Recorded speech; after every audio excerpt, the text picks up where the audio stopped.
Shalom, and welcome once again to Elders of GMS, giving all praises to Yahweh by Hashem Yahweh Shai.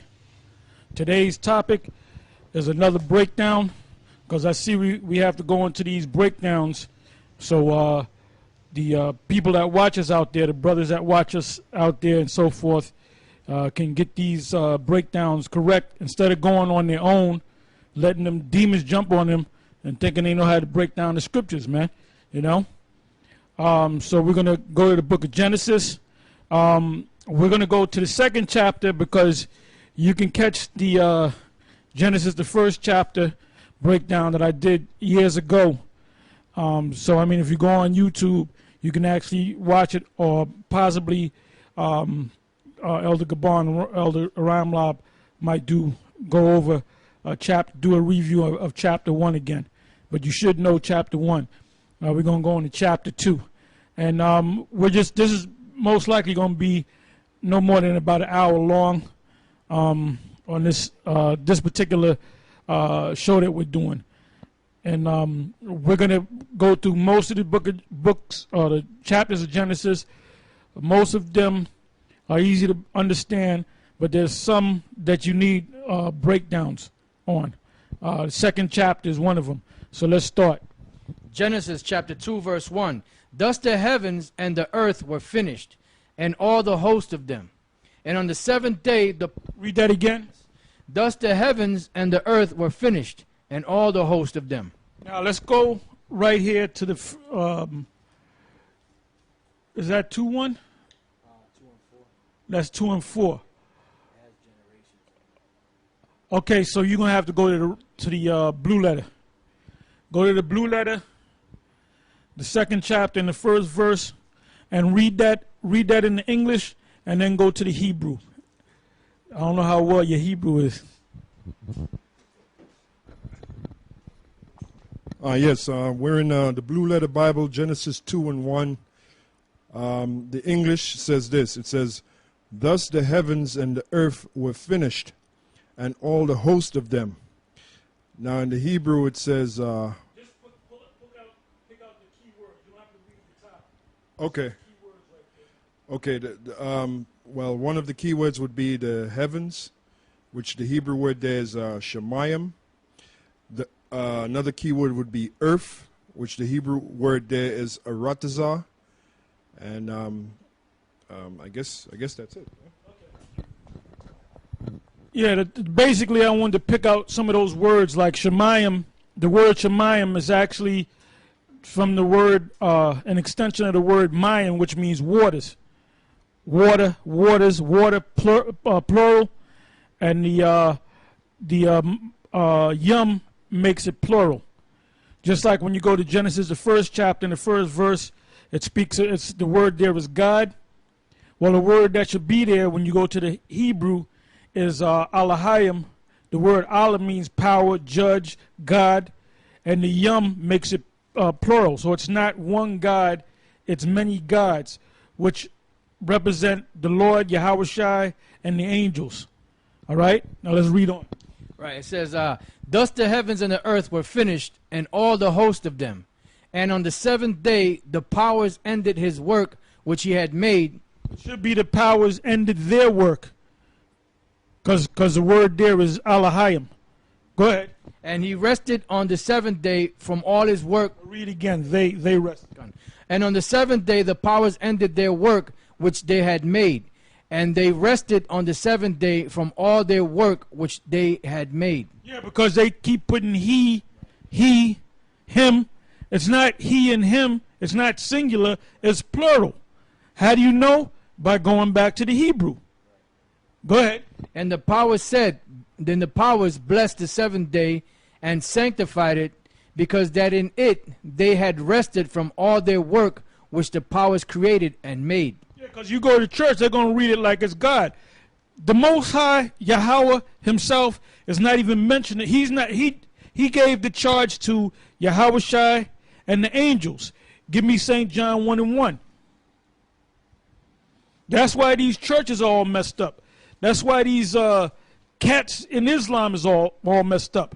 That's why you got a lot of Israelite groups that are all messed up. because they don't understand the root words. They don't understand word roots. Root word meaning where the word came from. Word roots means this word could go many different roots. With one word, you can make many words. Go ahead. St. John chapter 1, verse 1. In the beginning was the Word, and the Word was with... Want me to read it verbatim? Read it verbatim. Okay. In the beginning was the Word, and the Word was with God, and the Word was God. The same was in the beginning with God. All things were made by him, and without him was not anything made that was made. I read again. Hold the mic. Okay. Read it again and read it and break it down. Con. This is, in the beginning was the Word, and the Word was with the powers, should be there. The word, the powers, or Alahayim.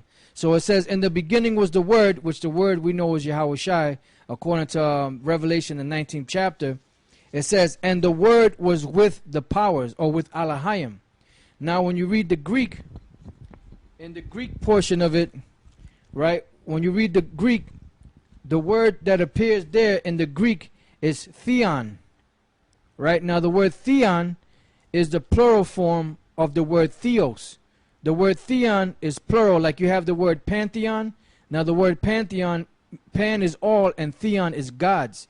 All gods. So the pantheon was a place where they had all the gods. So when you read that in the Greek, the word there's theon. Then it says, in the beginning was the Word, and the Word was with the God, which really is supposed to be the gods. It says, and a God was the Word, which that's correct. This was in the beginning with the gods, should be.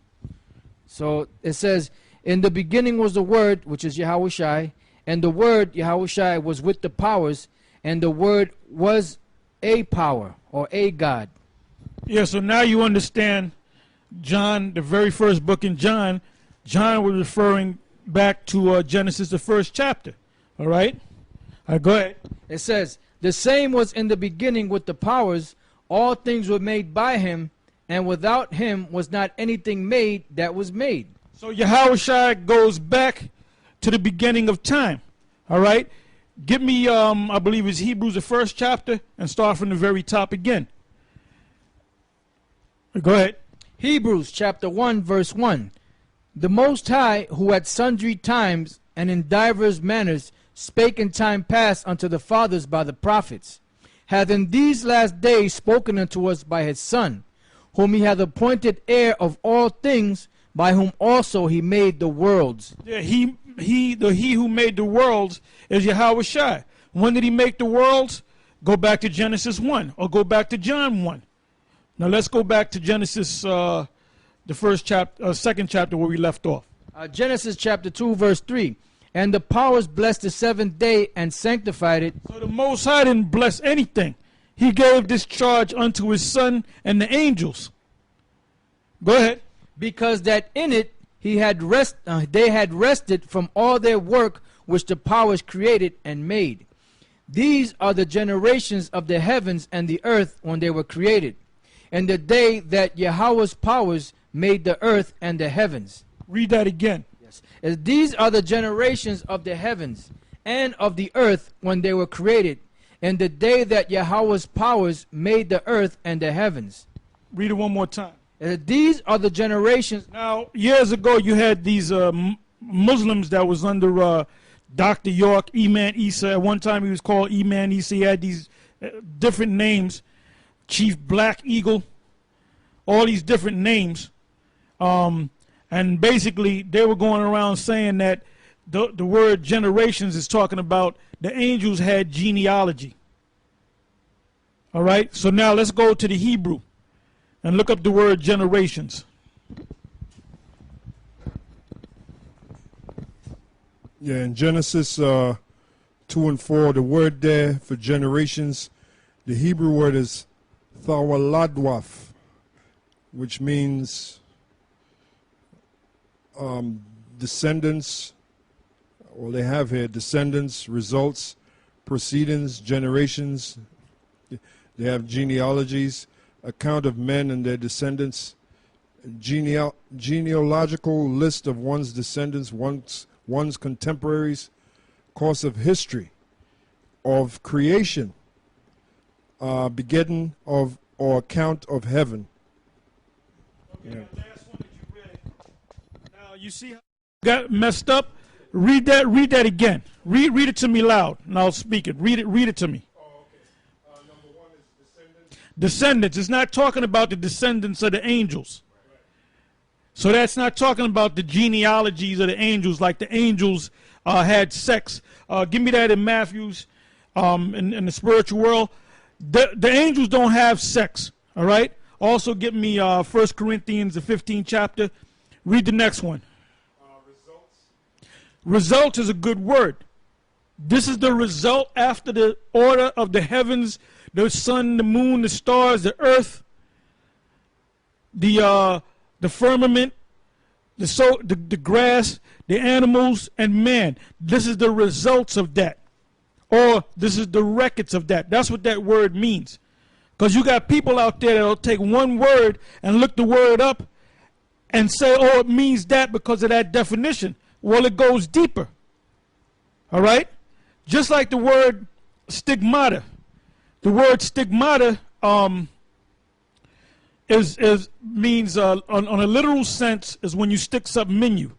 Like that's for the number 6 in Greek, in the Greek language.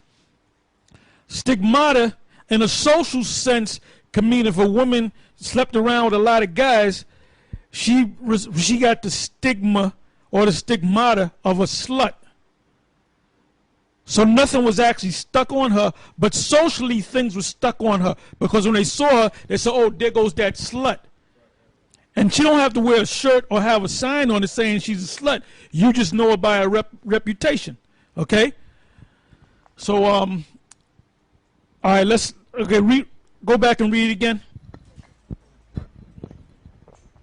Yeah, the Hebrew word there is thawaladwaf, and they have here descendants, which is incorrect, results, which is correct, proceedings, generations, generations and genealogies, that's incorrect, account of men and their descendants, that's incorrect, genealogical list of one's descendants, that's incorrect, one's contemporaries, course of history of creation. That's it. Give me the course of history or record. All right? That's what that word means. So when you deal with these so-called Muslims out there, they don't have any understanding of the scriptures. All right, go ahead. This is Matthew chapter 22, verse 29. Yahushua answered and said unto them, ye do err, not knowing the scriptures, Yeah, and there's a lot of guys out there that err and not knowing the scriptures. Go ahead. nor the power of the Most High.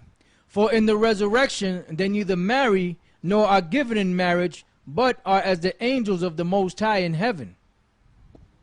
But they neither what? It says, for in the resurrection, it says they neither marry nor are given in marriage. Meaning, what consummates a marriage? Marriage, sex. Do the angels have sex? No, not because they're in the spiritual body.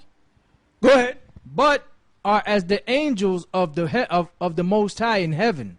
So what does that mean? When you die, you go into the spirit world and you become what? An angel.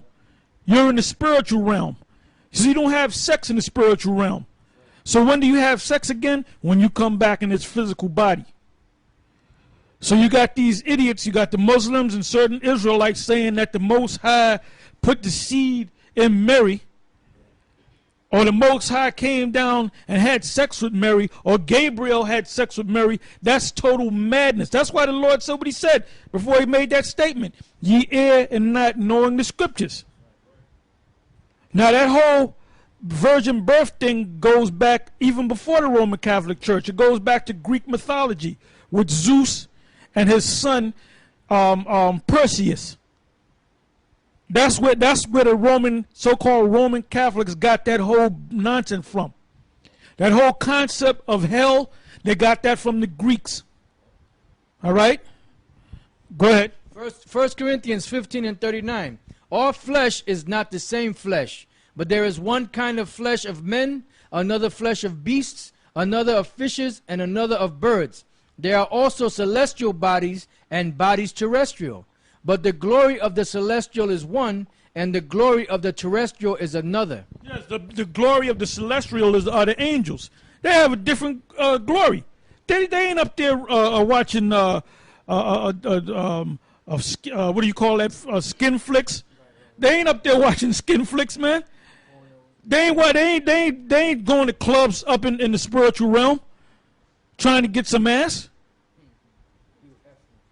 Hugh Hefner, the spiritual counterpart of Hugh Hefner, is not up there. The Playboy Club is not up there, man. Ain't no brothels up there either. For you clowns out there, man. To keep a statement that the Lord said, ye err not knowing the scriptures, all right? All right, go ahead. Back to Genesis 2. Genesis chapter 2, verse 4. These are the generations of the heavens and of the earth when they were created. Now, we just broke down what the word generation means. Generations. It ain't talking about the genealogy of the angels. It's talking about the record of what they did. Go ahead. It says, in the day that Yahweh's powers made the earth and the heavens, and every plant of the field before it was in the earth, and every herb. Now, this is the first time it said Yahweh, because who gets the credit? Yahweh. Yahweh was the one that said, that's why it says verbatim. What does it say verbatim? Right, it says, in the day that the Lord God made the earth and the heavens. Now, is that all caps? Yep, Lord is all caps. Yep. What about God? God is uppercase and lowercase. The Lord God is talking about Yahweh, all right? Now, let's go to that, what verse is that where it speaks about the Lord God? Let's go to the Lord God and see what word is there. Yeah, the word that's there is Yahweh for Lord. Yahweh Elohim for God. Yahweh Elohim. Yeah, which means Yahweh's angels, Yahweh's gods, Yahweh's judges that are under him. He gave the order to his son and the angels, so he gets the credit because it's his plan. You know, it's his blueprint. It's his plan. It's his theater. It's his movie. It's his thing. He's a executive producer, so you can understand. He's an architect. Then you have people under him that know what the hell they got to do. All right, go ahead. It says, and every plant of the field before it was in the earth, and every herb of the field before it grew. For the Lord's powers had not caused it to rain upon the earth. Yeah, so back there it didn't rain. If they had a weather channel, all right, you didn't have no guy in a robe talking about it's gonna rain tomorrow. Wear your raincoats. They didn't have rain back then. A lot of you clowns don't even understand that. There was a mist, what we call the dew. If you go up to the country and it's grassy, they haven't rained in a week, but you get up early in the morning and everything's wet, and it looked like it just rained. It didn't rain. It is dew from the ground.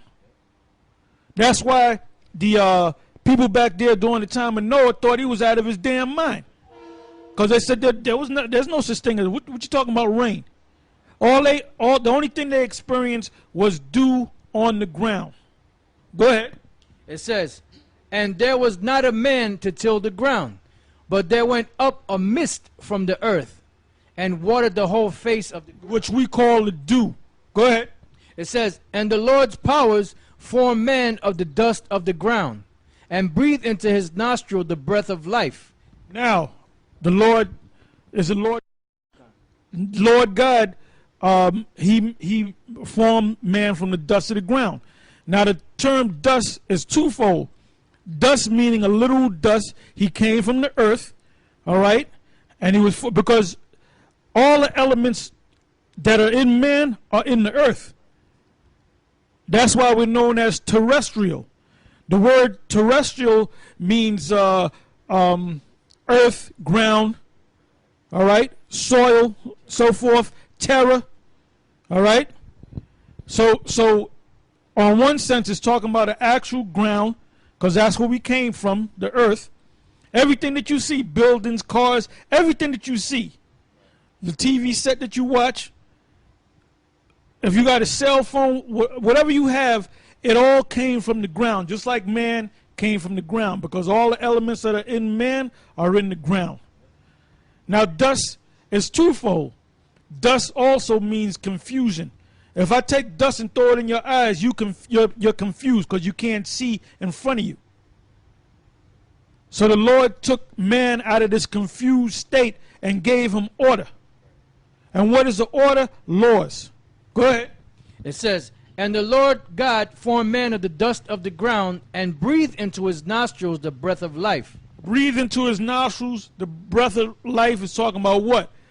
He actually received that spirit, and the breath also represents the knowledge, wisdom, and understanding of the Most High. All right? Go ahead. This is Wisdom of Solomon, chapter 7, verse 24. For wisdom is more moving than any motion. She passeth and goeth through all things by reason of her pureness. For she is the breath of the power of the Most High, and a pure influence flowing from the glory of the Almighty. Therefore can no defiled thing fall into her. For she is the brightness of everlasting light, the unspotted mirror of the power of the Most High, and the image of his goodness. And being but one, she can do all things, and remaining in herself, she maketh all things new. And in all ages, entering into holy souls, she maketh them friends of the Most High and prophets. Yeah, because the prophets of the Most High broke down these scriptures because the Most High gave them that breath, which is that wisdom. Wisdom, knowledge, and understanding. Go ahead. And the Lord God planted a garden eastward in Eden. Now, let's get an understanding of the word Eden. Let's look up the word Eden.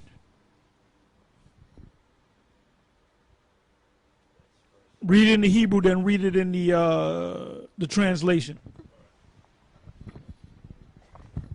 Yeah, the word Eden in the Hebrew is Aidan. Aidan, which means, it says pleasure, the first habitat of man after the creation, site unknown, a Gershonite Levite, son of Joah, in the days of King Hezekiah of Judah. So the first definition is pleasure. Yeah, that's synonymous with the word joy, paradise, pleasure. Because when the earth was created, it was created for the enjoyment of man, for the pleasure of man. So now, Eden is not over there, that garden. Eden is the whole planet Earth. But when you read the scriptures, it said eastward in Eden. So eastward in Eden would be the eastern side of the earth, which is the so-called Middle East. So now we have an understanding, where did Adam, where was he formed, where did he live, until the Most High took him out of the Garden of Eden. So Eden is the whole planet Earth. All right, go ahead. And the Lord God planted a garden eastward in Eden, and there he put the man whom he had formed. And out of the ground made the Lord God to grow every tree that is pleasant for the sight and good for food. The tree of life also in the midst of the garden, and the tree of knowledge of good and evil. Yeah, the tree of life and the tree of knowledge of good and evil is not talking about actual trees. Like you got these illustrations of Adam and Eve eating the apple. Adam and Eve never ate no apple to make them wise. All right? Were you going to Revelation 22? All right, go ahead. Revelation chapter 22, verse 1. And he showed me a pure river of water of life, clear as crystal, proceeding out of the throne of the Most High. And the throne of the Most High is where? The throne of the Most High is heaven itself. So that's where that tree going to come out of heaven itself. Go ahead. And of the Lamb. In the midst of the street of it, and on either side of the river, was there the tree of life, which bare 12 manner of fruits. And when you think about 12, you think about what? You think about the 12 tribes of Israel, the 12 parts of earth, the 12 tectonic plates of earth, the 12 months in the year, the 12 hours of the day, and so forth, all right? So now, what is this talking about? If it's not talking about an actual tree, it's talking about the formation of the heavens, the stars, the formation of the stars, and so forth. Because at one time, you had Issachar was able if you know the scripture offhand, I believe it's in Chronicles. If the tribe of Issachar, before Israel went to war, they can look up in the heavens and see whether they're going to win the war or not. That's why if you go to Mexico today, you have these different pyramids. You had this one pyramid or two. You had the pyramid of the sun and the pyramid of the moon. And that goes back to when they first came over here, showing you what? That we were the ones that took part in building them pyramids back in Egypt, because the pyramids were built over here in the Americas. That's when Issachar came over here with the rest of the tribes under the Assyrian captivity. And they came up with that calendar about the end of age, which is supposed to be 2012. Well, they're close. Whether it's going to happen in 2012 or 2013 or the end of 2011, we don't know. But their calendar is close, because they said the end of that calendar is going to end in 2012, the last month of 2012. So how close are they? And the Most High gave them that spirit, man. He didn't give that spirit to all the tribes. He gave that spirit to the tribe of Issachar. Go ahead. If I may say this a little time, yeah, because they said that the Mayan calendar, that December 21st, 2012 is the end of an age, you know. So really, an age is what? Rulership. So whose rulership? The Lord. The scriptures say that Esau is the end of the world and Jacob is the beginning of it that followeth. This is our 1 Chronicles chapter 12, verse 32. And of the children of Issachar, which were men that had understanding of the times, to know what Israel ought to do, the heads of them were 200, and all their brethren were at their commandment. So how do you count time? You look at the sun. The sun's coming up behind the mountain. You know it's morning. It's about 5:30, 6 o'clock in the morning, right? When the sun is highest in the sky, that's what? High noon. Okay? When the sun is at the 3 o'clock point, that means you know it's about, you can actually look at the sun and tell what time it is. All right? Back in the ancient world, they used sundials, where they had a device that when the sun would hit it, they can look at that device and they can tell what part of the day it was. And you had hours of the day. You had men that was appointed to say the first hour of the day, the second hour of the day, the third hour of the day, the fourth. When Yahushua was on the cross and that eclipse came, what was that, the ninth hour? Was it the ninth hour? The ninth hour of the day, which I believe was like 3 o'clock in the afternoon. All right? There was another situation where in the book of Acts, the 2nd chapter, when they were saying that the apostles drunk wine. So they said what was the exact time? It was the third hour of the day, which had to be like 9 o'clock in the morning. Because they said, how can they be drinking when it's the third hour of the day? All right, go ahead. So that shows you that they dealt with time. They didn't have watches on their wrists. They looked at the heavens. They dealt with the heavens. Now that's a science that we're gonna get back in the kingdom. So that don't mean that you're supposed to delve into the zodiac, because that's on the negative side, and that's what Eve went into, the negative side of the so-called, so we don't call it zodiac, that's what they call it. All right? And where you think they got it from? They got it from us. Go ahead. This is Mark chapter 13, verse 35. Watch ye therefore, for ye know not when the master of the house cometh, at evening, or at midnight, or at the cock crowing, or in the morning. That's right. That's right. Letting you know the different times. And that's mentioned plenty of times in the scriptures, all right? Where we at? Back in Genesis chapter 2, verse 8. And the Lord God planted a garden eastward in Eden, and there he put the man whom he had formed.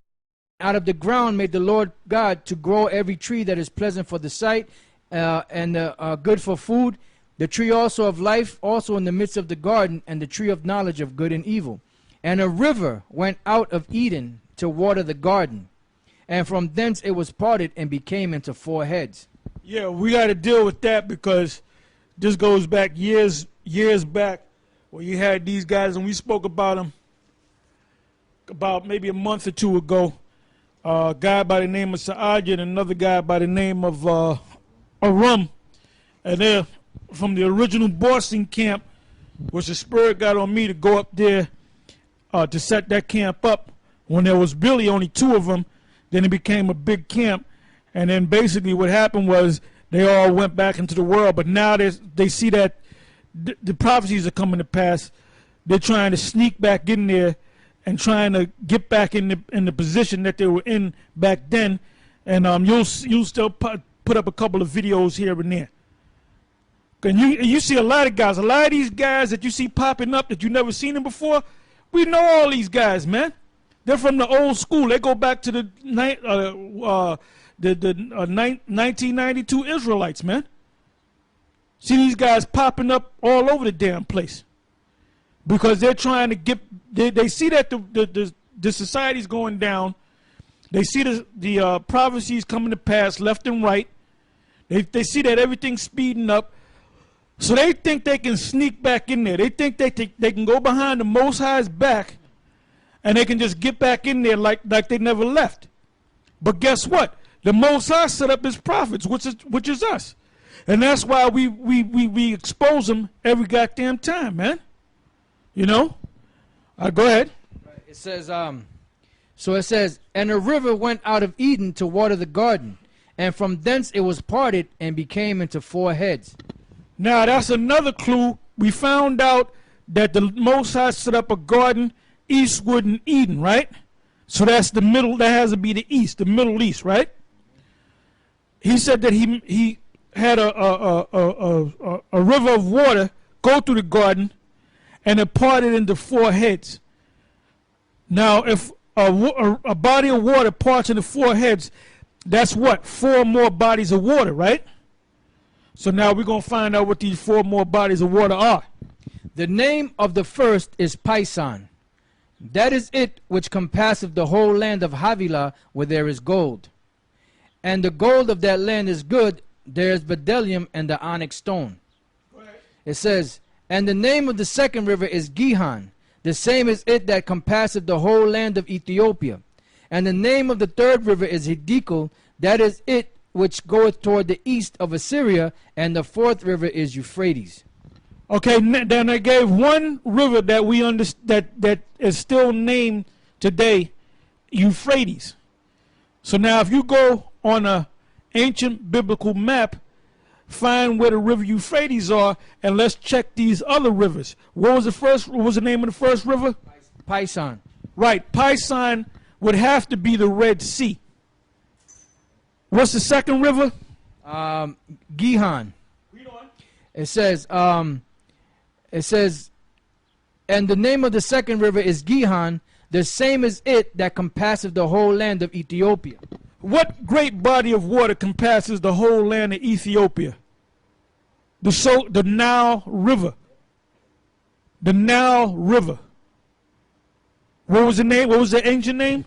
Gihon. Gihon. What was the first river? Pison. The Pison today is called the Red Sea. Because what did it do? What did it compass? It says, that is it which compasseth the whole land of Havilah, where there is gold. Now Havilah means parts of Arabia. When you look at that, when you go south of Jerusalem, you go southbound, you're going to run into Arabia. When you go southbound, on the west side is going to be the Nile River, and that other river that's east of the Nile River is what? The Red Sea. And then on the Red Sea, you have 2 gulfs. You have the Gulf of Suez, and you have the Gulf of Aqaba, which set up 2 more heads. All right. So now we found out. That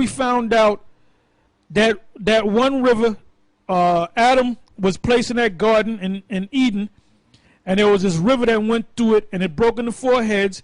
We found out the first river was the Red Sea or the first body of water was the Red Sea. The second body of water was the Nile River.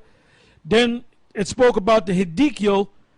We don't know what the Hiddekel is now, right?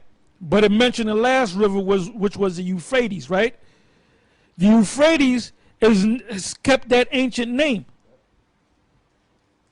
Now I got to look into that name Euphrates. It might be a Greek word because it had another word, but the ancient Greeks knew that it was the Euphrates because I believe they named it that name. Okay, because the name had another name that is not in the scriptures. So if the Euphrates is that river, one of those rivers, one of those four bodies of water, the Hiddekel would have to be what? What's the next great body of water? The Tigris, which is northeast of the Euphrates. Now in the book of Revelation it speaks about the river Euphrates, which is going to be dried up to prepare the kings of the east. Go ahead. Real quick. Daniel 10:4. And in the 24th day of the first month, as I was by the side of the great river, which is Hiddekel. Now the precept for Hiddekel says, or Tigris. Yeah, so they come out and tell you that. That's what it's called now, the Tigris. Go ahead. This is Genesis 25:17. And these are the years of the life of Ishmael, 137 years. And he gave up the spirit and died, and he was gathered unto his people. And they dwelt from Havilah unto Shur, that is, before Egypt, as thou goest towards Assyria. And he died in the presence of all his brethren. Yeah, so that's got to be the Red Sea. All right? Now let's go back to where we left off. It says, Genesis. Now, going back to what I said about Sa'adia and Aram, they broke it down totally wrong. And that was way back when everything was in order. So you had these young guys that was doing their own damn thing. Just like we found out through the brother in Texas. What's the brother, Bible Basics? What's his Hebrew name? Akkad Lamad. He had made this video recently about a group of guys in Florida that's talking about there's such thing as a hell. Now, when I first saw those guys, there was something funny about those guys. And I said, if they're not men of the Lord, it's going to come out anyway that they're not men of the Lord. Now, for them to go around and use our name, GMS, and teach that there's a hell, them guys, they err for not knowing the scriptures. So nobody is to deal with those guys. Because just because you put GMS in the front of your name, that don't mean you down with us, all right? And more of you guys are going to fall off. More of you guys that ain't right in the spirit, like the old saying, it all comes out in the wash. You ain't tricking no goddamn body. General Gehenna, he ain't tricking no damn body. We know he sold out. Go ahead. Back in Genesis 2:14, and the name of the third river is Hiddekel, and that is it which goeth toward the east of Assyria. And the fourth river is Euphrates. And the Lord God took the man and put him into the garden of Eden to dress it and to keep it. And the Lord God commanded the man, saying, of every tree of the garden thou mayest freely eat. Yeah, if there's an apple tree, you can eat the apple. If there's a pomegranate tree, the pomegranate, which is we used to call it the Chinese apple as children, that's a pomegranate, and that's mainly grown in the east. And when if you do a word search on pomegranate, that's mentioned in the scriptures many times. So they can eat the pomegranate from the pomegranate tree. They can eat the banana from the banana tree. They can eat the grape from the grape tree. They can eat pears from a pear tree.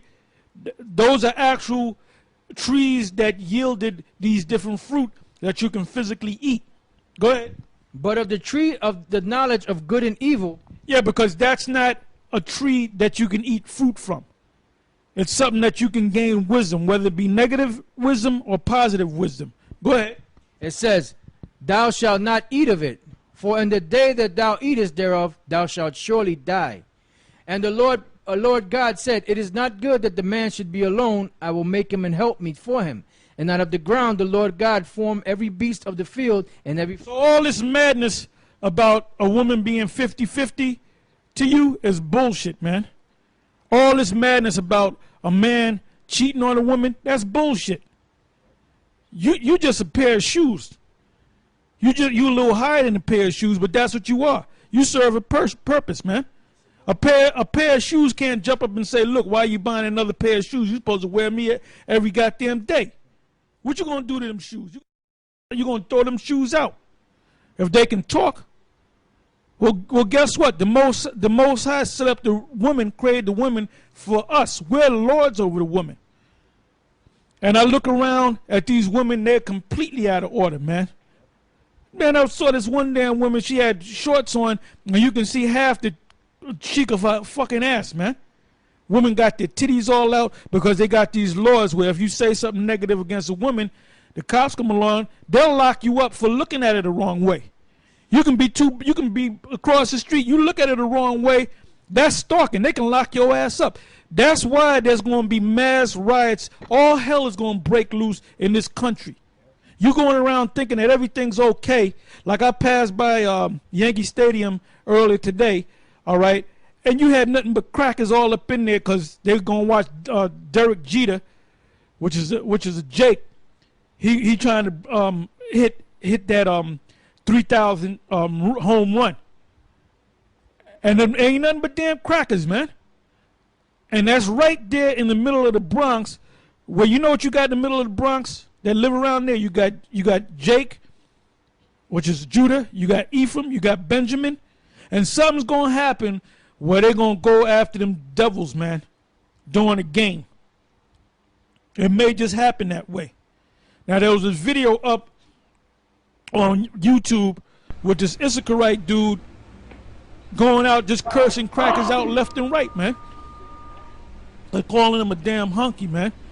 So this fire is getting lit. This fire is beginning to this thing is beginning to brew, man. And every dark person or people that are not Edomites, they know that this man's a damn devil, man. All hell is getting ready to break loose.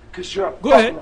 And out of the ground the Lord power formed every beast of the field and every fowl of the air, and brought them unto Adam to see what he would call them. And whatsoever Adam called every living creature, that was the name thereof. Like, for example, the first character of the Hebrew, the Lashon Kodash, is Ah for Alap, which means a cow or cattle. It means cattle. Ba represents Bayath, which is house, which was a tent, and so forth and so on. Lamad is a law, which is a snake. Go ahead. It says, and Adam gave names to all cattle, and to the fowl of the air, and to every beast of the field. But for Adam there was not found an helpmeet for him. And the Lord power caused a deep sleep to fall upon Adam, and he slept and took one of his ribs and closed up the flesh instead thereof. Now, that ain't talking about he went and did an operation. The Most High didn't put no whites on and got the nurses and said, give me the scalpel and let me cut him open and take one of his ribs out. That's parabolic talk for the Most High chose a woman for him, of his people. Because when man was placed upon the earth, just like animals, they were placed upon the earth innumerable amount of people. Somebody get me the book. I mean, you get me the book of Genesis, the 5th chapter. All right? And you can start from the top. Genesis chapter 5, verse 1. This is the book of the generations of Adam. In the day that the powers created man, in the likeness of the powers made he him. In this case, it's talking about the history of Adam, the record of Adam, and the genealogy of Adam. Go ahead. Male and female created he them, and blessed them, and called their name Adam. Yeah, so it really wasn't no one man, Adam. And then the Most High had to make this woman. Adam had parents. All right? Adam came from the group of people called Adam. And the word Adam means Adama, which means of the earth, all right, or of the ground. Go ahead. And called their name Adam in the day when they were created. Right, called their name Adam in the day that they were created. So did the Most High create one man? No. He said in the day that they, plural, man and woman, plural, were created. So where does that go back to? Genesis, the first chapter, I believe, is the 26th verse. Go ahead. Genesis chapter 1, verse 26. And the power said, let us make man in our image. Now, wait a minute. This is the God, right? This is God right here speaking. Which, when you go to the first chapter, the word is Elohim. The yum makes it plural. Allah meaning God, power, judge. Yum meaning more than one. And it says he did this and he did that. And him. Now, when you come down to the 26th verse, you notice it said, let us. So who was God talking to? It was Yahweh Shai and the angels, and they were speaking to each other. Let us make man. Go ahead. It says, and God said that us make man in our image. Now, when was man made? Go back to the 21st verse. Genesis 1:21. And God created great whales and every living creature that moveth, which the waters brought forth abundantly after their kind, and every winged fowl after his kind, and the powers saw that it was good. So, is not man and woman a creature? Were they not created? Read it again. It says, and the powers created great whales, and every living creature that moveth, which the waters brought forth abundantly after their kind, and every winged fowl after his kind, and the power saw that it was good. So man was created with the whales and the rest of the animals. But the Most High made man upright. And the Most High said, let us, the angel said, let us make man in our image, meaning let's give them order. Another word for order is what? Laws. Go ahead. 2nd Esdras chapter 6 verse 49. Then didst thou ordain two living creatures, the one thou callest Enoch, and the other Leviathan. And it's not talking about the one man Enoch, it's talking about man. The word Enoch means upright, educated, learned, wise one. Go ahead. It says, and the other Leviathan, and didst separate the one from the other, for the seventh part, namely where the water was gathered together, might not hold them both. Unto Enoch thou gavest one part, which was dried up the third day, that he should dwell in the same part wherein are 1,000 hills. But unto Leviathan thou gavest the seventh part, namely the moist, and hast kept him to be devoured, of whom thou wilt and when. Yeah, so you still have the Leviathan, the great sea serpent down there that the Most High haven't released. Now, if you go back to Greek mythology, they made a movie where Zeus, which is a black man, all right, which is supposed to be the Most High, got mad and said, release the Kraken. Now, the Kraken goes back to the Leviathan. They call it the Loch Ness Monster. So basically, the Greeks take these biblical stories and put their own name to it, man. And who's the only one that can release the Leviathan? The Most High. Go ahead. Back in Genesis 2:21. And the Lord God caused a deep sleep to fall upon Adam, and he slept, and he took one of his ribs, and closed up the flesh instead thereof. And the rib which the Lord God had taken from man made he a woman, and brought her unto the man. And Adam said, this is now bone of my bones, and flesh of my flesh. She shall be called woman, because she was taken out of man. I got one. Genesis 29:12. And Jacob told Rachel that he was her father's brother, and that he was Rebekah's son. And she ran and told her father. And it came to pass, when Laban heard the tidings of Jacob his sister's son, that he beat him and embraced him and kissed him and brought him to his house. And he told Laban all these things. And Laban said unto him, surely thou art my bone and my flesh. And he abode with him the space of a month. By the way, those were distant relatives going back to Abraham and to Terah, but they were in Haran. They were known as Syrians. All right. So but they were really Hebrews. So when you go back to Deuteronomy 23:7, a born not an Edomite, the word there is a born not Aram, which is the Syrians, because you had our people from the line of Terah, Abraham, Haran, and so forth, that they moved up there and they were being called Syrians. So you got clowns out there saying they're going to use that one scripture saying we got to love an Edomite. You err and not knowing the scriptures. Go ahead. We got to do a topic on that. You err and not knowing the scriptures, and just bring out all these scriptures that they err and not knowing. Go ahead. All right, back in Genesis 2:23, and Adam said, "This is now bone of my bones and flesh of my flesh. She shall be called woman, because she was taken out of man. Therefore shall a man leave his father and his mother, and shall cleave unto his wife, and they shall be one flesh. And they were both naked, the man and his wife, and were not ashamed." Yeah, the naked part is talking about what? The naked part is really talking about naked to the truth. Naive. All right? All right, go ahead. This is the book of Romans chapter 16, verse 17. "For your obedience is come abroad unto all men. I am glad therefore on your behalf. But yet I would have you wise unto that which is good, and simple concerning evil." That's right, and that's what they were. All right, let's go back. It says, "And they were both naked, the man and his wife, and were not ashamed." And we're not ashamed. Okay, now that's the end of the second chapter, right? Now let's go to the third chapter. We'll read part of the third chapter. Go ahead. Genesis chapter 3, verse 1. "Now the serpent was more subtile than any beast which the Lord power had made." Now who's the serpent? Let's go to Revelation 20, verse 1. This is this damn devil, man. Esau, but he wasn't called Esau back then. See, Esau came in many forms and many guises. The last time he came as Esau.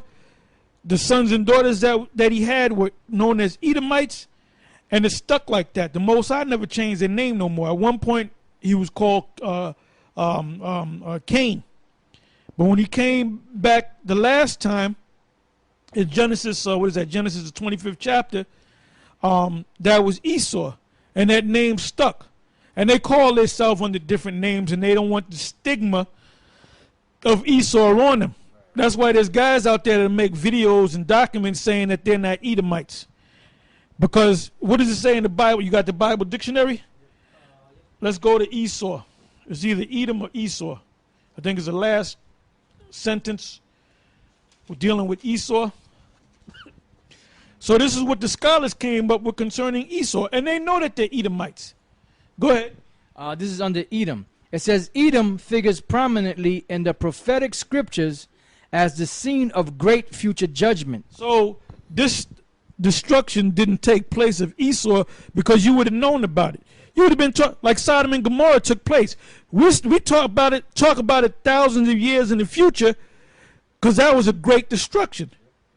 That's why people are able to talk about it. That's why they make specials on it on the History Channel and the Discovery Channel and all these different document type channels. But where's the document or the show on History Channel where they speak about the destruction of the infamous Edomites, or the destruction of the nation of Esau? And then they'll go to the place, this is where it took place. This is where Esau was finally destroyed. Let's go into see who Esau is. The remnants of them live in the Carpathian Mountains, and they have reds. It don't mean that, man. This thing did not happen yet. This thing is getting ready to happen, and the elite know. And the elite are fucking stupid. You know why? Because they're paying off guys like Comfy, and they're paying off guys like General Gehenna or General Yohana. You wasted your money because you're not going to add 1 second, and those guys are not sharp, man. Them guys ain't sharp. Comfy's not sharp. There wasn't nothing sharp about him. General Yohana's not sharp. He mangles the scriptures, man. So you ain't gonna get none of the GMS guys out there because they've been trained right. They've been taught right. So anybody that comes up with some nonsense, you're gonna get cut, man. So all them GMS brothers, they sharp as hell. So you can't run no games on them, man. The Most High used us to train them brothers well. That's why you don't see Comfy no more, because he failed. Go ahead. Edom figures prominently in the prophetic scriptures as the scene of great future judgments. See notably Isaiah 34, 5 and 6, and Isaiah 63 and 1. She is the only neighbor of the Israelites who was not given any promise of mercy from God. So they know that. And they're trying to do everything to upset the prophecies with their space program back in 61. They set up that damn space program to try to search out the heavens to destroy the nation of Israel. But guess what? You had your last flight yesterday, which was the, what was that, the 8th, July the 8th? You had your last flight going up into the heavens, and now you got to piggyback off of the Russians, which the Russians are going to destroy your ass. So you failed. You're finished. It's done. Everything's in place for you to go down. Go ahead. Revelation 20 and 1. And I saw an angel come down from heaven, having the key of the bottomless pit and a great chain in his hand. And he laid hold on the dragon, that old serpent, which is the devil and Satan, and bound him 1,000 years. So is it talking about an actual serpent? Because you had one of the pictures set up of this guy Zimmer from Bizarre Foods, and he got a damn snake around his neck, and he's petting the damn snake. It ain't talking about that snake. It's not talking about a actual serpent.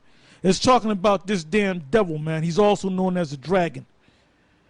So this devil, this dragon, from the very beginning, is what? That serpent that's talking to Eve. All right? Go ahead. Psalms chapter 58 verse 3. The wicked are estranged from the womb.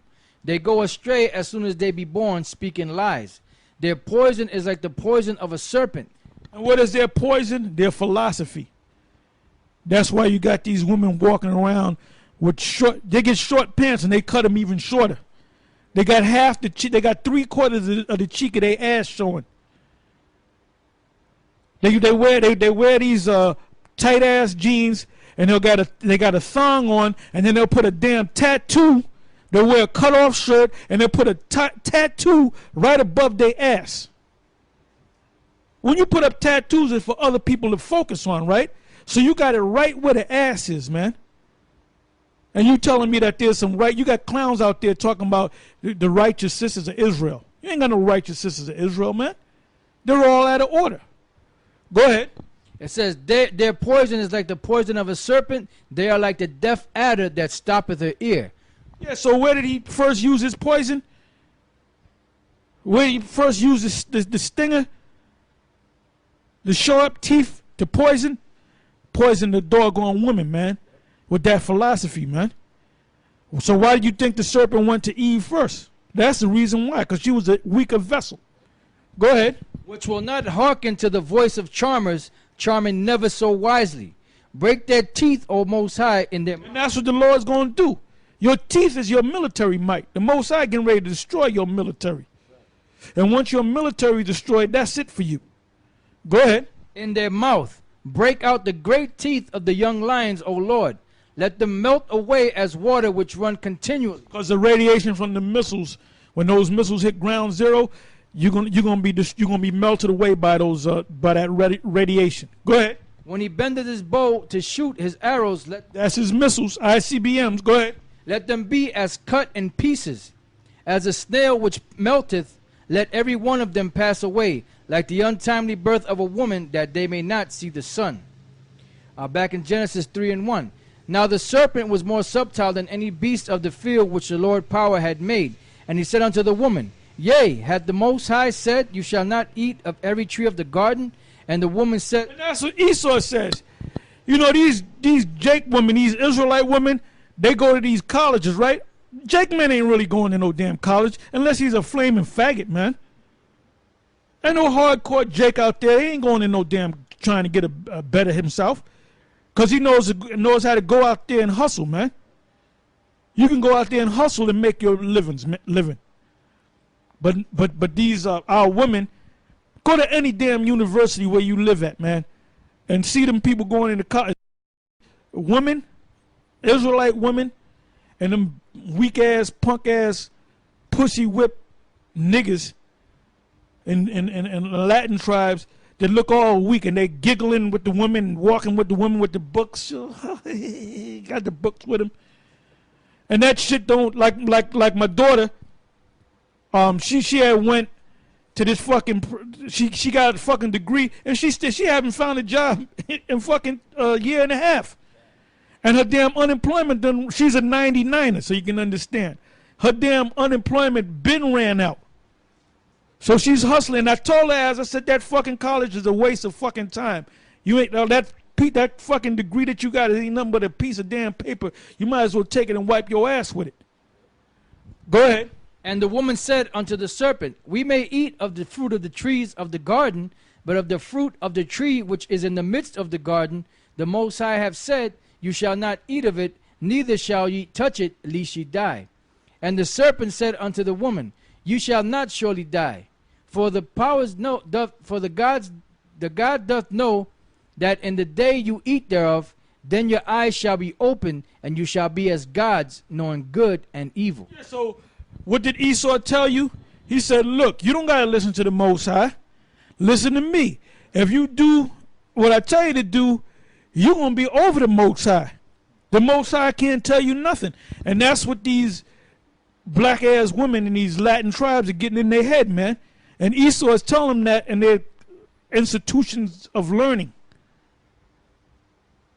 That's why certain guys, like I said, Comfy and General Yohan is sold out. Because Esau got to their head and said, don't worry, the Most High ain't coming. We're going to give you X amount of money. Everything going to be all right.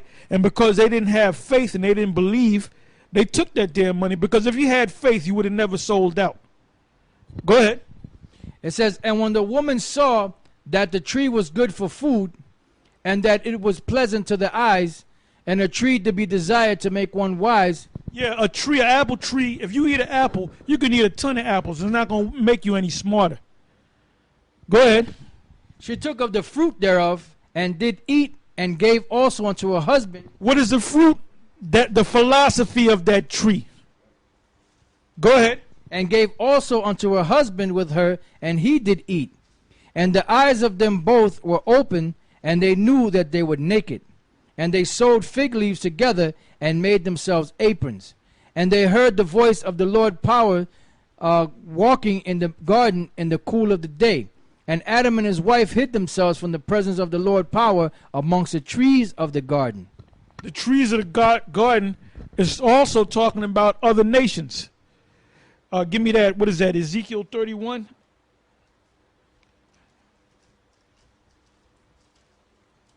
You have regular trees that bear fruit. You have the tree of knowledge and good and evil. You have the tree of life. And also you have other people, other nations, which are referred to as trees. Go ahead. This is the book of Ezekiel 31 and 6. It says, All the fowls of heaven made their nests in his boughs, and under his branches did all the beasts of the field bring forth. Now, I know boughs, it's in Genesis 49. I don't know if it's in this translation, but when you read about Ephraim, it says the word Ephraim means fruitful. So that's not talking about a tree. That's talking about a tribe of the nation of Israel. Now, it spoke about the boughs, and I believe the boughs and the branches. And if you look the word up, matter of fact, go to the blue letter, give them the verse. Ezekiel 31 and 6. Now let's see what those words mean, because it could be a different Hebrew word. Go to the one in Genesis, the 49th chapter, on the tribe of Joseph, on Joseph or Ephraim. I think it's under Joseph. It mentions boughs and branches. Okay, what word comes up? Boughs and branches, right? Boughs. Where you at? 31 and 6. Ezekiel 31 and 6. Go ahead. Ezekiel 31 and 6. I'm going to look up the word bow, then branches. The Hebrew word there for bow is, it looks like saipah. Saipah, which means bow, branch. Down here, branches. Okay. Because it's something different. Now go to name the other scripture. Genesis 49 and 22. Go to Genesis 49 and 22.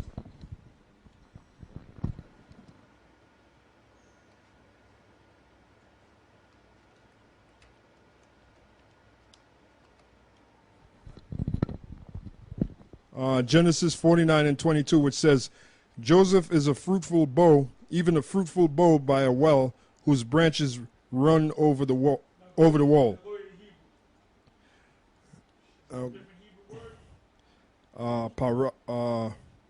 Bath. The Hebrew word there for branches is bath, and fruitful they have para.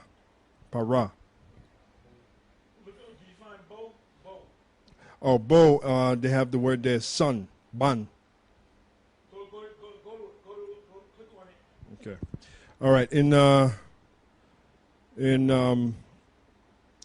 What was that? What's in Genesis 49:22? I clicked on the word for bow. The Hebrew word they have there is ban, which means son, grandson, child, member of a group, son, male child, grandson. Pretty much repeats. Yeah, so now in Ezekiel, the 31st chapter, it mentions bows as actual bows, but it's actually talking about people. Because just as trees give off apples, and to grow more apple trees, you take the seed out, the same thing with men. So men could also be known as trees. So when they hid themselves among the trees, they hid themselves among them other philosophies. Just like you got Jake that's in the Islam, they learn that language. They shave make their beards. They shave their beards. They grow their beards like the Middle Eastern Arabs, Ishmaelites. They wear the clothing. They walk like them. They act like them, like an Ephraimite. You see a damn Ephraimite that gets all into that Islam, you actually think he's a real Arab. Go ahead. It says, and all the fowls of heaven made their nests in their bowls, and under his branches did all the beasts of the field bring forth their young, and under his shadow dwelt all great nations. Thus was he fair in his greatness, and the length of his branches, for his roots was by great waters. This is talking about Adam, or the Adamites, because he was greater than all the trees. Go ahead. The cedars in the garden of the Most High could not hide him. What garden is it talking about? Wasn't they kicked out of the garden? So why is a garden written in the book of Ezekiel when they got kicked out of the garden so many thousands of years ago? Because Ezekiel is referring back to the garden and to Adam. He's not mentioning Adam. Go ahead. The cedars in the garden of the Most High could not hide him. The fir trees were not like his bows. The Hamites, even though Ham is dark brown, woolly hair, but we're not Hamites. We got a different spirit than the Hamites. Go ahead. And the chestnut trees were not like his branches, nor any tree in the garden of the Most High was like unto him in his beauty. I have made him fair by the multitude of his branches, so that all the trees of Eden that were in the garden of the Most High envied him. Yeah, so the nations envied us, man. Now let's go back to Genesis. This is the book of Genesis, chapter 3, and verse 7. And the eyes of them both were opened, and they knew that they were naked, and they sewed fig leaves up together and made themselves aprons. And they heard the voice of the Lord power walking in the garden in the cool of the day. And Adam and his wife hid themselves from the presence of the Lord power amongst the trees of the garden. And the Lord power called unto Adam and said unto him, Where art thou? And he said, I heard thy voice in the garden, and I was afraid, because I was naked, and I hid myself. And he said, Who told thee that thou wast naked? Hast thou eaten of the tree whereof I commanded thee that thou shouldest not eat? So you know it's not talking about an actual tree, that he ate an apple. Go ahead. And the man said, The woman whom thou gavest to be with me, she gave me of the tree, and I did eat. And the Lord power said unto the woman, What is this that thou hast done? And the woman said, The serpent beguiled me, and I did eat. And the Lord power said unto the serpent, Because thou hast done this, thou art cursed above all cattle, and above every beast of the field. And upon thy belly shalt thou go, and dust shalt thou eat all the days of thy life. Now we know it's not talking about an actual snake, because snakes don't eat dust. It's talking about Esau. Before he was known as Esau, he was basically just the devil that came in a physical form. Then he came as Cain, then he came back as Esau. because the people that came out of, or the tribe or the clan that came out of Cain was destroyed in that flood. There were no more so-called white people, Edomites. So the Most High had to bring them back again, in the form of what? Through Isaac and Rebekah. All right, read that again. It says, and he said, it says, and the Lord said, and the Lord power said unto the serpent, because thou hast done this, thou art cursed above all cattle, and above every beast of the field. Upon thy belly shalt thou go, and dust shalt thou eat all the days of thy life. Yeah, in that confused state, that caveman, pro-magnum man state. Well, you got Job 30? Go ahead. Job chapter 30, verse. And this is the only way. That's why these churches can't understand this book, because this book is not written like a textbook. All right? Go ahead. Job 30 and 1. But now they that are younger than I have me in derision, whose fathers I would have disdained to have set with the dogs of my flock. Yea, whitherto might the strength of their hands profit me, and whom old age was perished. For want and famine they were solitary, fleeing into the wilderness in former time, desolate and waste, who cut up mallows by the bushes. And that was the state that they were put in. That's when that curse came upon them. Upon thy belly thou shalt go. Now when Esau came on the scene, it came on the scene later in history, because everybody knows the story of these Edomites, these devils that were living up in the caves and living like cavemen and cave women. Go ahead. And juniper roots for their meat. They were driven forth from among men. They cried after them as after a thief. They were driven forth from among the dark nations. And they said, get out of here, you damn thief. And that's what the nations are saying right now. They're saying, get out of here, you damn thieves. Go ahead. To dwell in the cliffs of the valleys, in caves of the earth, and in the rocks. That's why if a so-called white man commits a crime, when you call the police, you say it was a white guy, he had blonde hair, blue eyes, he was 6'1", he weighed about 200 pounds, 180 pounds. So where they say, oh, a Caucasian of this height, of this stature, and so forth. Now, what does the word Caucasian mean? It means cave dweller. Now, does that mean you got these Edomites going back to caves? No. That means that their origins go back to the caves. Really, their origins don't go back to the caves, but they were put in the caves. So they think that that's their beginning.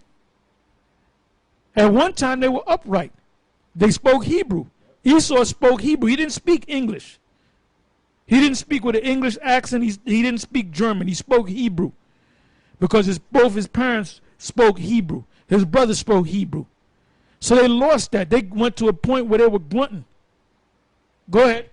Among the bushes they brayed, under the nettles they were gathered together. Yea, they were children of fools, yea, children of base men. They were viler than the earth. That's right. Now let's go back to where we left off in Genesis. What verse are we in? How many verses do we have before it ends? 24:10. All right, we might not finish the whole thing, but we'll read a couple more verses. Go ahead. And the Lord power said unto the serpent, because thou hast done this, thou art cursed above all cattle, and above every beast of the field. Upon thy belly shalt thou go, and dust shalt thou eat all the days of thy life. And I will put enmity between thee and the woman, and between thy seed and her seed. It shall bruise thy head, and thou shalt bruise his heel. Basically, that goes back to what? That hatred between us and Esau. Even though we came out of the same womb of Rebekah, it said that we were fighting against each other, because that's our nature against Esau. Two manner of people. Now you got these Jakes out there, these Israelites, these lost Israelites out there trying to save Esau. They're not in their right mind. These Israelite groups out there trying to save Esau, they're not playing with a full deck. Stay away from them, man. Go ahead. It says, unto the woman he said, I will greatly multiply thy sorrow and thy conception. And sorrow thou shalt bring forth children, and thy desire shall be to thy husband, and he shall rule over thee. Now you got these Edomites, these doctors with all their technology. They can't come up with a drug to stop the labor pains. They can't give you the $1,000 pill that'll stop the labor pains, man. I don't give a damn what you do. You're going to feel them damn pains. And where those pains come from? From the Most High. So when we get in the kingdom, that's a curse that was put on women to feel that pain. Now in the kingdom of heaven, they ain't going to feel no pain, man. It's going to be natural. They're not going to feel no pain. It's going to be nothing but joy. Go ahead. And thy desire shall be to thy husband, and he shall rule over thee. Yeah, so the man's supposed to have rulership over you. Everything going to be put back in order. And what verse was that? Okay, so we're going to stop on the 16th verse, and we'll pick it up in the next lesson. Shalom.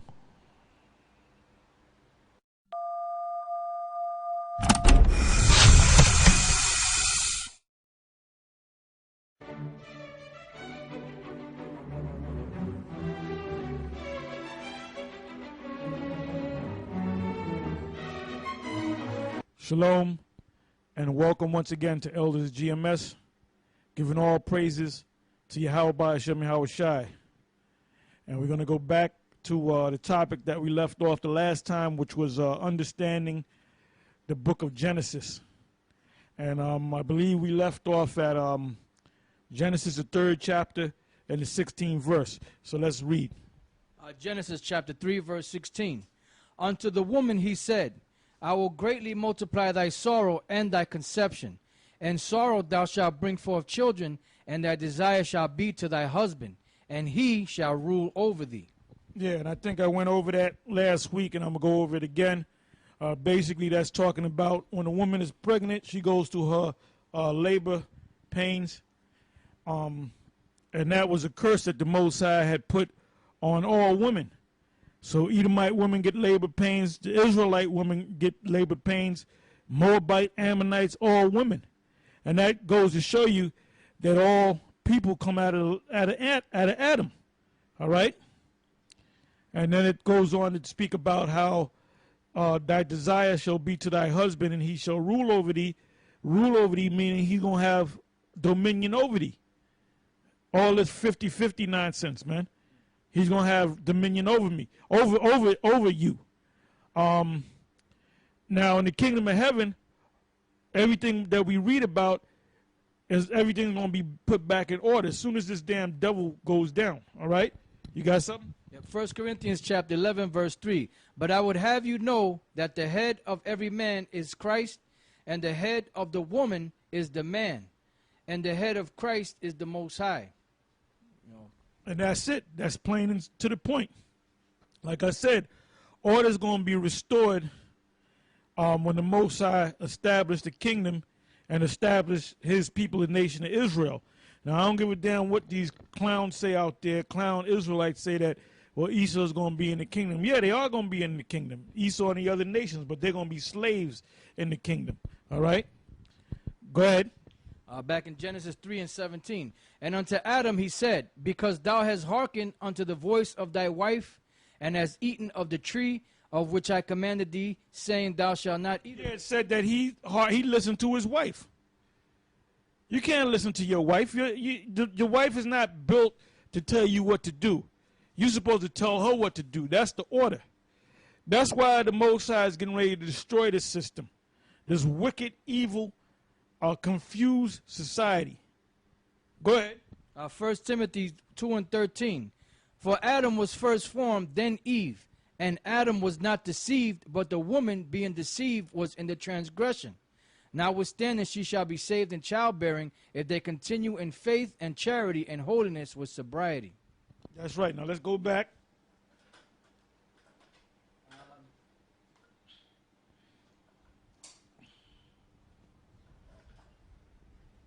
Go ahead.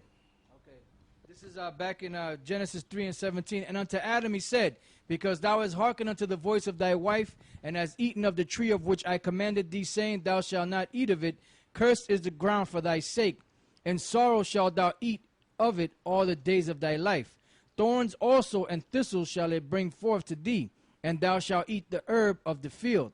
In the sweat of thy face shalt thou eat bread, till thou return unto the ground. For out of it was thou taken, for dust thou art, and unto dust shalt thou return. And Adam called his wife's name Eve, because she was the mother of all living. Unto Adam also and to his wife did the Lord power make coats of skins and clothe them. And the Lord power said, The coats of skin and clothed them is really talking about their identity. Now, they weren't being called Hebrew Israelites, but when they came back in the reincarnation, they came back in the line of Israel. Because during the time of Adam, they were called the sons of Adam, or Adama, which means the sons of the ground. Then they were called Hebrews, because you had different families of the Hebrews, and then you had a separation among the Hebrew families.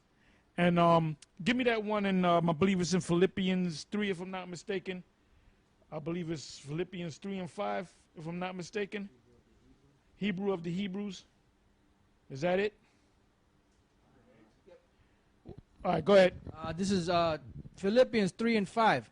Circumcised the 8th day of the stock of Israel, of the tribe of Benjamin. You know what? Start at the very top. Philippians 3 and 1. Finally, my brethren, rejoice in the Lord.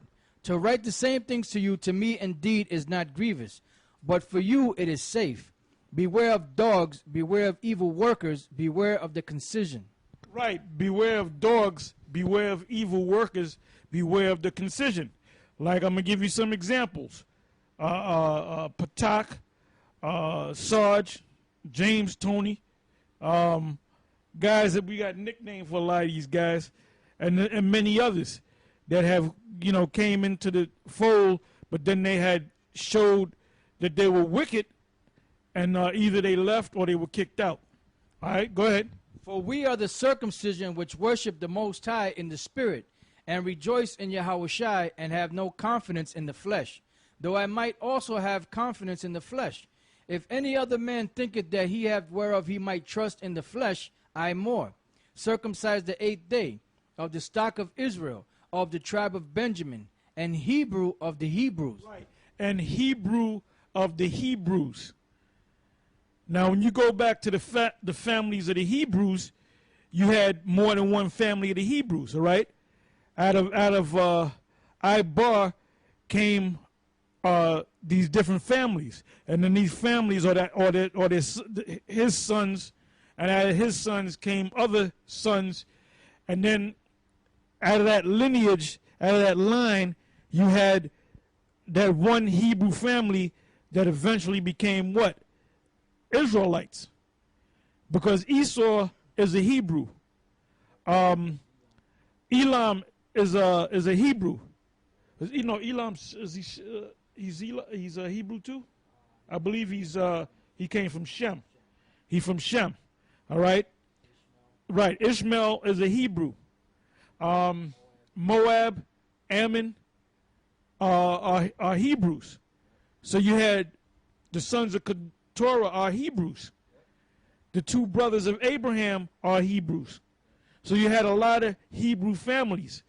So when Paul said, I am a Hebrew of the Hebrews, meaning he wasn't a Edomite Hebrew, he wasn't a Moabite Hebrew, Ishmaelite Hebrew, he was a Hebrew Israelite. So we call ourselves Israelites, but we also call ourselves Hebrew Israelites. All right, go ahead. And Hebrew of the Hebrews, as touching the law, a Pharisee.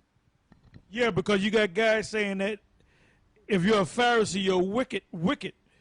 Now, Paul just said, as touching the law, a Pharisee. Paul called himself a Pharisee. So is Paul wicked? Pharisees and scribes were officers going back 2,000 years ago and before. Scribes wrote things down. You had the Levitical priests and so forth. But then you had people in that office, or Israelites in that office, that were just plain wicked. Go ahead. Concerning zeal, persecuting the church, touching the righteousness which is in the law, blameless. Okay, now let's go back to where we left off. This is back in Genesis 3 and 21. Unto Adam also and to his wife did the Lord power make coats of skin and clothe them. And the Lord power said, behold. Yeah, the coats of skin and clothed them is talking about their identity. Now, we did a special on last week on the GMS in Transit entitled, I think it was Ezekiel the 38th chapter. Was Ezekiel the 37th chapter. And basically there's a verse in there, we don't have to go into it, where it tells you about dry bones and flesh coming on those bones. Well, that's our identity of who we are. So the Most High did make a difference between the Israelites, the Edomites, the Moabites, the Hamites, and so forth. All right? Go ahead. Jeremiah 17:4. And thou even thyself shalt discontinue from thine heritage that I gave thee, and I will cause thee to serve thine enemies in the land which thou knowest not, for you have kindled a fire in my anger which shall burn forever. Right, now give me the Apocrypha and get me the 2nd Ezra, the 6th chapter. I believe it's the 54th verse. Go ahead. 2nd Ezra chapter 6 verse 54. And after these Adam also, whom thou madest Lord of all thy creatures, of him come we all, and the people also whom thou hast chosen. All this have I spoken before thee, O Lord. Yeah, the people also whom the Lord have chosen. So out of all these different people that came out of the line of Adam, there was only one group of people that the Most High had chosen. So who's going to be in the kingdom? The ones that the people that the Most High chose, which is us, the Israelites. Go ahead. And this have I spoken before thee, O Lord, because thou madest the world for our sakes. Our sakes is talking about who? The Israelites, the chosen. The Most High made the world for our sakes. Go ahead. As for the other people which also... How can you not understand that? As for the other people, who are the other people? The Edomites, the Moabites, the Ammonites, the Hamites, the Japhites, the Elamites, right, the Ishmaelites, and all the other nations. Go ahead. As for the other people which also come of Adam, thou hast said that they are nothing, but be like unto spittle, and hast likened the abundance of them unto a drop that falleth from a vessel. And now, O Lord, behold, these heathen, which have ever been reputed as nothing, have begun to be lords over us, and to devour us. But we thy people, whom thou hast called thy firstborn, thy only begotten, and thy fervent lover, are given into their hands. If the world now be made for our sakes, why do we not possess an inheritance with the world? How long shall this endure? That's right. That's right. Go ahead. Back in Genesis chapter 4, verse 22. And the Lord power said, Behold, the man is become as one of us, to know good and evil. And now, lest he put forth his hand, and take also of the tree of life, and eat and live forever. Therefore the Lord power sent him forth from the Garden of Eden, to till the ground from whence he was taken. So he drove out the man, and he placed at the east of the Garden of Eden cherubims, and a flaming sword which turned every way to keep the way of the tree of life. Yeah, when you look up the word cherubims, as a matter of fact, look it up.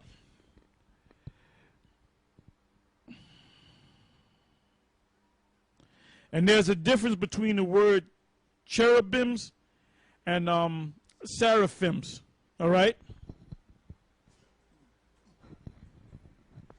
Yeah, the Hebrew word there for cherubim is karawab, which means cherub, cherubim, an angelic being, as guardians of Eden, as flanking God's throne, as an image from hovering over the Ark of the Covenant, as the chariot. They have Jehovah, but you know his name is Yahweh. Cherubim, in the theology of the Hebrews, a being of a sublime and celestial nature, in figure compounded of that of a man, an ox, a lion, and an eagle. That's pretty much it. Yeah, so it's a mighty one, a mighty angel. Go ahead. Genesis 4:1. And Adam knew Eve his wife, and she conceived and bare Cain, and said, I have gotten a man from the Lord. And she again bare his brother Abel, and Abel was a keeper of the sheep, but Cain was a tiller of the ground. Yeah, now, one thing that is important is that you look up these words. And a good tool to use is you got the blue letter. But like I said, the blue letter is a good tool to use, but it goes off at times. So sometimes you have to go to the Ben Yehudi. Sometimes you have to go to the different Bible dictionaries, and you have to kind of filter it out through the spirit, through your spiritual filter, which the Most High is working with you. It tells you in Revelation, I believe it's the 3rd chapter, the 19 verse on down. It says how the Most High going to sup with us. So it's the Most High, Yahweh Shai, the Spirit of Yahweh Shai, and the Most High that come to you, Yahweh Shai come to you in the Spirit and guide you to get these understandings as well. And the Most High set us up to bring you this understanding too. All right? Read that again. Right, it says, Genesis 4:1, and Adam knew Eve his wife, and she conceived and bare Cain, and said, I have gotten a man from the Lord. Now, when you look up that word Cain, it means like a dagger, the head of a spear, something that sticks you and kill you, thrusts you and kill you.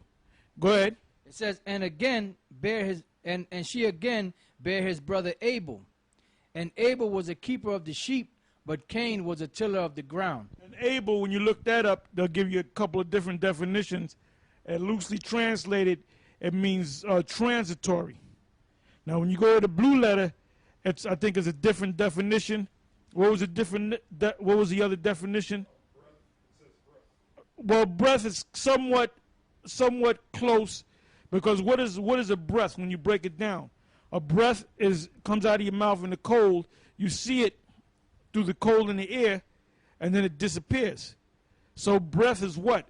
Also transitory. That's where you get the word transit, like the bus system, the train system. They're all called transit because you're waiting to get on this train or this bus, and it comes for a couple of seconds. You get on there and it goes. That's why if you run, you'll miss the bus or you'll miss the train, because it's transitory. All right.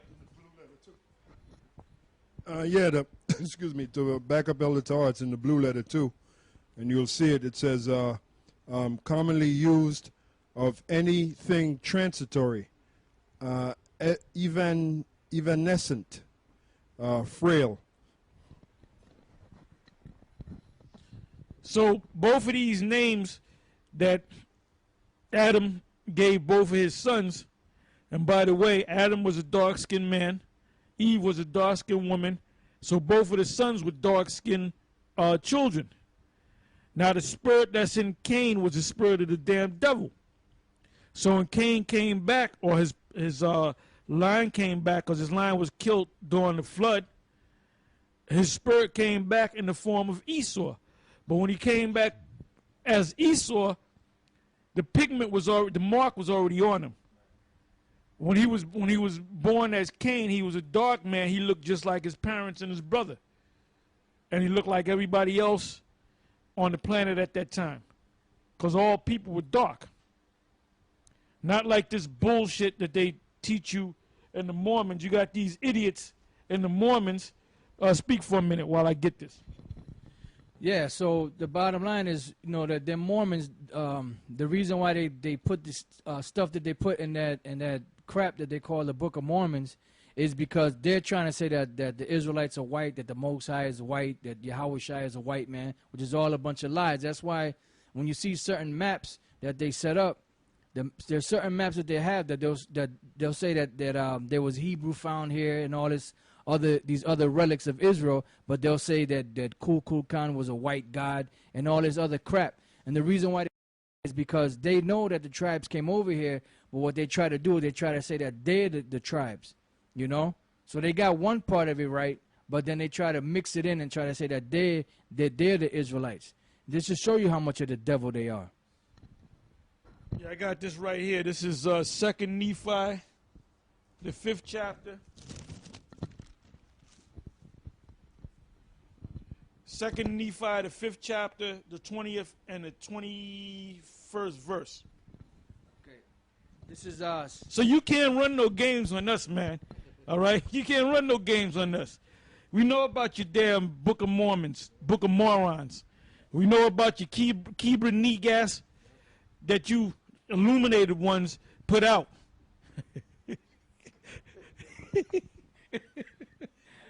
Yeah.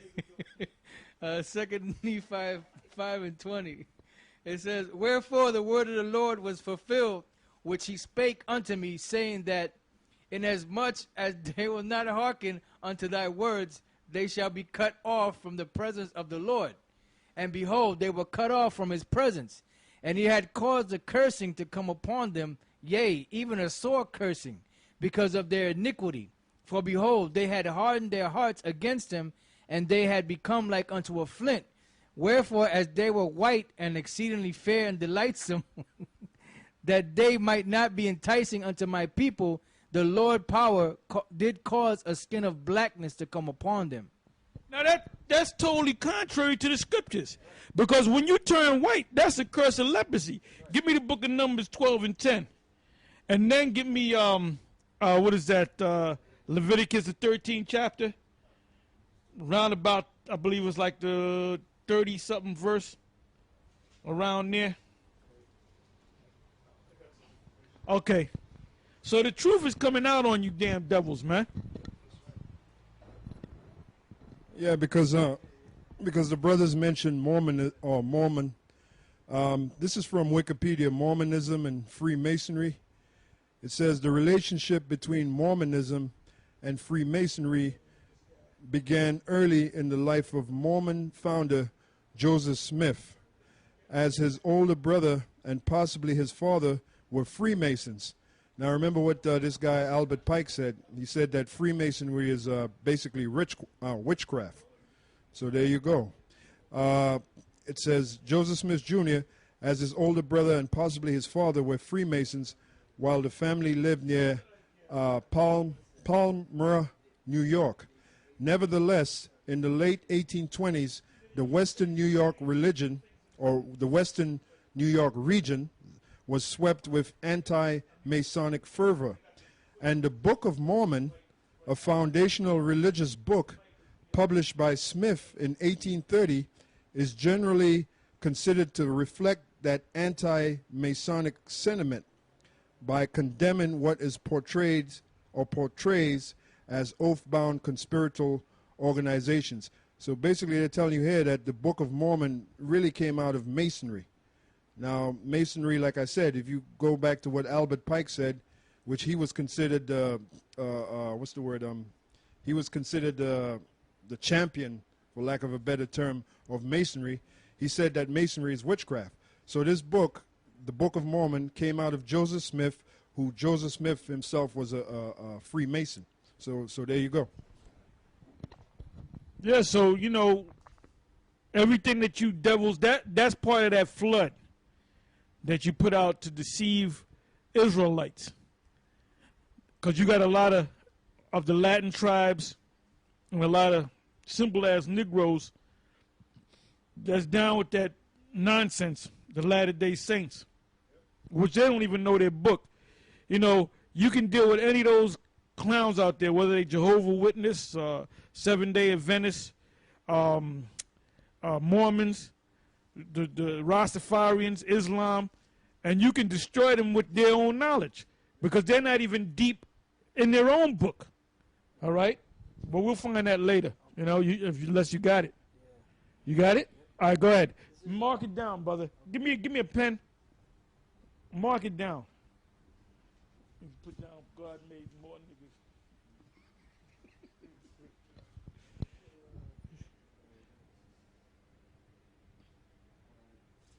Put curse of blackness came off or whatever. And put that precept at that one to lead to that one. From 2 Nephi.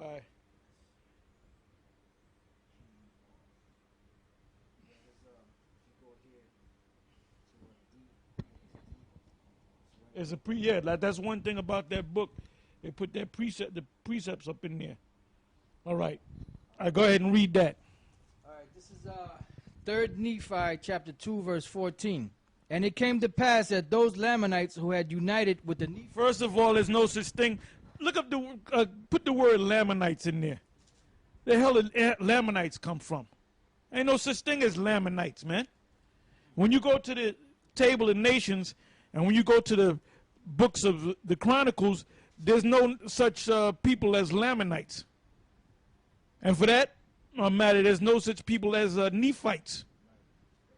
So that's more madness that the illuminated ones put out to confuse the people. But like it says in Matthew 24, they're not going to deceive the very elect. If it were possible, they would deceive the very elect, but it's not possible. So all that stuff is nothing to us. We just, you know, you just like pushing the fly off you, man. Yeah, in Wikipedia, Lamanite, it says, according to the Book of Mormon, a Lamanite is a member of a dark-skinned nation of indigenous Americans that battle with the light-skinned Nephite nation. Although mainstream archaeologists, geneticists, and historians do not recognize the existence of Lamanites. And yeah, reading it again, it says Lamanite from the Wikipedia Free Encyclopedia. According to the Book of Mormon, a Lamanite is a member of a dark-skinned nation of indigenous Americans that battle with the light-skinned Nephite nation. Although mainstream archaeologists, geneticists, and geneticists and historians do not recognize the existence of Lamanites, adherents of the Latter-day Saint movement typically believe that the Lamanites comprise some part, if not the entirety, of the indigenous peoples of the Americas and the Polynesian people. You know what? Hold that tab up there because I want to get a copy of that. We're going to get into this downtown too. Like this stupid idiot Bubble-Eyed Blackfish that clearly sold out. You know, he sold out, Comfy sold out, and you don't see Comfy no more because everybody knows he sold out, you know?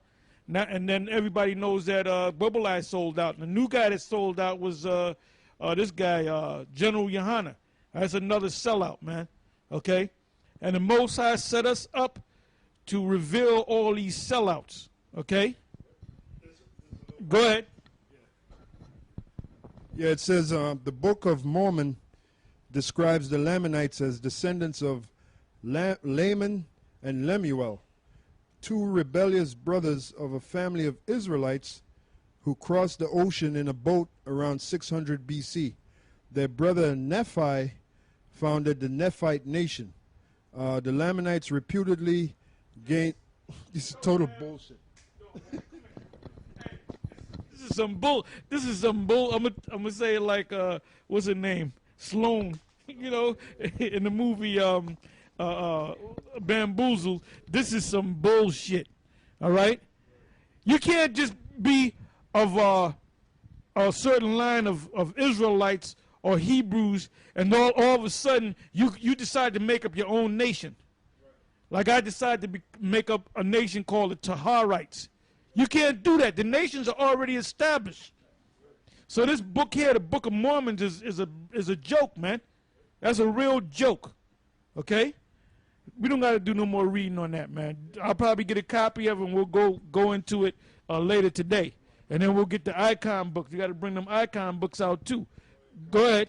This is 3 Nephi 2 and 14. Boy, them Edomites, they better get out of town, man, because we're going to get them today. Go ahead.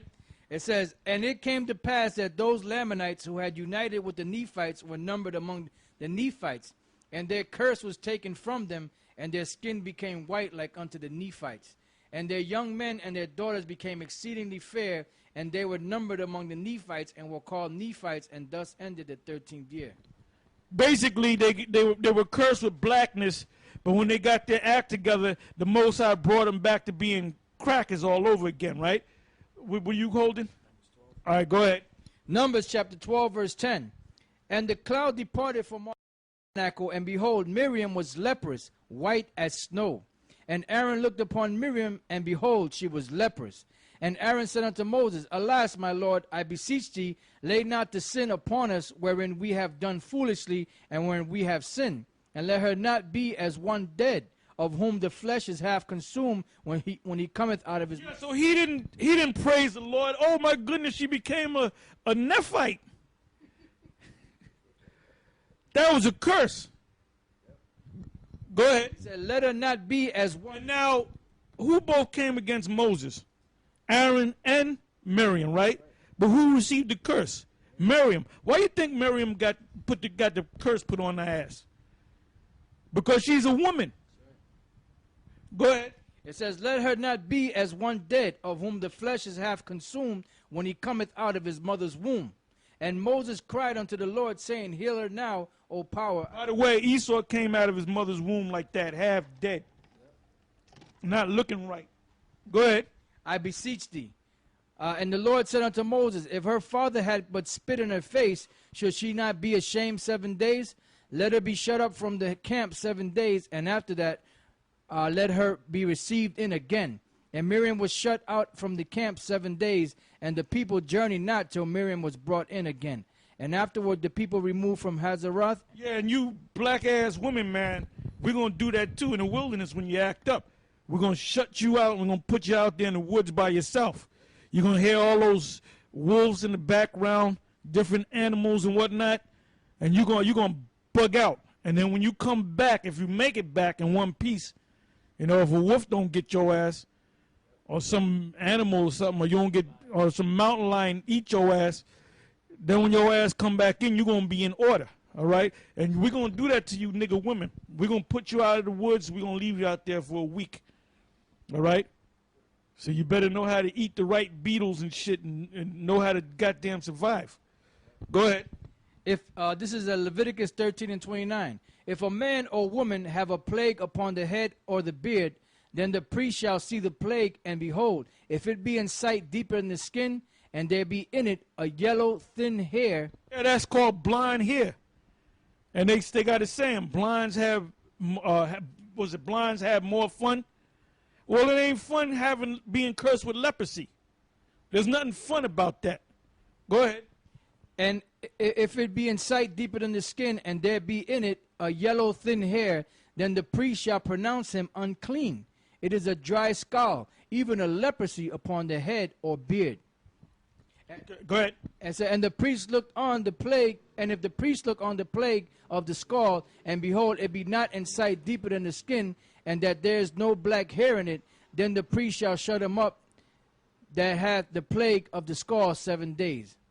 And in the 7th day the priest shall look on the plague, and behold, if the scald spread not, and there be there be in it no yellow hair, and the scald be not in sight deeper in the skin, he shall be shaven, but the scald shall he not shave, and the priest shall shut him that had the scald 7 days more.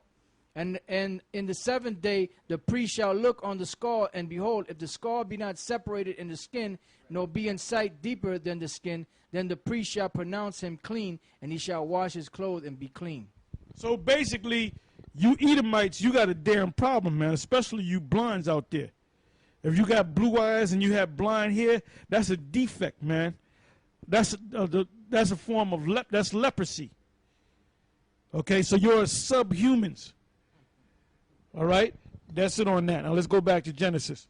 All right, this is Genesis, back in Genesis 4 and 2. And she again bare his brother Abel, and Abel was a keeper of the sheep, but Cain was a tiller of the ground. And in process of time it came to pass that Cain brought of the fruit of the ground an offering unto the Lord. And Abel he also brought of the firstlings of his flock, and of the fat thereof. And the Lord had respect unto Abel and to his offering, but unto Cain and to his offering he had not respect. And Cain was very wroth, and his countenance... Yeah, well, why didn't the Lord have respect for him? Read that part again. What did he do? It says, and Abel, and in process of time it came to pass that Cain brought of the fruit of the ground an offering unto the Lord. You were supposed to bring certain animals and sacrifice them, which Abel did, and you didn't. Now, Go from there. Get me the book of, you know what I want, Psalms. Psalm 50 and 16. And then also get me Isaiah 26 and 10. Because you in the land of Israel, you made it to the land through the Rothschilds. And what do you got over there? You got kosher pigs, you got Pink City, you got gay parades, you got all kind of madness. So you got the land, you have the whole world thinking that you're the real Jews, and that you in the land, you calling yourself the Israelites or the Jews, but then look at what you're doing over there. So that proves right there that you can't be in our kingdom. You can't be side by side by us. You're going to have to be working out in the field and getting a foot in your ass. Go ahead. Psalms chapter 50, verse 16. But unto the wicked the Most High saith, what hast thou to do to declare my statutes? Yeah, the wicked is talking about Esau, as we all should know. Go ahead. Or that thou shouldest take my covenant in thy mouth. Yeah, because you go to these temples and you bring out the Torah, right? And you read from the Torah and you get the Torah blessing, and you do the Shemais and all that. Shemai, Eloheinu, the way your idiots do it. But you know what? You ain't getting no blessing from the Most High. Because you first of all, you're devils. That's in your spirit. And just because you have some form of Hebrew and you in the land, that don't mean you're going to get a blessing, man. When the kingdom comes, you're going to get destroyed. First of all, you go into slavery, and then after a time of slavery, you're going to be exterminated. Go ahead. Or that thou shouldest take my covenant in thy mouth, seeing... Because you don't keep the laws. There's one kid, this little so-called Jewish kid, and they even got it on tape. This other so-called Jew, grown man, took this kid and chopped his ass up. And took part of the bodies is in Brooklyn, I believe. Part of the body parts was in a damn dumpster like 2 blocks down. And then the other body parts was in this guy's freezer. And this guy's a so-called Jew. So you are straight up devils, man. And they're not calling him a devil. They're not calling him a monster.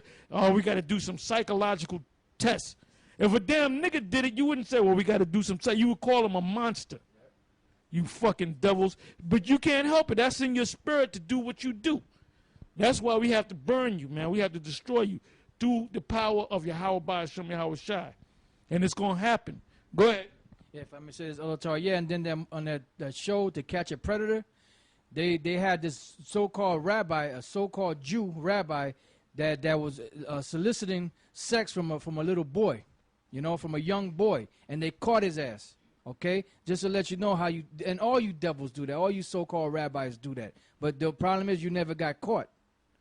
This is Psalms 50 and 17. Seeing thou hatest instruction and castest my words behind. And then you got idiots out there like Uncle Ruckus. He's at the top of the list. I mean, this guy's he's truly that's a cartoon character, but he's truly Uncle Ruckus, man. They made that character out of him, man. Go ahead. It says, seeing, or that thou shouldest take my covenant in thy mouth, seeing thou hatest instruction, and castest my words behind thee. When thou sawest a thief, then thou consentedest with him. Seest thou hatest instruction, and castest my words behind thee. Go ahead. When thou sawest a thief, then thou consentest with him, and hast been partakers with adulterers. Thou givest thy mouth to evil, and thy tongue frameth deceit. Thou sittest and speakest against thy brother. Thou slanderest thine own mother's son. These things hast thou done, and I kept silence. Thou thoughtest that I was altogether such an one as thyself. But I will reprove thee and set them in order before thine eyes. Who's the them? Israel. What is the Most High going to do? He's going to reprove you Edomites, the wicked, and he's going to set them, the Israelites, in front of your eyes. So when you see the different camps all around the world and around Babylon, that's a fulfillment. All right. So the average Joe the cop, he don't know what's going on. The average cracker that goes shopping, walk down the street and see you, he don't know what the hell is going on. But the elite know exactly what's going on. The Rothschilds, the warlocks, the super rich families of the earth, they know exactly what's going on. And they go into these scriptures and they say, yep, this is being fulfilled. So what they're doing now, they're going to certain guys and paying them off. And these guys are not men of the Lord anyway. They're actors, like this guy, General Yohana. What's this other dude? This other Bubble-Eyed Blackfish. What's the other dude? Zabak. You know, them guys are all paid off, man. Now, I'm telling you that y'all all got paid off. Now, you prove me wrong. Go ahead. This is Isaiah 26:10. Let favor the wicked, yet will he not learn righteousness. And You got clowns out there like number one on the list. You got Uncle Ruckus. He's up there talking about there's certain Edomites are going to be saved. He did a whole series called Esau Saved in the Bible or something like that. He's not playing with a full deck, man. And I know they didn't pay him off. Why would you pay him off? Nobody listens to him. He's just a bugged out individual, man. You know what, man? Satan don't even want you, man. You really doing bad when Satan don't want your ass. Go ahead. It says, let favor be showed to the wicked, yet will he not learn righteousness. In the land of uprightness will he deal unjustly. And aren't you in the land of uprightness in the land of Israel? What are you doing over there in the land of Israel? You being wicked as hell, man. You talking about I'm a bless a pig and it's going to become kosher. And then you got these gay parades. You got sex change operations over there. You got transvestites. You got all manner of, and then a lot of them rabbis, or I'll say all of them, they have sex with little boys, just like your Roman Catholic priests. Go ahead. It says, and will not behold the majesty of the Lord. Lord, when thy hand is lifted up, they will not see. But they shall see and be ashamed for their envy at the people. Yea, the fire of thine enemies shall devour them.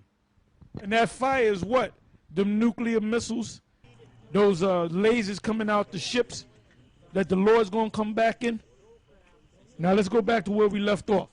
Genesis 4:4. And Abel he also brought of the firstling of his flock and of the fat thereof, and the Lord had respect unto Abel and to his offering. But unto Cain and to his offering he had not respect. And Cain was very wroth, and his countenance fell. And the Lord said unto Cain, why art thou wroth, and why is thy countenance fallen? If thou doest well, shalt thou not be accepted? Yeah, because Esau do something dead wrong, and then when he gets checked, he got an attitude about it. That's why he has to be destroyed. That's why he has to be liquidated. That's why he has to be exterminated. Go ahead.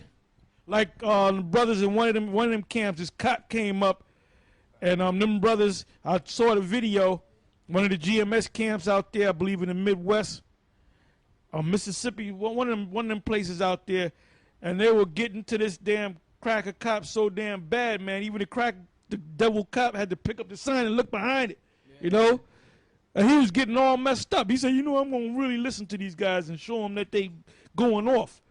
And them brothers were getting into that damn devil. I know when that devil went home, he couldn't go to sleep. He couldn't go to sleep. Go ahead. It says, if thou doest well, shalt thou not be accepted? And if thou doest not well, sin lieth at the door. And unto thee shall be his desire, and thou shalt rule over him. Yeah, thou shalt rule over him is talking about the spiritual demon Satan. That's your daddy, man. The spiritual demon Satan. Go ahead. And Cain talked with Abel his brother. And it came to pass, when they were in the field, that Cain rose up against Abel his brother and slew him. And the Lord said unto Cain, where is Abel thy brother? And you know, you always like to talk about the first man on the top of the Himalaya mountains, the first man in space, the first man to hit so far on the bottom of the sea, the first man that did this. Well, guess what? You're the first damn murderer, man. Go ahead. And the Lord said unto Cain, where is Abel thy brother? And he said, I know not. Am I my brother's keeper? And he said, what hast thou done? The voice of thy brother's blood crieth unto me from the ground. And now art thou... Now what does that mean? What does that mean? Give me Revelation, the 6th chapter, and I believe it's the 9th verse. Go ahead. Revelation chapter 6, verse 9. And when he had opened the 5th seal, I saw under the altar the souls of them that were slain for the word of the Most High. So when did that happen? Go back 2,000 years ago. when they slain the apostles. When they slain the apostles, they when they went into the spirit world, they complained to the Most High for justice. So the same thing happened when Cain slew Abel. When he went into the spiritual realm before the Most High, he complained for justice. Go ahead. It says, and for the testimony which they held, and they cried with a loud voice, saying, How long, O Lord, holy and true, dost thou not judge and avenge our blood on them that dwell on the earth? Yeah, because now were they out of order for saying that? No, they wasn't out of order. So are we out of order for asking the Most High to destroy this place? Hell no. Now where do we leave off at? Genesis. Go ahead. Genesis 4 and 11. I'm sorry, 10. And he said, What hast thou done? The voice of thy brother's blood crieth unto me from the ground, and now art thou cursed from the earth. And blood means the spirit. It ain't actually talking about blood that comes out your body. It's talking about the spirit. Go ahead. It says, And now art thou cursed from the earth, which hath opened her mouth to receive thy brother's blood from thy hand. When thou tillest the ground, it shall not henceforth yield unto thee her strength. Yeah, that's why now you have to use them damn GMOs,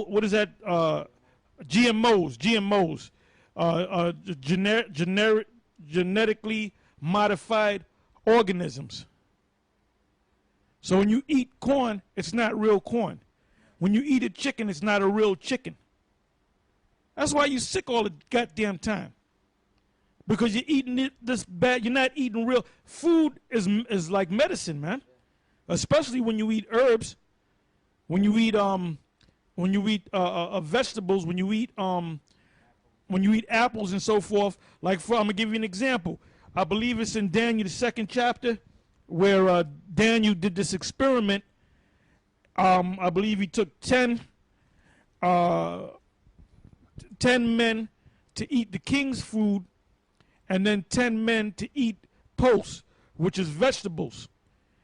And the ones that ate the pulse was, you don't know what it is exactly, I believe it's the 2nd chapter. All you got to do is put the word pulse right in the box up there. You see that? Yeah, the box. It's in the 1st chapter. I'm sorry, it's in the 1st chapter. All right, go ahead. Was it 10? Yeah. All right, go ahead. This is Daniel chapter 1. And key on that word, Daniel 1 verse 10. Key on the word pulse. Let's see what the Hebrew word there is. Go ahead. I'll start at 9. Daniel 1 and 9. Now the Most High had brought Daniel into favor and tender love with the prince of the eunuchs. And the prince of the eunuchs said unto Daniel, I fear my lord the king, who hath appointed your meat and your drink. For why should he see your faces worse liking than the children which are of your sort? Then shall you make me endanger my head to the king. Then said Daniel to Melzar, whom the prince of the eunuchs had set over Daniel, Hananiah, Mishael, and Azariah. Which is their Babylonians' names was Shadrach, Meshach, and Abednego. Go ahead. Prove thy servant, I beseech thee, 10 days, and let them give us pulse to eat and water to drink. Then let our countenances... That's why I'm always drinking water. And I never get sick, you know? And I eat a lot of vegetable. I eat that meat too, but I like to eat a lot of vegetables, man. You know? You never get sick. Go ahead. It says, Then let our countenances be looked upon before thee, and the countenance of the children that eat of the portion of the king's meat. And as thou seest, deal with thy servants. So he consented to them in this manner, and proved them 10 days.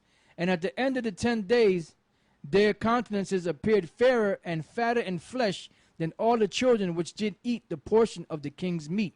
Thus Melzar gave the portion of their meat and the wine that they should drink, and gave them pulse. Yeah, so they were eating that rich food. You know, the king got that money and that power. He's going to eat that rich food. Royal dainties. All right? Go ahead. Yeah, in Daniel 1 and 12, we're going to look at the word pulse in the Hebrew. The word there is zara'ain. Zara'ain, which means vegetables. Vegetables, herbs, vegetable food. Yeah, that's pretty much it. That's it. You know, and Jake, they have a lousy diet, man. You know, they eating that crap, nothing but goddamn crack, man. Crap all day. And that's why these niggas is always in the damn hospital, man. That's why you see a lot of Jakes out there limping down the street, bent over, back with a cane, back all messed up, man. You know? Go ahead.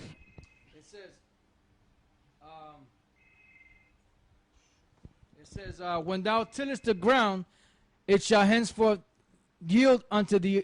When thou tillest the ground, it shall not henceforth yield unto thee her strength.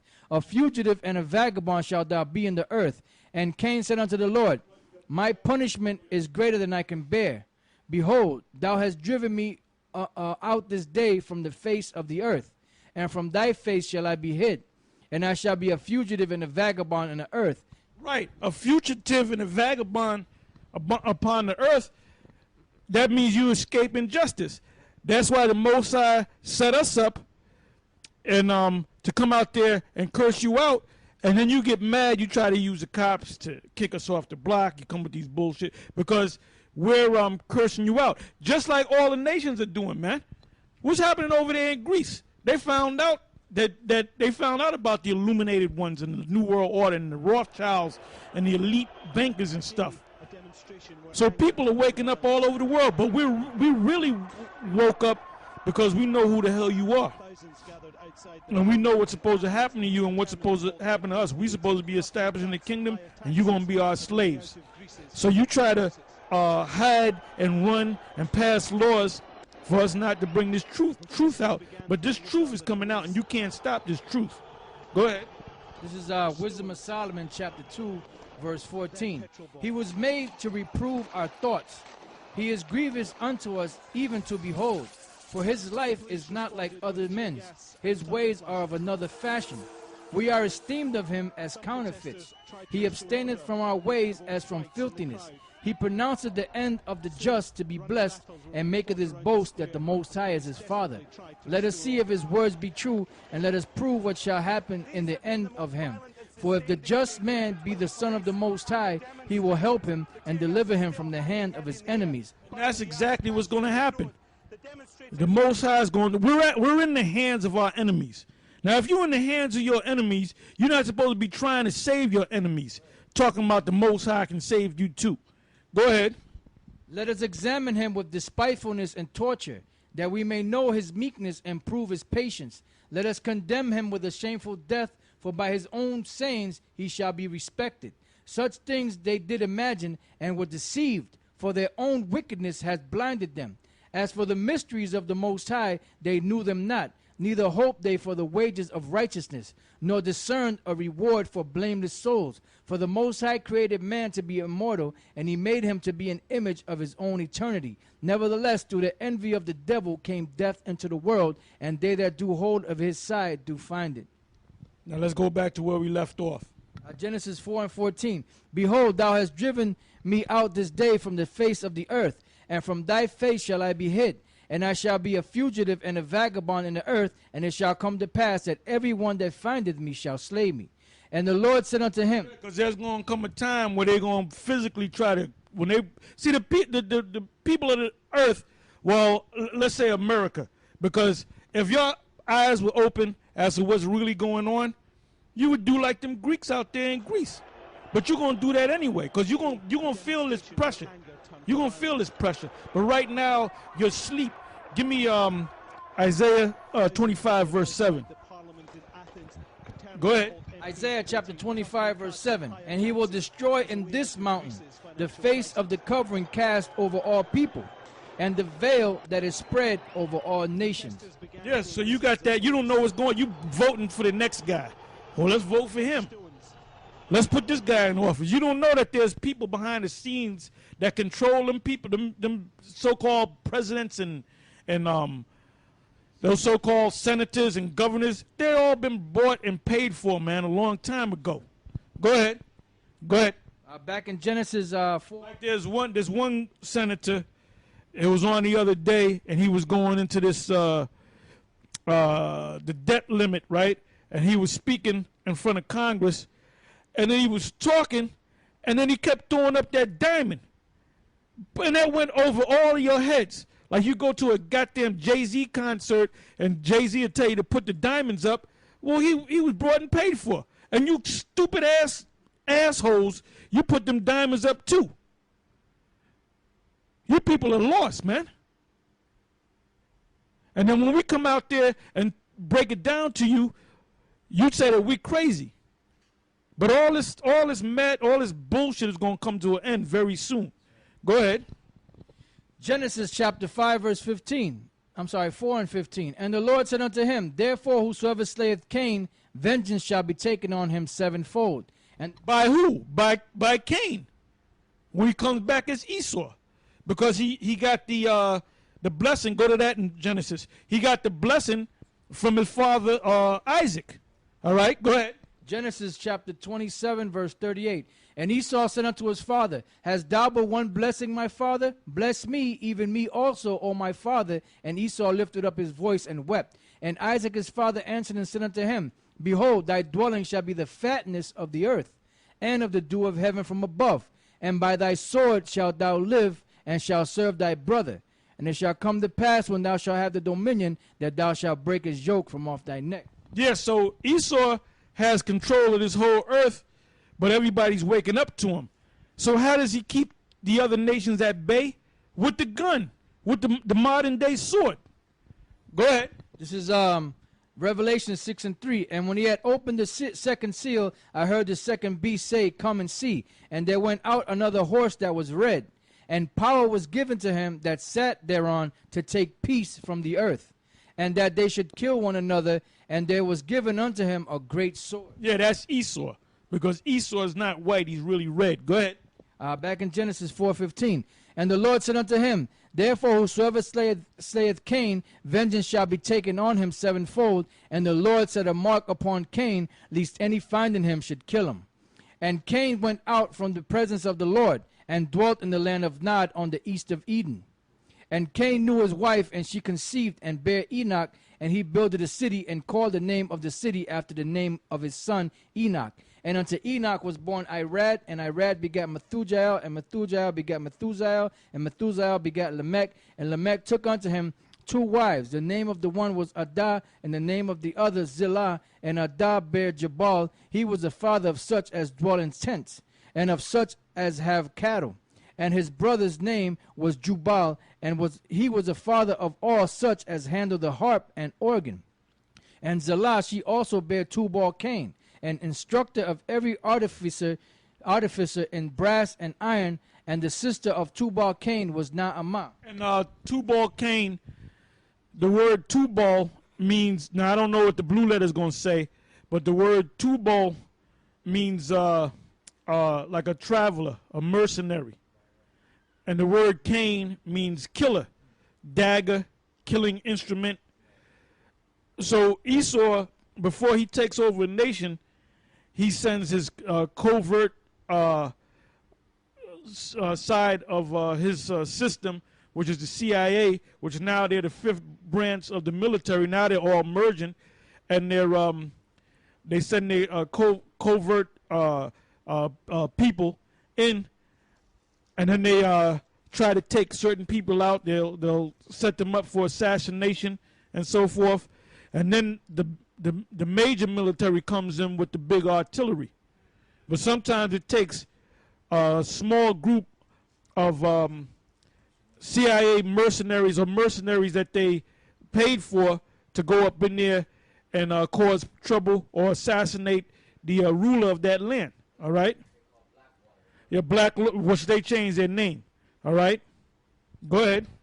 This is verse 23. And Lamech said unto his wives, Adah and Zillah, Hear my voice, ye wives of Lamech. Hearken unto my speech. For I have slain a man to my wounding, and a young man to my hurt. If Cain shall be avenged sevenfold, truly Lamech 70 and sevenfold. And Adam knew his wife again, and she bare a son, and called his name Seth. For the Most High, said she, hath appointed me another seed instead of Abel, whom. And to Seth, and to him also there was born a son, and he called his name Enos. Then began men to call upon the name of the Lord. Yeah, and the men that called upon the name of the Lord was who? The sons that came out of Seth, on Seth's side. All right, Seth and Enos. Look up the word Seth and Enos.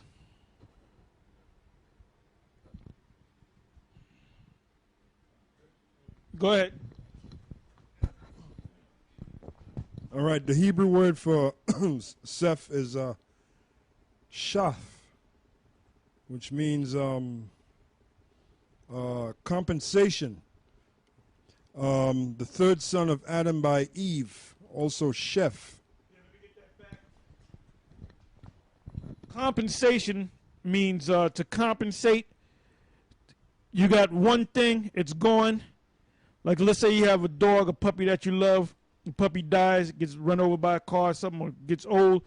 You want to cheer the person up. You get another dog that looks like that dog, and after a while, you associate with the new dog with the old dog, you know, and you might give the dog the same name or not, you know. So the same thing when Abel was killed by his brother Cain, his wicked brother Cain, the Most High set up Seth, which that's Abel coming back all over again. All right? So he was there for a minute, went into the spiritual world, and came back again. All right?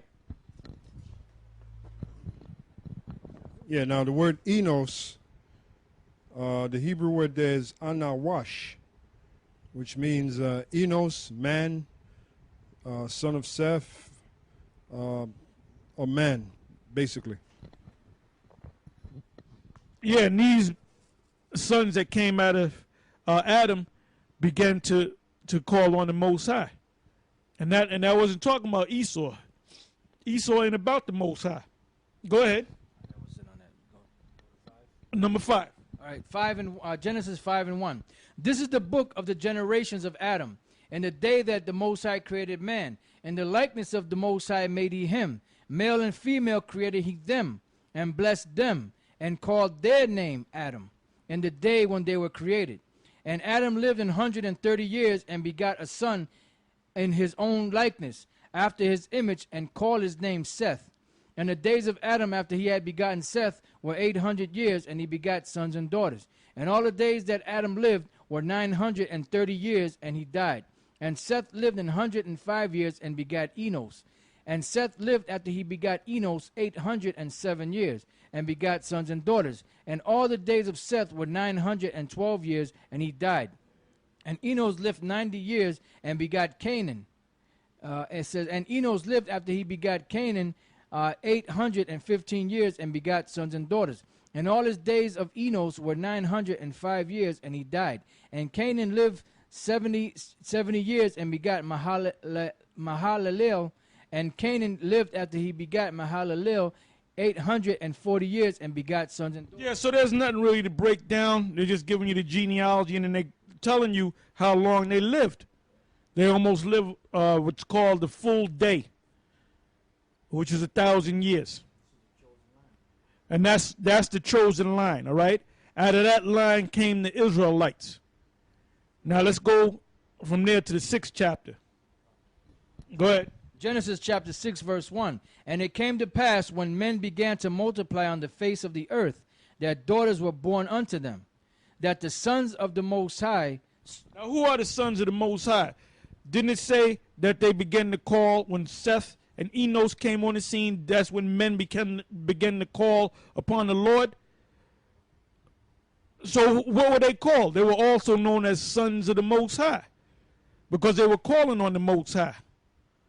So that's not talking about angels. You got these idiots that make this thing like some mystical thing where the angels came down. Are the angels the sons of the Most High? Yes. But are men on the earth, a certain group are chosen men on the earth, sons of the Most High as well? Yes. Are we sons of the Most High? Yes. Is Esau a son of the Most High? He's a son of the devil. Go ahead.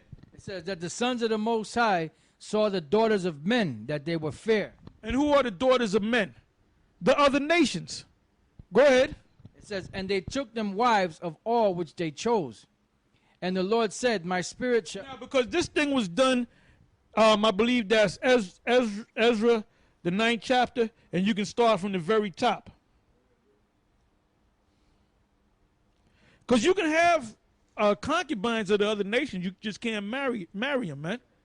Go ahead. Ezra chapter 9, verse 1. And in the kingdom, we're going to have concubines. Did not, when Esau had us in slavery, sleep with our women? And we knew about it? So you think we ain't going to sleep with them Edomite women?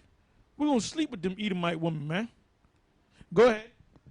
Ezra 9 and 1. Now when these things were done, the princes came to me, saying, the people of Israel and the priests and the Levites have not separated themselves from the people of the lands, doing according to their abominations, even of the Canaanites, the Hittites, the Perizzites, the Jebusites, the Ammonites, the Moabites, the Egyptians, and the Amorites.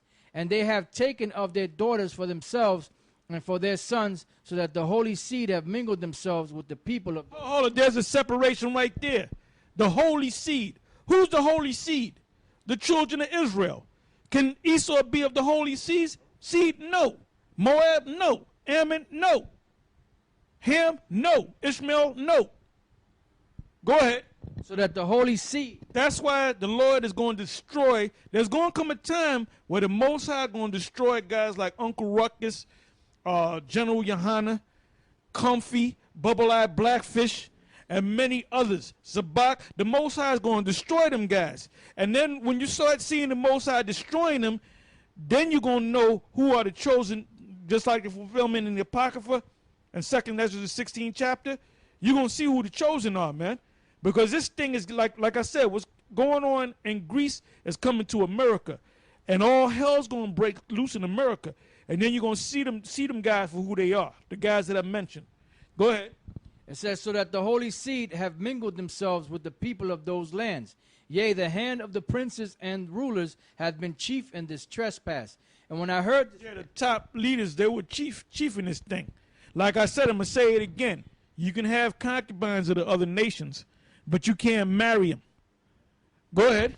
And when I heard this thing, I rent my garment and my mantle and plucked off the hair of my head and of my beard and sat down astonished. Then there were assembled unto me every one that trembled at the words of the Most High power of Israel, because of the transgression of those that had been carried away, and I sat astonished until the evening sacrifice. Yep, so he was mad as hell. All right, now let's go back to where we left off. All right, Genesis chapter 6, verse 2. That the sons of the Most High saw the daughters of men. The sons of the Most High are Israel. How do we know that? Yah Allah. Yahi, Shah, prince. What is another name for a prince? Son of a king. Who's a king? The Most High. Allah is power, God. Son of God. Prince of God. Go ahead. Saw the daughters of men, that they were fair, and they took them wives of all which they chose. And the Lord said, my spirit shall not always strive with man, for that he also is flesh, yet his days shall be 120 years. There were giants in the earth. And now remember when we read in the 5th verse, 5th chapter, that Adam lived to be 930. We didn't read about Methuselah. Methuselah lived to be 969. Some of them lived to be 900, 905, 800, and 50, 890, so forth and so on. So the Most High cut that down. There's something inside of your body, a gland in your body, or organ in your body that the Most High can tap into and make you live to be 900 years old, make you live to be 1,000 years old. So the Most High, Yahweh Bashem Yahweh Shai, tapped into that body and switched it to 120. Now this devil Esau, he trying to make it with his science to have people live to be 500. People can't live to be 500, man. Only the Most High can do that. The Most High can tap into your body and make you live to be 500 years old. and be in health too. And be 349 years old and being perfect and run up a daggone hill. So this devil Esau is trying to be like the Most High. He ain't going to be like the Most High. Your science is not going to come to the level of the Most High. Go ahead. Yeah, Noah didn't start having children until 500 years old. There were giants in the earth in those days, and also after that, when the sons of the Most High came in unto the daughters of men, and they bare children to them, the same became mighty men, which were of old, men of renown.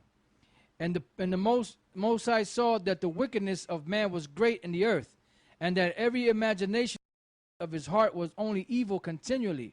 And it repented the Lord that he had made man on the earth, and it grieved him at his heart.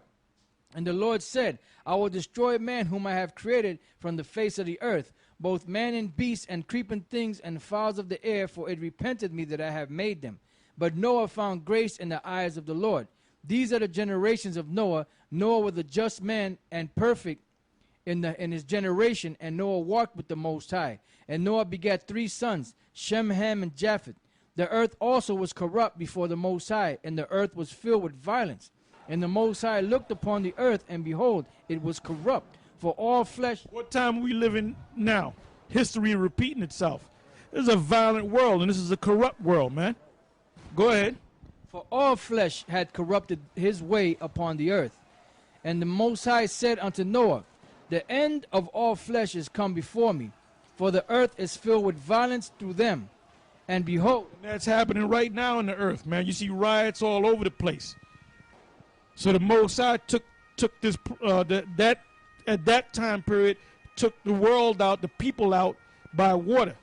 When he comes this time, he's going to take the world out by fire. Go ahead. And behold, I will destroy them with the earth. Make thee an ark of gopher wood. Room shalt thou make in the ark, and shalt pitch it within and without with pitch. And this is the fashion which thou shalt make it of. The length of the ark shall be 300 cubits, the breadth of it 50 cubits, and the height of it 30 cubits. A window shalt thou make to the ark, and in a cubit shalt thou finish it above. And the door of the ark shalt thou set in the side thereof. With lower, second, and third stories shalt thou make it. And behold, I, even I, do bring a flood of waters upon the earth to destroy all flesh, wherein is the breath of life from under heaven. And everything that is in the earth shall die. It says, but with thee will I establish my covenant, and thou shalt come into the ark, thou and thy son and thy wife and thy sons' wives with thee. And of every living thing of all flesh, 2 of every sort, shalt thou bring into the ark, to keep them alive with thee. They shall be male and female, of fowls after their kind, and of cattle after their kind, of every creeping thing of the earth after his kind. 2 of every sort shall come unto thee, to keep them alive. And take thou unto thee all of the food that is eaten, and thou shalt gather it to thee, and it shall be for food for thee and for them. Thus did Noah according to all that the Most High commanded him, so did he. Yeah, and with that was the end of the 6th chapter, and we'll continue with the 7th chapter. And some of these chapters we're going to skip because it's not too hard to break down, but there's some chapters that are hard to break down. All right? So with that, I'm going to say shalom.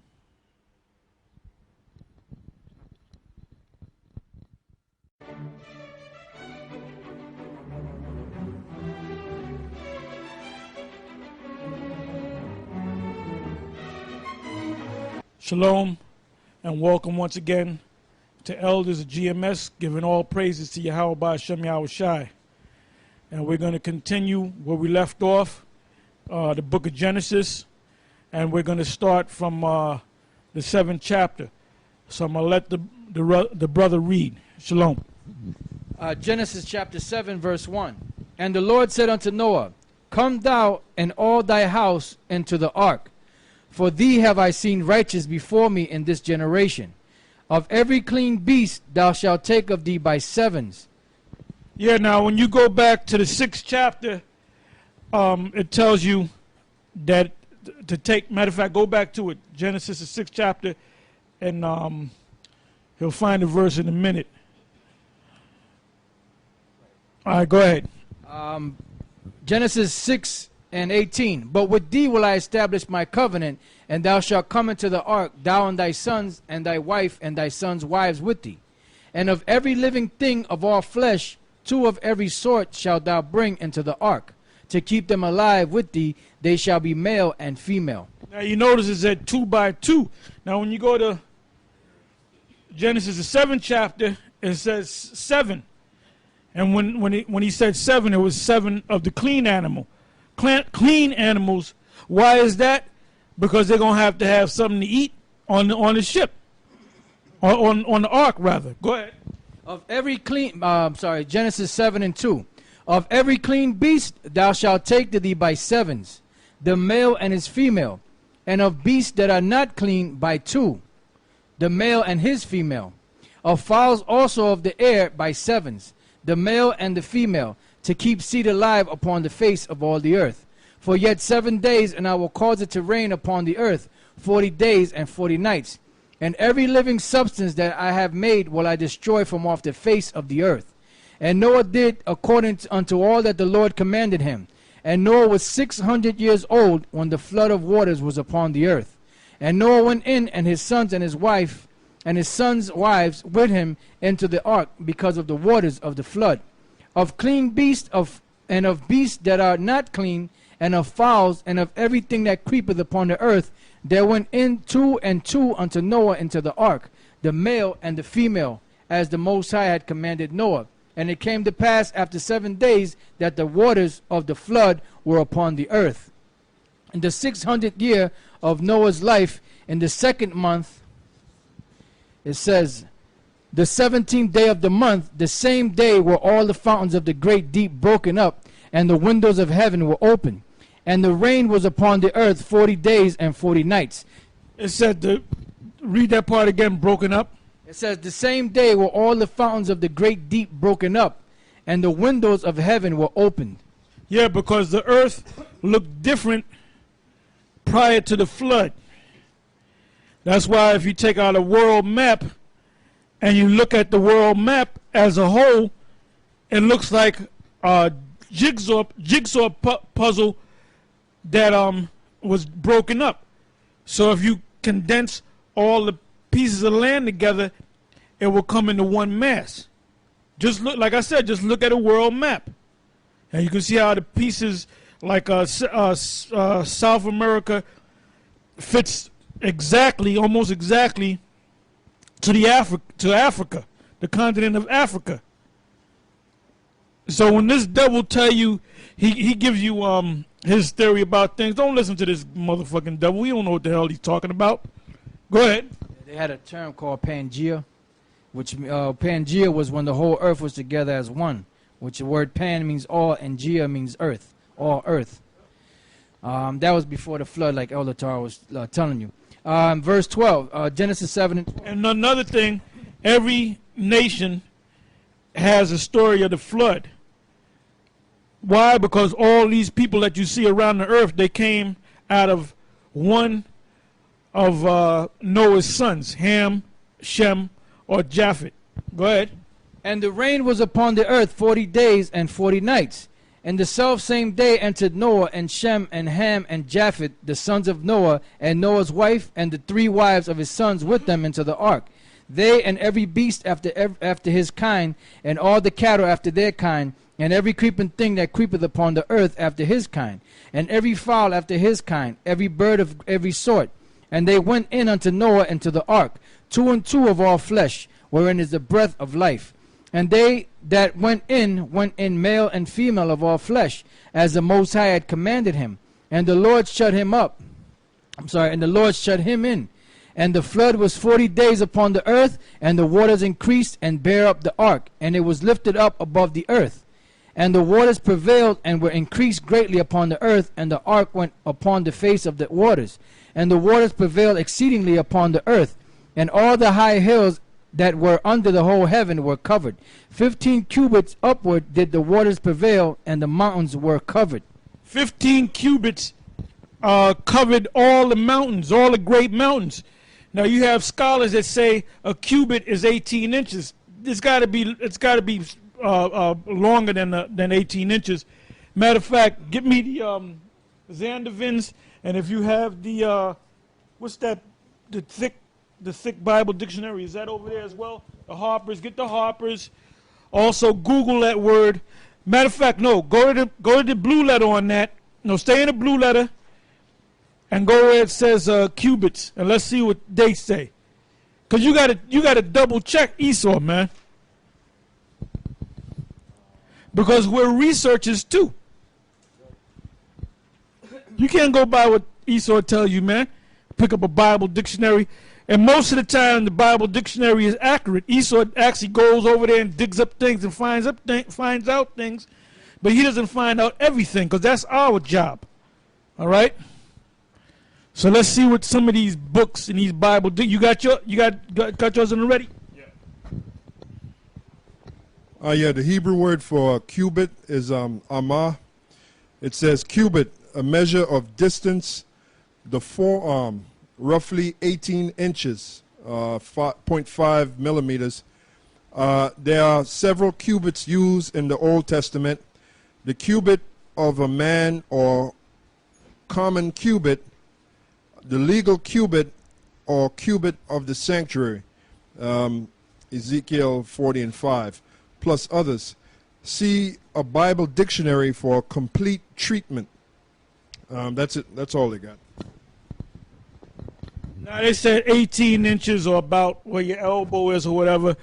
Now I take from my elbow to my hand times 15. It says that 15 cubits cover the highest mountain. So these devils went off. Now what does this say? This one, the Harper's Bible Dictionary says cubit, the standard ancient Near Eastern linear measure. Theoretically, it encompassed the distance from the elbow to the tip of the middle finger, about 17.5 to 20 inches. See also weights and measures. So now, that's about 20, let's round it off to 20 inches, right? 20 inches times 20 inches times 10 is 200 inches, right? And five more cubits would be, what is it, 200, 300 inches, which when you break it up into yards, that's about 10 yards? Something like that. When you go into the inches, I think it's about 10 yards, if I'm not mistaken. So you're telling me 10 yards? Let's say it's 100 yards. 100-yard height.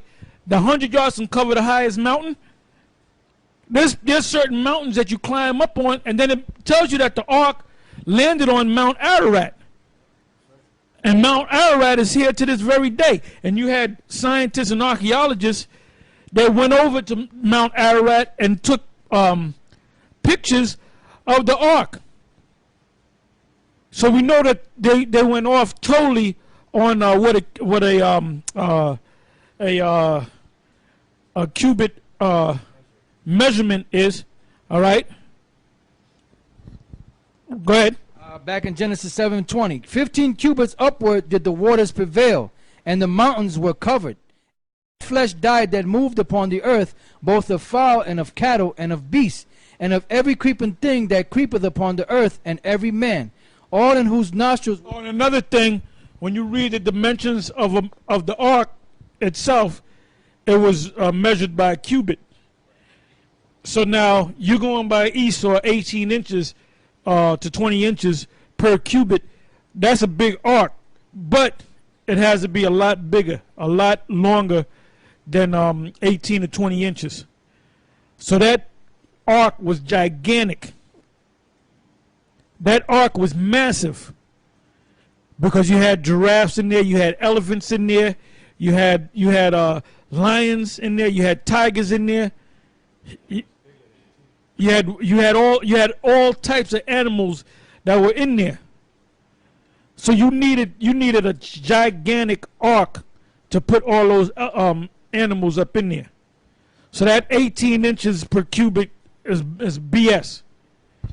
Go ahead. It says, and all flesh died that moved upon the earth, both of fowl and of cattle and of beasts and of every creeping thing that creepeth upon the earth, and every man, all in whose nostrils was the breath of life. Of all that was in all of whose nostrils were the breath of life. That's twofold. The breath of life is you actually breathe, and the breath of life is also, which Adam received, was the knowledge of the Most High. He gave him the knowledge of a man, to know, eventually to know good from evil. Now, all the creatures were destroyed. Man was destroyed too. So that proves to you, when you go back to Genesis, the first chapter, about all the creatures that moveth, is talking about man too, and the animals. Go ahead. Of all that was in the dry land died, and every living. Yeah, because what about did he bring whales on the ship? Did he bring any type of fish on the ship? No, because they were doing just fine in the water. Ain't no flood gonna mess with them. They live underwater. Go ahead. And every living substance was destroyed, which was upon the face of the ground. Which was upon the face of the ground, not in the waters. Go ahead. Both man and cattle, and the creeping things, and the fowls of the heaven, and they were destroyed from the earth. And Noah only remained alive, and they that were with him in the ark. And the waters prevailed upon the earth 150 days. Genesis 8:1. Which is about 3 months. Go ahead. I'm sorry. 5 months. All right, it says, and the Most High remembered Noah and every living thing and all the cattle that was with him in the ark. And the Most High made a wind to pass over the earth, and the waters assuaged. And the fountains also of the deep and the windows of heaven were stopped. There's under the ocean. There's bodies of water inside when you go to the bottom of the ocean, there's bodies of water that the Most High can allow to come up on the earth. So that's one thing that flooded the earth. And then it said, when you gather a bunch of clouds and it rains, it brings a lot of rain. But the Most High opened up the windows of heaven, so the Most High caused waters from the heavens, from space, to come down on the earth. Go ahead. And the windows of heaven were stopped, and the rain from heaven was restrained, and the water. Like this devil, this so-called white man, this cracker, this piece of shit, this Edomite. You know, he likes to say that there's no such thing as the Most High, and you know everything has a logical explanation, and you know science is over the Most High in the Bible. Well, when there's a major flood, Esau can't do a damn thing. Esau hasn't found the technology to stop a tornado.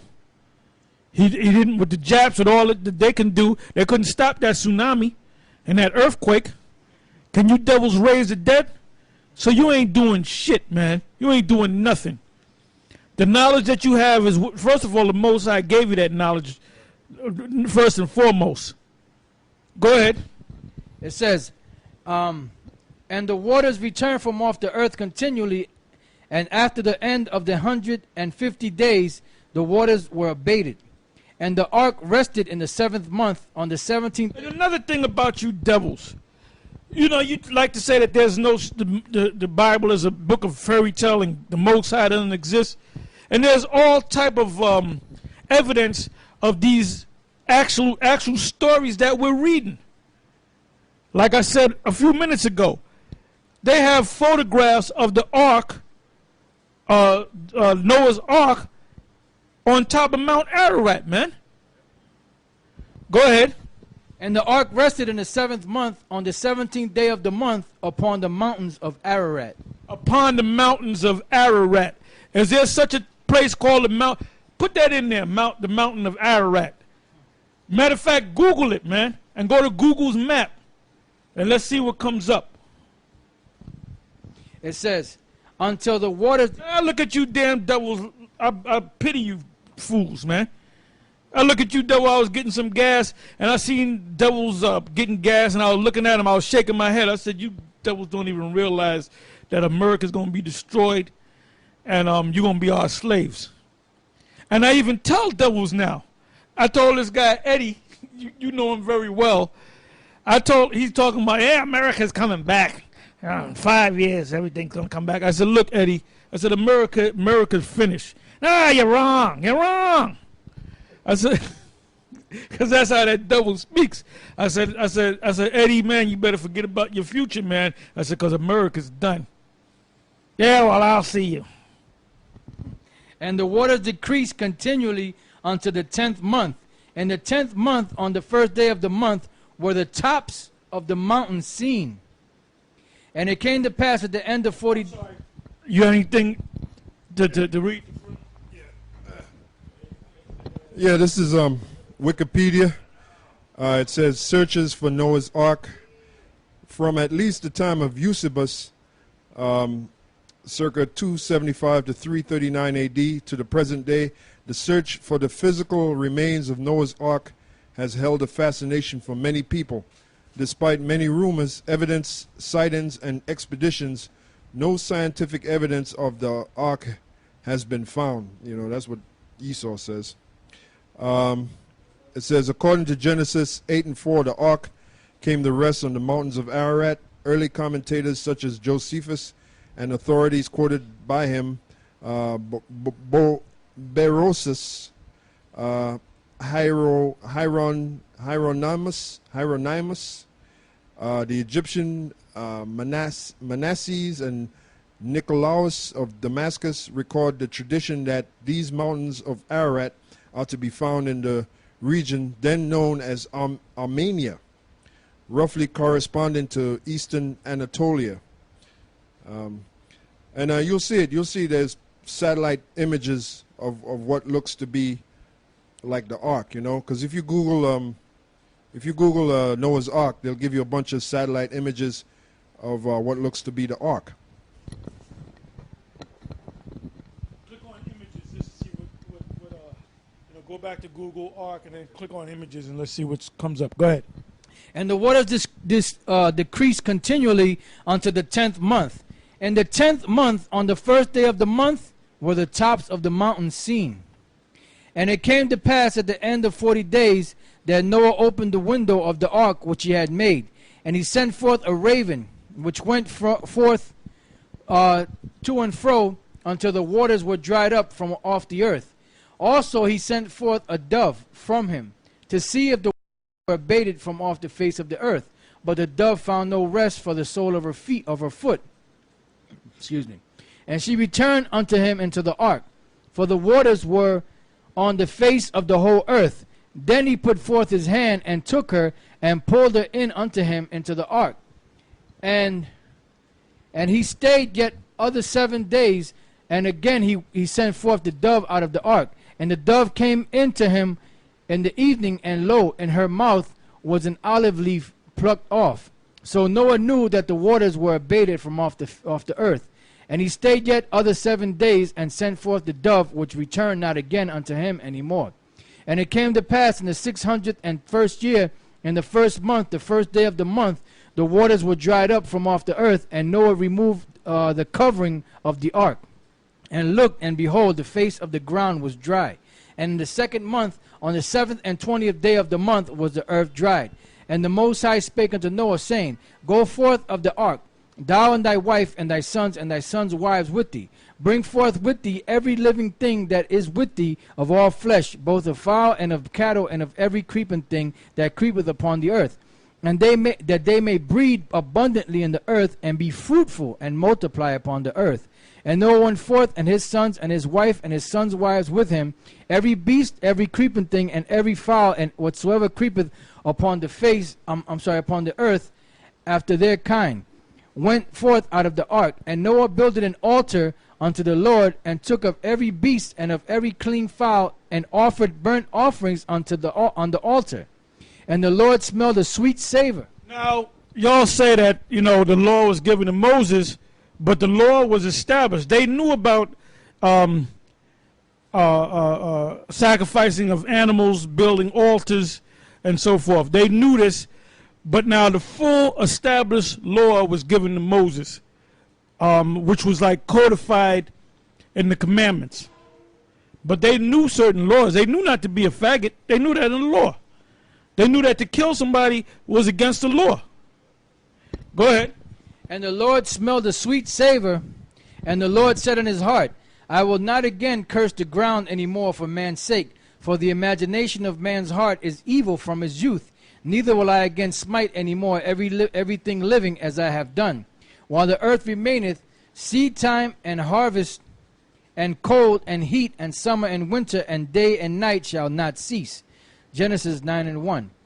And the Most High blessed Noah and his sons, and said unto them, Be fruitful and multiply and replenish the earth. Now that statement right there shows you that this Edomite is a damn devil. And the elites are major devils. Because they got this thing called a Georgia Guidestone, but the so-called I guess the author of it, the builder of it, there's a man by the name of R.C. Christensen, which they say that's not even a real name. All right? Now, I don't know what the R.C. represent, but the word Christensen comes from the word Christian because the elite claim to believe in the Most High. They claim to be Christians and Jews. Now, for them to establish that Georgia Guidestone, and if you notice, the Georgia Guidestone we keep bringing that up. All right? If you go to the Georgia Guidestone, and if you have any camps down there, you know, that's down there in Georgia, you should go to the Georgia Guidestone and do a little thing on it, man. Because if we were down there, we'd have been went down there and did a documentary on that, man.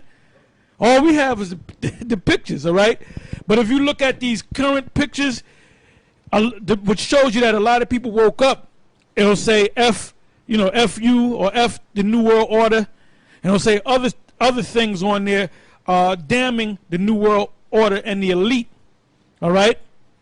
So now, going back to what he just read, the Most High said, be fruitful and multiply.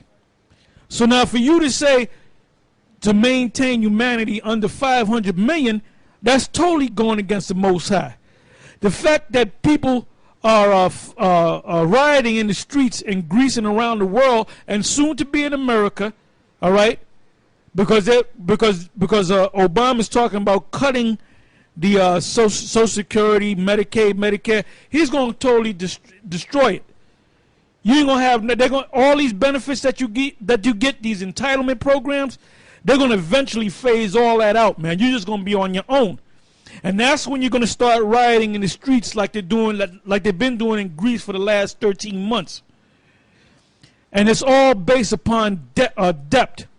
Now, if the elite claim to be Christians and Jews and men of the Most High, all right, men of God, it tells you about two things. It tells you about the year of release, which comes about once every 7 years. Whatever debts that you're supposed to receive, anybody that's indebted to somebody else, this come the 7th year, all your debts are absolved, forgiven, whatever you want to call it. All right, that's where you get the term statute of limitation. Then you have the the Jubilee, and that comes once every 50 years. Now let's say you lent something to somebody in the 45th year. If he doesn't pay it in that 5 years, when the Jubilee comes in, it's forgiven. Because you had a law and you said, don't wait until the 7th, you know that the 7th year is coming of the year of release, and you're not going to lend the person money. You're supposed to lend the person money anyway. That's why the whole world is out of course, because of these damn Edomites, man. Because they claim to use the scriptures, but they go dead set against the scriptures, man.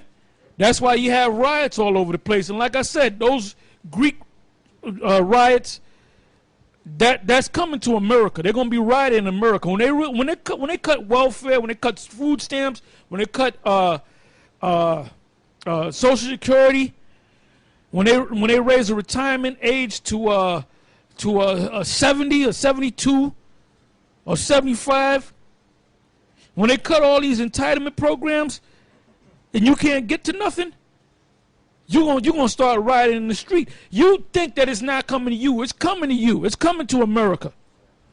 Go ahead. This is Psalms chapter 82, verse 3. Defend the poor and fatherless. Do justice to the afflicted and needy. And that's what those devils are not doing. So that's why we call. So you get people that get mad because we call them devils. Well, they're doing exactly what a devil does. Go ahead. Deliver the poor and needy.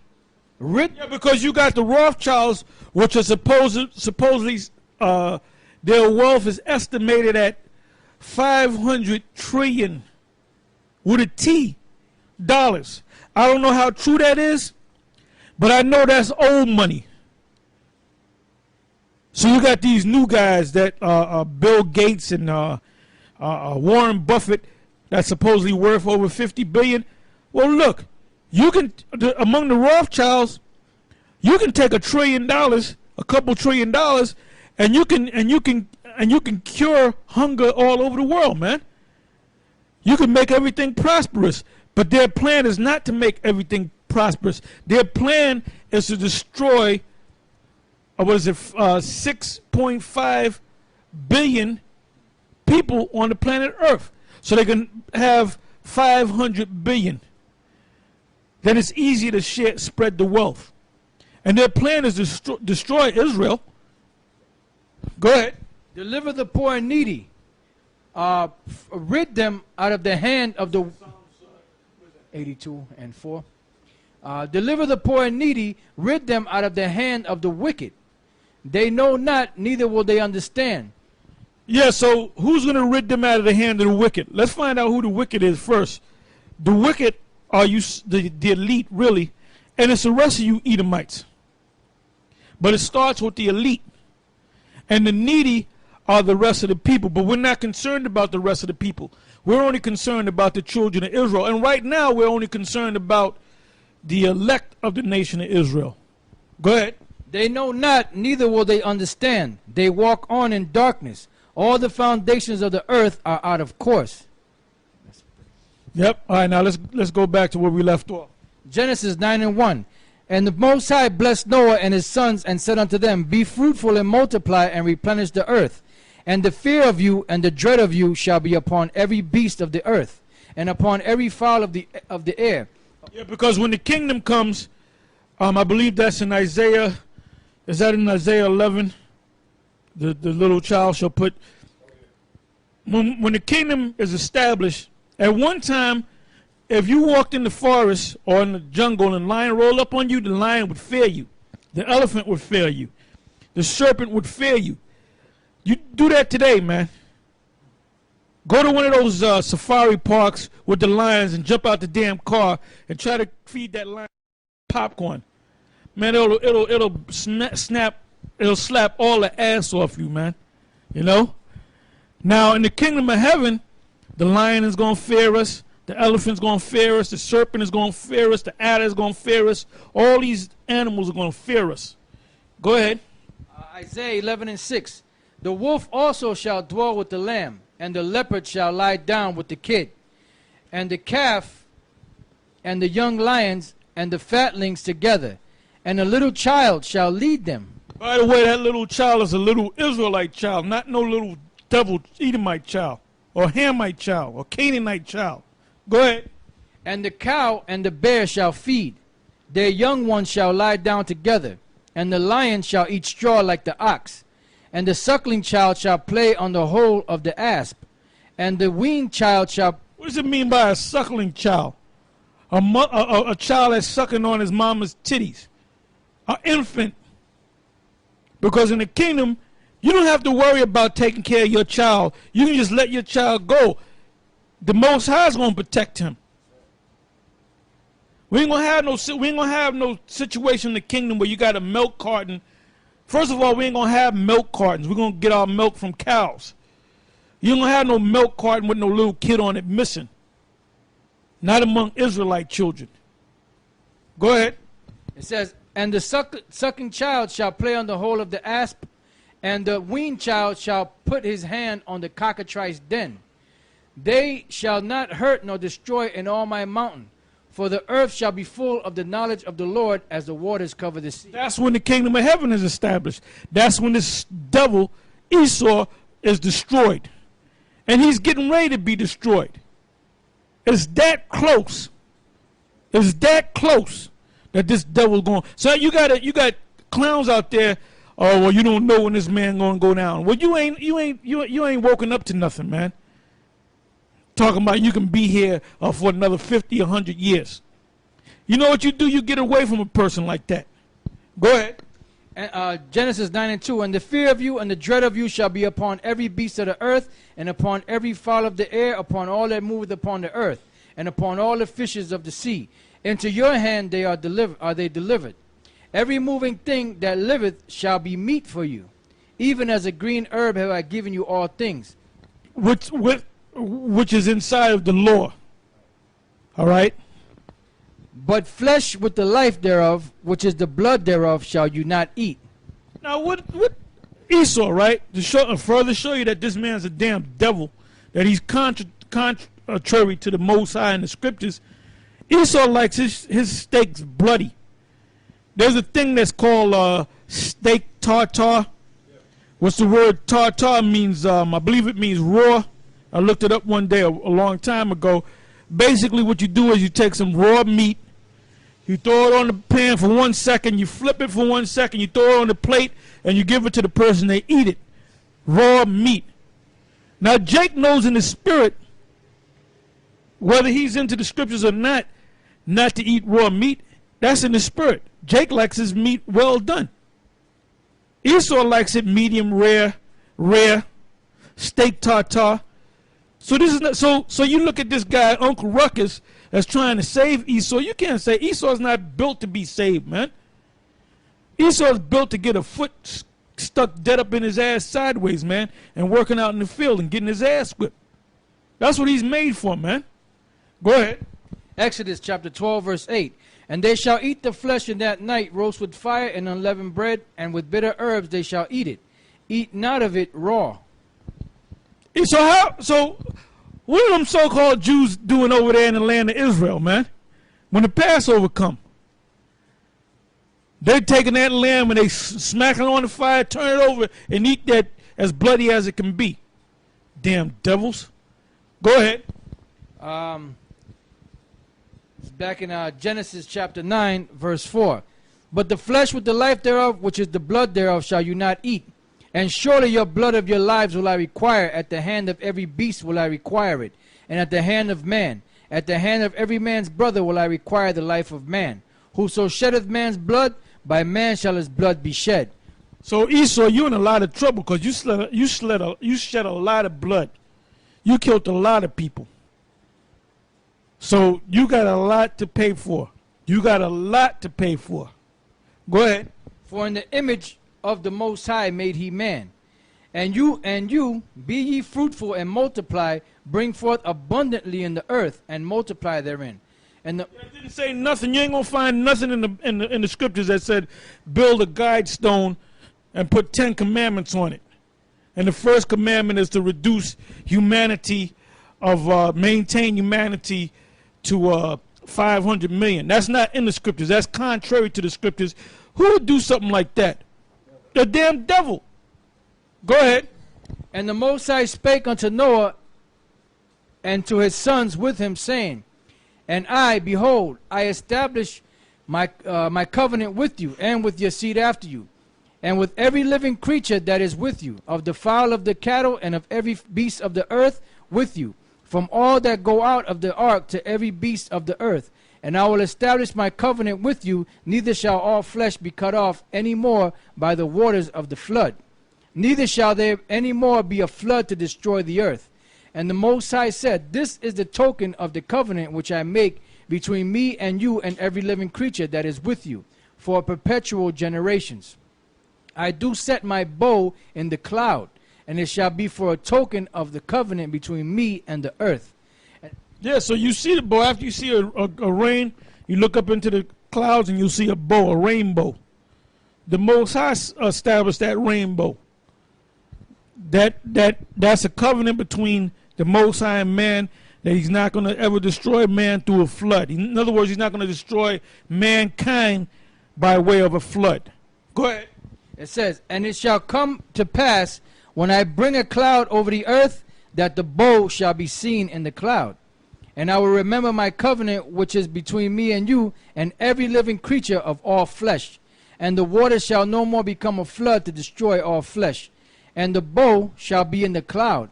And I will look upon it, that I may remember the everlasting covenant between the Most High and every living creature of all flesh that is upon the earth. And the Most High said unto Noah, this is the token of the covenant which I have established between me and all flesh that is upon the earth. And the sons of Noah that went forth of the ark were Shem and Ham and Japheth, and Ham is the father of Canaan. These are the 3 sons of Noah, and of them was the whole earth overspread. And Noah began to be an husbandman, and he planted a vineyard, and he drank of the wine and was drunken. And he was uncovered within his tent.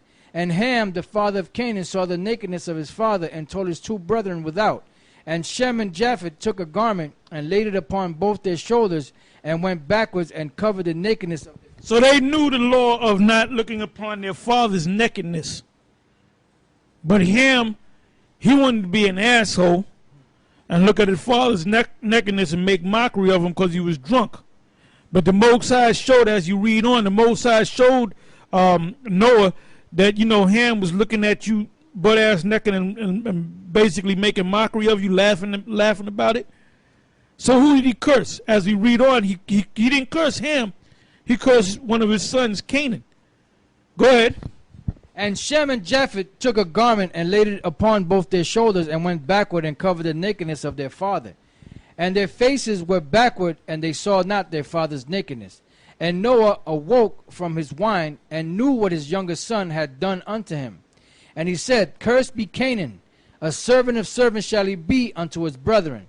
Now, you got these stupid Edomites out there that claim that they know the Bible, and they say, well, the curse of Canaan is when the Most High turned them into black people, because Noah and all his sons and his wives were white people. Where science shows you that dark genes are dominant, stupid. So all the children of Noah were dark-skinned children. They were all dark-skinned. There was no white people during that time.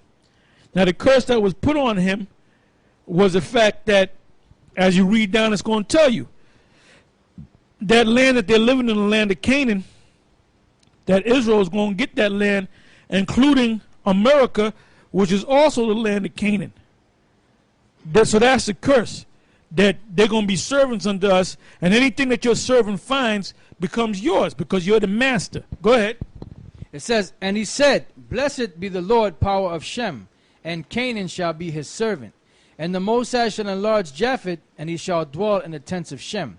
And Canaan shall be his servant. And Noah lived after the flood 350 years, and all the days of Noah were 950 years, and he died. Genesis 10:1. Now these are the generations of the sons of Noah, Shem, Ham, and Japheth. And unto them were sons born after the flood. The sons of Japheth, Gomer and Magog and Madai and Javan and Tubal and Meshach and Tyrus. The sons of Gomer, Ashkenaz and Riphath and Togarmah. And the sons of Javan, Tarshish, Kittim, and Dodanim. By these were the isles of the Gentiles divided in their lands, every one after his tongue, after their families and their nations. And the sons of Ham, Cush and Mizraim and Put and Canaan. And the sons of Cush, Seba and Havilah and Sabta and Ra'amah and Sabteka, and the sons of Ra'amah, Sheba and Dedan. And Cush begat Nimrod. He began to be a mighty one in the earth. He was a mighty hunter before the Lord. Wherefore it is said, even as Nimrod the mighty hunter before the Lord. Yeah, hunter means conqueror. Go ahead. And the beginning of his kingdom was Babel, and Erech, and Akkad, and Calneh, in the land of Shinar. Out of that land went forth Ashur, and builded Nineveh, and the city of Rehoboth, and Calah. And Rezin between Nineveh and Calah, the same is a great city. And Mizraim begat Ludum, and Anamin, and... By the way, Mizraim, Martezayim, is the so-called Egyptians. The term, they wasn't calling themselves Egyptians. That was a Greek term. When the Greeks went over into that part of the world, he referred to them as Egyptians. That's a Greek word. Go ahead. And Mizraim begat Ludum, and Anamim, and Lehabim, and Naphtahim, and Pathrusim, and Casluhim, out of whom came Philistim and Captorim. And Canaan begat Sidon, his firstborn, and Heth, and the Jebusites, and the Amorites, and the Girgashites, and the Hivites, and the Archites, and the Sinites, and the Arvadites, and the Semarites, and the Hamathite, and afterward were the families of the Canaanites spread abroad. And the border of the Canaanites was from Sidon, as thou comest to Gerar, unto Gaza, as thou goest unto Sodom and Gomorrah. Sidon, remember Sidon? What's the other coast city?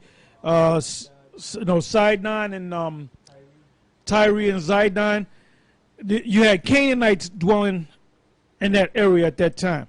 All right? Go ahead.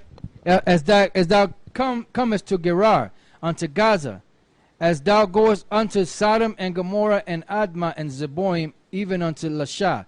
These are the sons of Ham after their families, after their tongues, and their countries, and in their nations. Unto Shem also, the father of all the children of Eber. Yeah, now going back to Canaan, it mentioned Zeboim and Admah and Sodom and Gomorrah. And what was the other city? Zoar. And by the way, when you read the history, Zoar wasn't destroyed. Sodom and Gomorrah was destroyed because Lot had fled into Zoar. All right? So these were lands of that Canaan dwelt in. So these guys that was in the bestiality and homosexuality, that came from the Canaanites. That's why these devils, these crackers, the gods that they worship are really the gods behind closed doors, are really the gods of Canaan. Which part of worshiping the gods of Canaan, you have to be a lesbian, you have to be a lesbian, a homosexual, and so forth. You have to be into bestiality, necrophilia, and so forth, because that goes back to the Canaanites, like the cremation of care and the Bohemian Grove, which we did a special on. Part 1 is up and running on GMS in Transit. The other parts will be coming up very soon.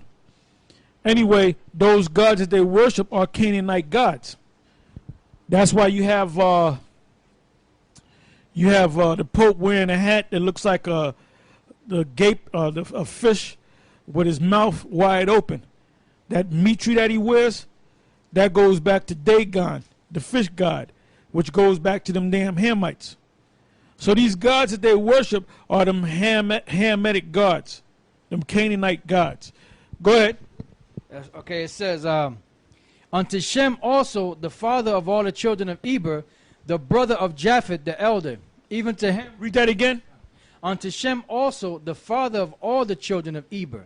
Read that one more time. Unto Shem also, the father of all the children of Eber. The father of all the children of Eber. Look up the word Eber. Give them the scripture. That's verse 21 of what chapter?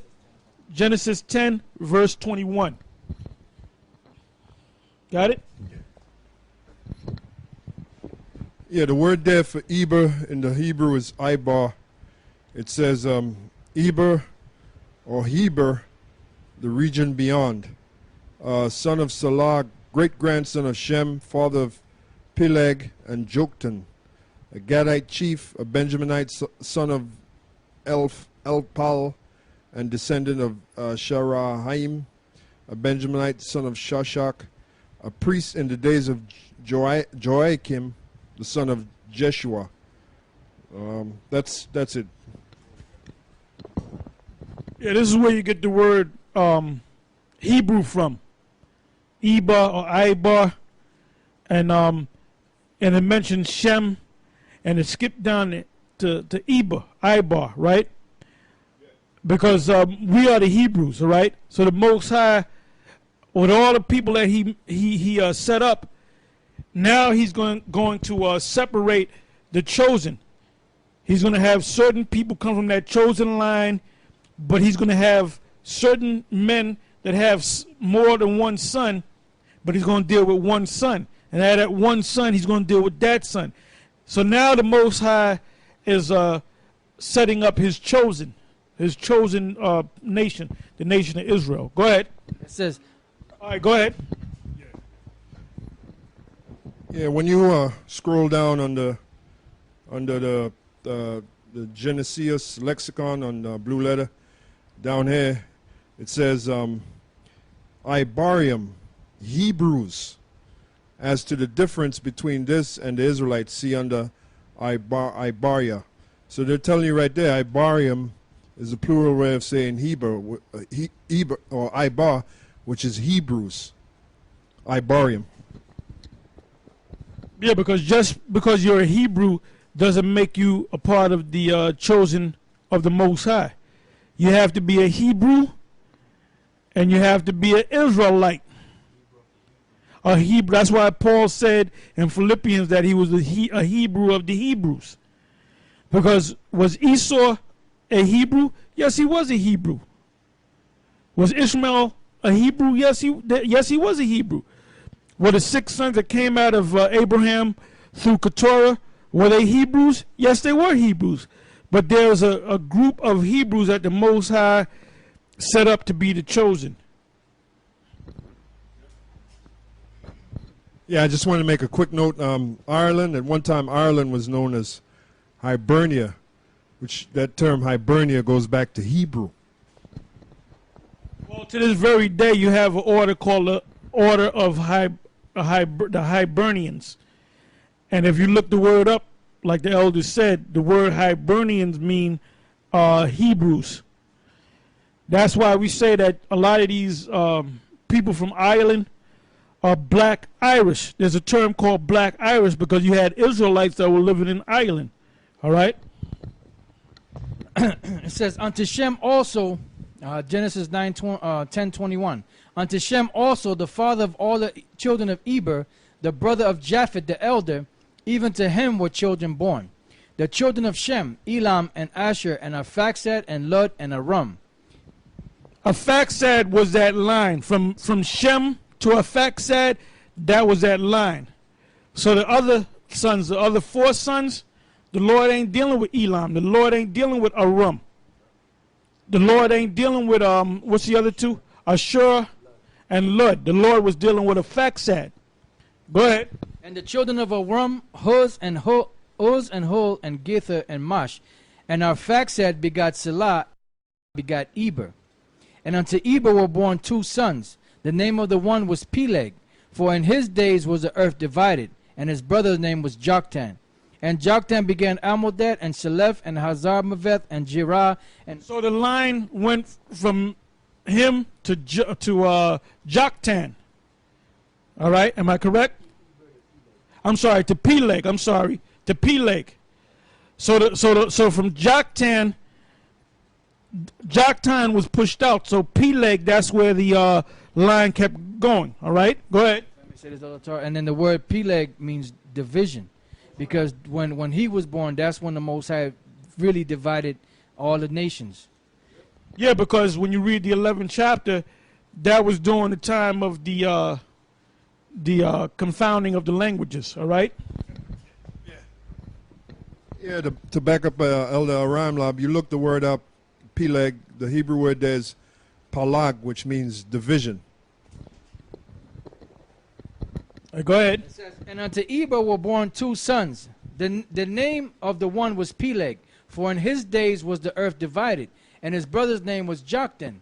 It says, and Joktan begat Almodad and Shelef and Hazarmaveth and Jerath and Hadaram and Uzal and Diklah and Obal and Abimael and Sheba and Ophir and Havilah and Jobab. All these were the sons of Joktan, and their dwelling was from Mesha as thou goest unto Sephar, a mount of the east. These are the sons of Shem after their families, after their tongues, and their lands after their nations. These are the families of the sons of Noah after their generations and their nations. And by these were the nations divided in the earth after the flood. Genesis 11:1. And the whole earth was of one language and of one speech. And it came to pass as they journeyed from the east that they found a plain in the land of Shinar, and they dwelt there. And they said one to another, Go to, let us make brick and burn them thoroughly. And they had brick for stone, and slime had they for mortar. And they said, Go to, let us build us a city and a tower, whose top may reach unto heaven. And let us make us a name, lest we be scattered abroad upon the face of the whole earth. So that was that first concept of a new world order, a one world society. So that was first spoken about in Genesis the 11th chapter. So you got this devil to this day trying to establish this new world order, this one world religion, one world government, eventually they want one language, all right, one world system. So that's an old idea, and the Most High confounded that. Go ahead. And the Lord came down to see the city and the tower, which the children of men builded. And the Lord said, Behold, the people is one, and they have all one world order. Go ahead. And they have all one language. And this they begin to do. And now nothing will nothing will be restrained from them, which they have imagined to do. Go to, let us go down, and there confound their language, that they may not understand one another's speech. So the Lord scattered them abroad from thence upon the face of all the earth, and they left off to build the city. Therefore is the name of it called Babel, because the Lord did there confound the language of the earth, and from thence did the Lord scatter them abroad upon the face of all the earth. These are the generations of Shem. Shem was 100 years old and begot Arphaxad 2 years after the flood. And Shem lived after he begot Arphaxad 500 years and begat sons and daughters. And Arphaxad lived 35 years and begot Salah. And Arphaxad lived after he begot Salah 403 years and begot sons and daughters. And Salah lived 30 years and begot Eber. And Salah lived after he begot Eber 403 years and begot sons and daughters. And Eber lived 34 years and begot Peleg. And Eber lived after he begot Peleg 430 years and begot sons and daughters. And Peleg lived 30 years and begot Reuel. And Peleg lived after he begot Reuel 209 years and begot sons and daughters. And Reuel lived 230 years and begot Serug. And Reuel lived after he begot Serug 207 years and begot sons and daughters. It says, and Serug lived 30 years and begot Nahor. And Serug lived after he begot Nahor 200 years and begot sons and daughters. And Nahor lived 29 years and begot Terah. And Nahor lived after he begot Terah 119 years and begot sons and daughters.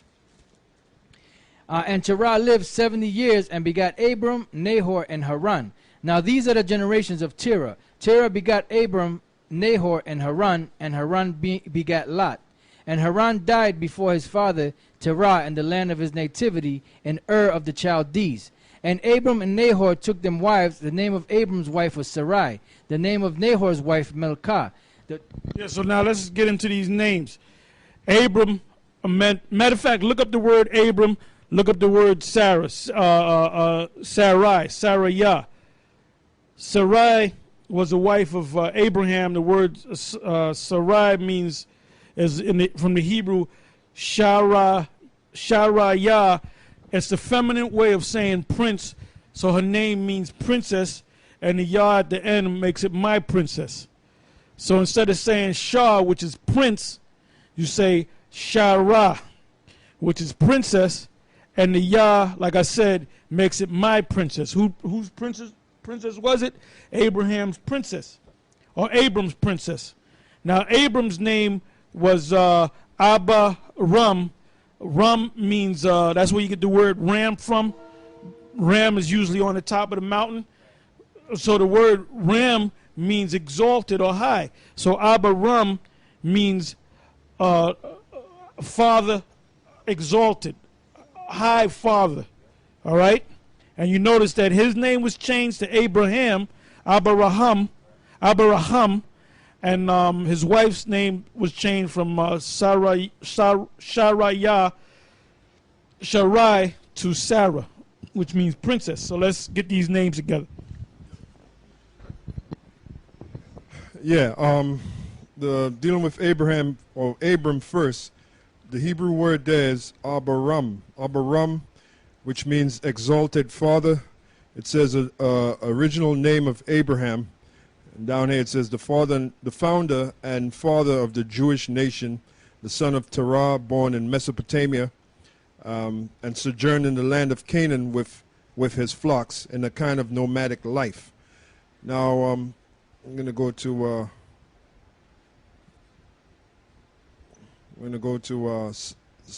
Sarai. All right, Sarai. The Hebrew word there is Sarai. No, I'm sorry, Saraya. Saraya. Oh, right, Sharaya. So like a Sharaya. It says princess. Original name of Sarah, the wife of Abram or Abraham. It's yeah. That's why I say blue letter be going off, man. They go off. That's why you got to check these devils. Now the word was it what's the word there? Is it Sharaya? Go back up to the top. Yeah, Shara.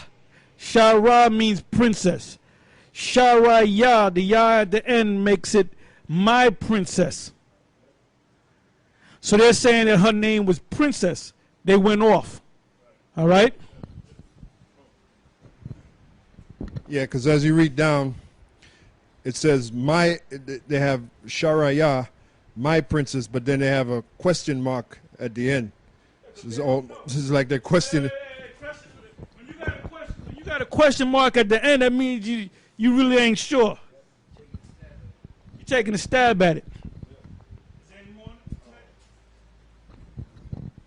Yeah, it says my princess with the question mark, like the brothers were saying, they don't know.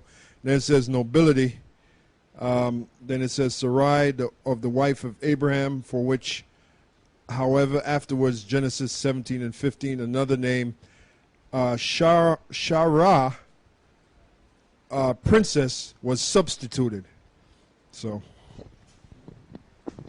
Yeah, they trying their best. They trying their best. Go ahead.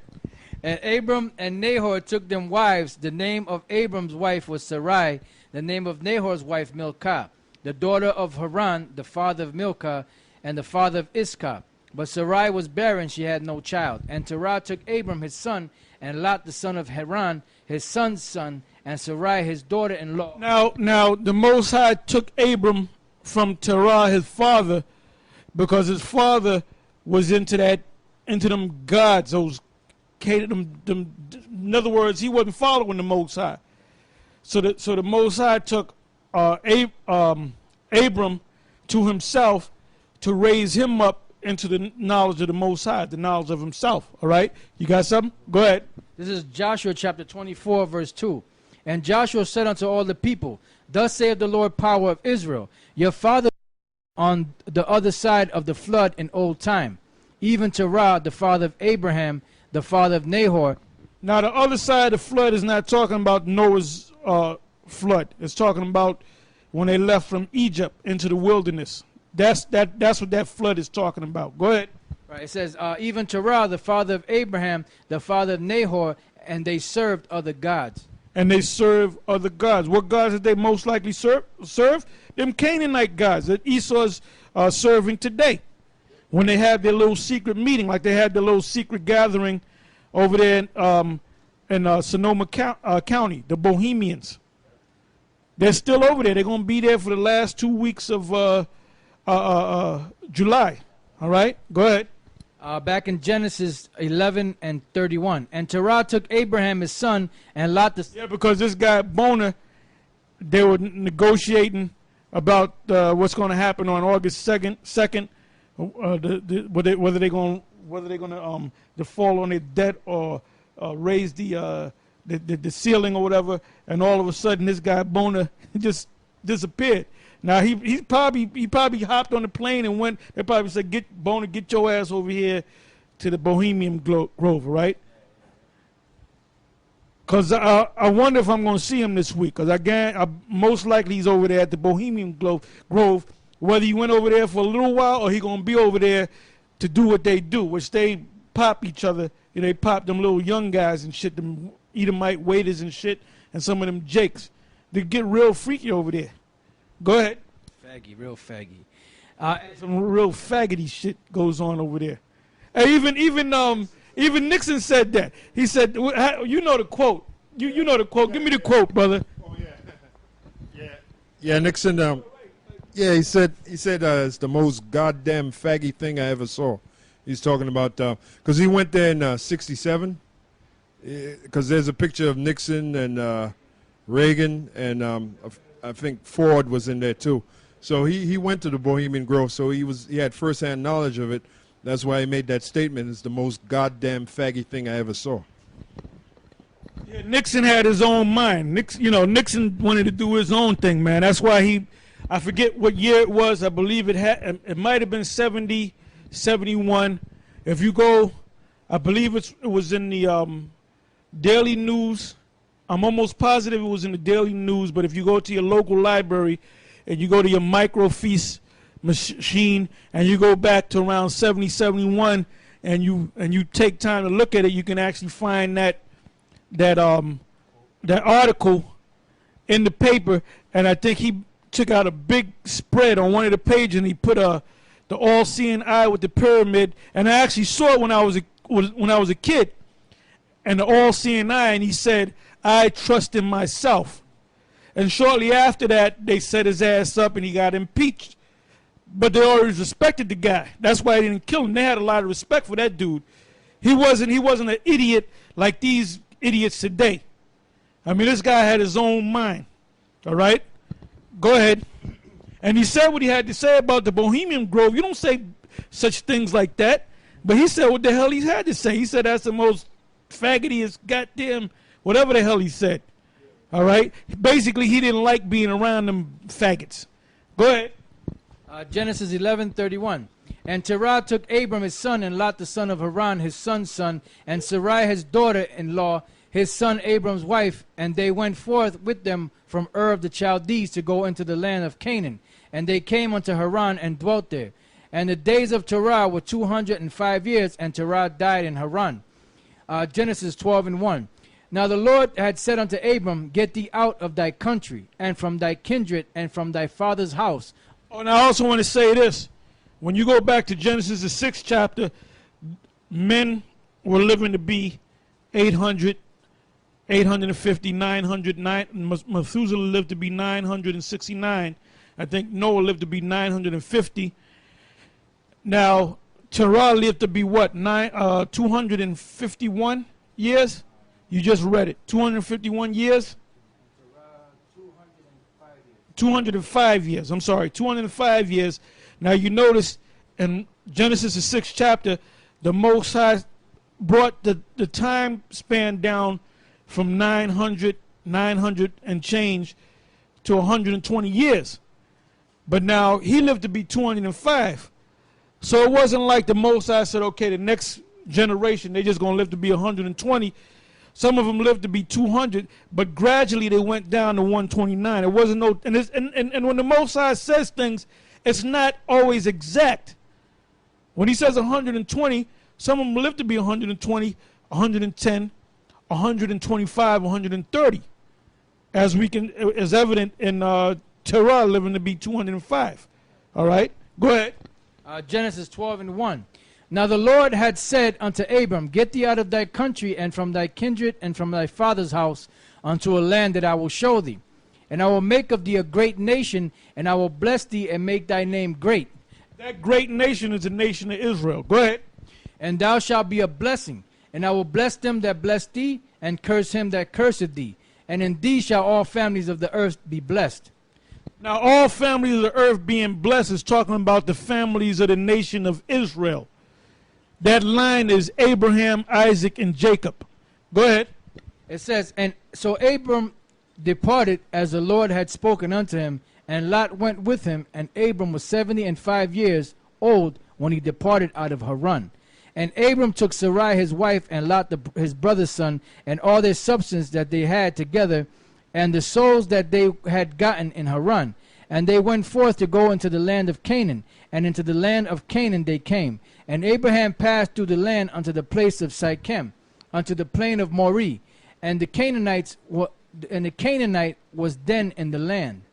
And the Lord appeared unto Abram and said, Unto thy seed will I give this land. And there builded he an altar unto the Lord who appeared unto him. Now, why would the Lord give that land to the seed of Abraham when you had the Canaanites already there? Because when you go back to Genesis, the 6th chapter, and the 25th verse, it said, a servant of servants shall he be unto Shem. All right, so we were justified in taking that land because the Canaanites were our servants anyway. Go ahead. And he removed from thence unto a mountain on the east of Bethel, and pitched his tent, having Bethel. And by the way, the word Bethel means house of the power.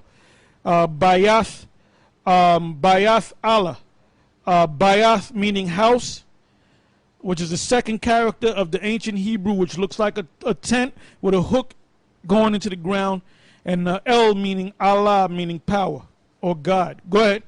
And he removed from thence unto a mountain on the east of Bethel, and pitched his tent, having Bethel on the west and Hai on the east. And there he builded an altar unto the Lord, and called upon the name of the Lord. And because he knew the name of the Lord. Although the Lord had more than one title, he knew upon the name. He knew the name of the Lord. Now, when Moses came on the scene, he gave him the actual name of the Most High. This is my name. With all those different names that they called me, this is my actual name, which is Yahweh. Go ahead. And Abram journeyed, going on still toward the south. And there was a famine in the land. And Abram went down into Egypt to sojourn there, for the famine was grievous in the land. And it came to pass, when he was come near to enter into Egypt, that he said unto Sarai his wife, Behold now, I know that thou art a fair woman to look upon. Therefore it shall come to pass, when the Egyptians shall see thee, that they shall say, This is his wife. And they will kill me, but they will save thee alive. Say, I pray thee, thou art my sister, that it may be well with me for thy sake, and my soul shall live because of thee. And it came to pass that when Abram was come into Egypt, the Egyptians beheld a woman, that she was very fair. The princes also of Pharaoh saw her, and commended her before Pharaoh, and the woman was taken into Pharaoh's house. And they were all, remember, they were already up in age, man. Go ahead. And he entered, and he entreated Abram well for her sake. And he had sheep and oxen, and he asses, and men servant, and maid servant, and she asses, and camels. And the Lord plagued Pharaoh and his house with great plagues because of Sarai, Abram's wife. And Pharaoh called Abram and said, What is this that thou hast done unto me? Why didst thou not tell me that she was thy wife? Why saidst thou, She is my sister, so I might have taken her to me to wife? Now therefore, behold, thy wife, take her, and go thy way.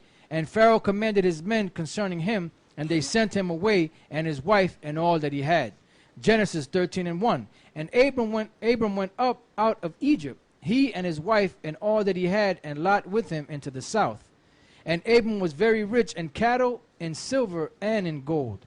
Yeah, that's why I said one of them a couple of shows that if you got the money, get you some silver and gold, not because it's going to preserve you in the last days, but when these prices, when hyperinflation starts coming into play, then you can convert that gold and silver for the meantime, but that gold and that silver is not going to save you. So what's real riches? Cattle, silver and gold.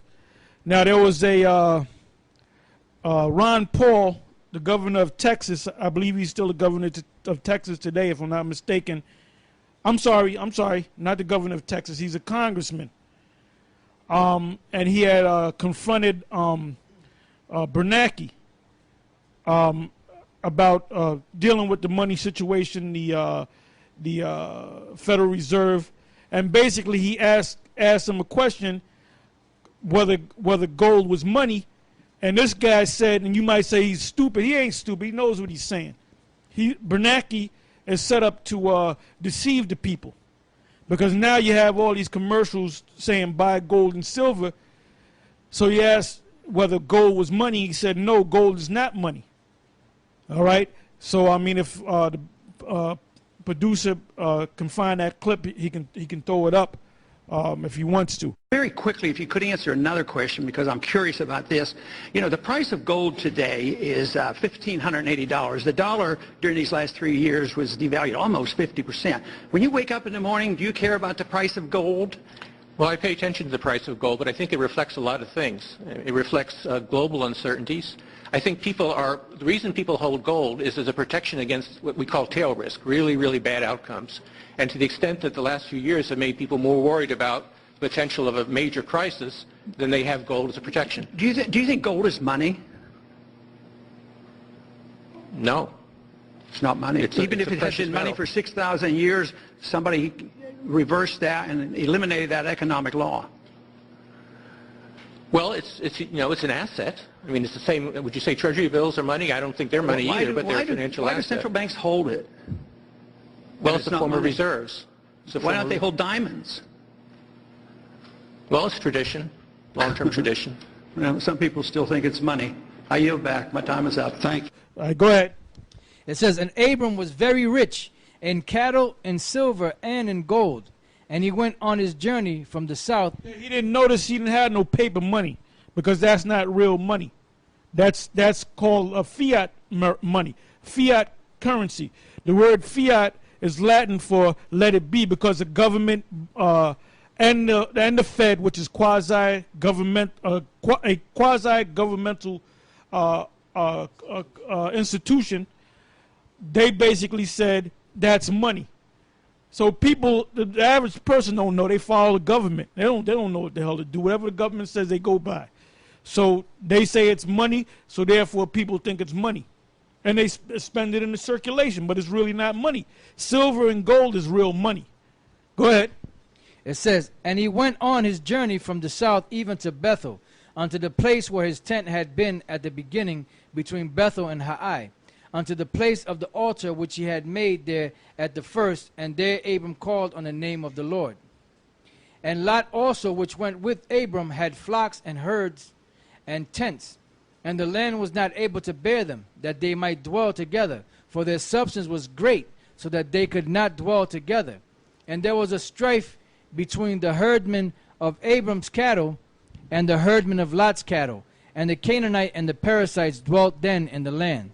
And Abram said unto Lot, let there be no strife, I pray thee, between me and thee, and between my herdmen and thy herdmen, for we be brethren. Is not the whole land before thee? Separate thyself, I pray thee, from me. If thou wilt take the left hand, then I will go to the right. Or if thou wilt depart to the right hand, then I will go to the left. And Lot lifted up his eyes and beheld all the plain of Jordan, that it was well watered everywhere. Before the Lord destroyed Sodom and Gomorrah, even as the garden of the Lord, like the land of Egypt, as thou camest unto Zoar. Yeah, because anywhere you have land and water, you have cattle to eat the grass, to drink the water.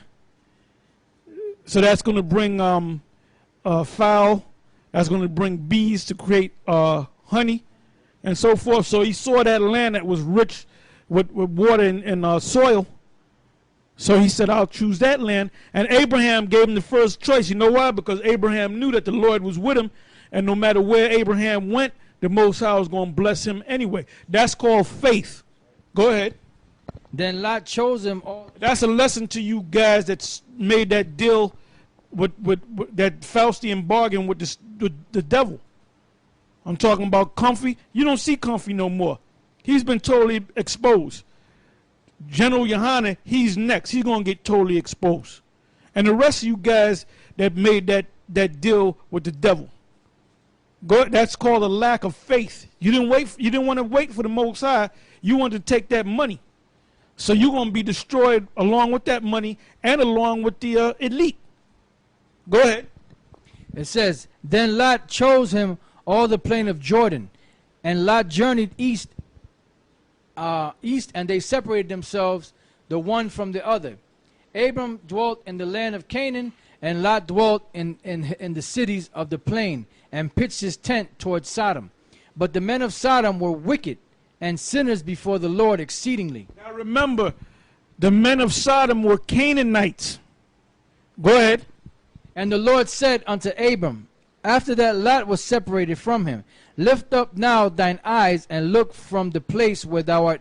And by the way, this country right here is becoming a gigantic Sodom and Gomorrah, because they just passed that law that gays can marry one another in New York, and New York is a major state.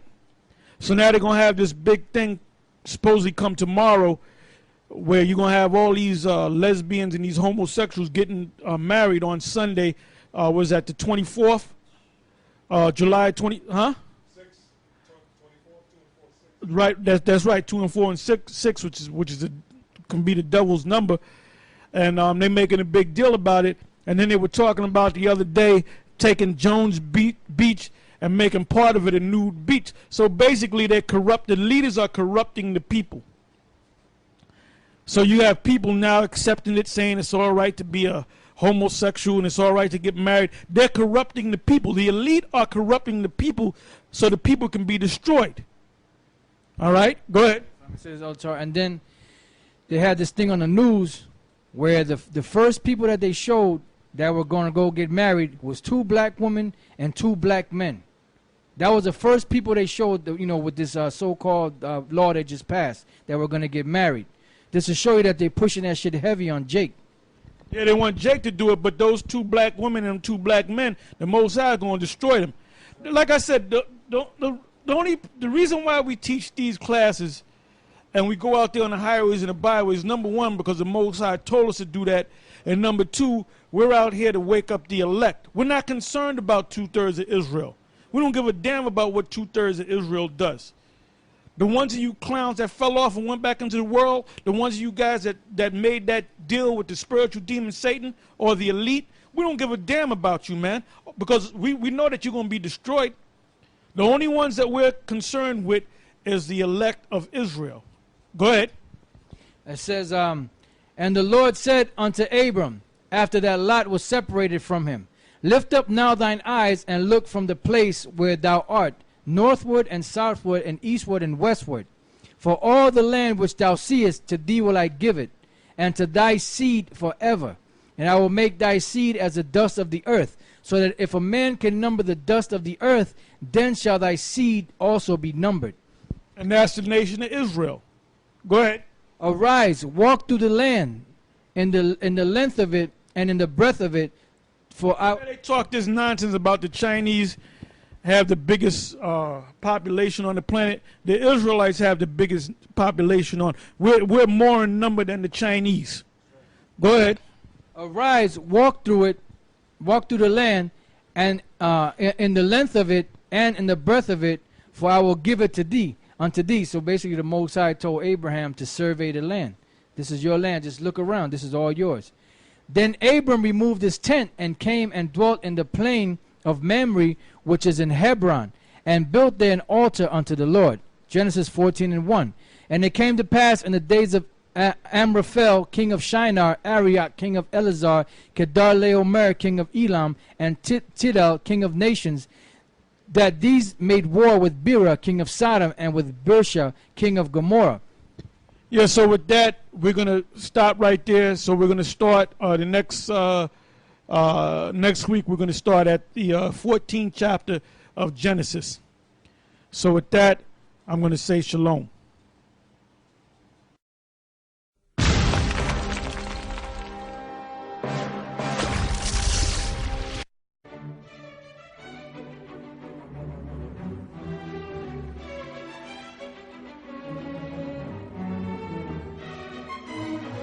Shalom, and welcome once again to another episode of Elders of GMS, giving all praises to Yahweh Ba'ashem Yahweh Shai. And we're going to continue on with the book of Genesis, and we're going to start at the beginning of chapter 14. Genesis chapter 14, verse 1.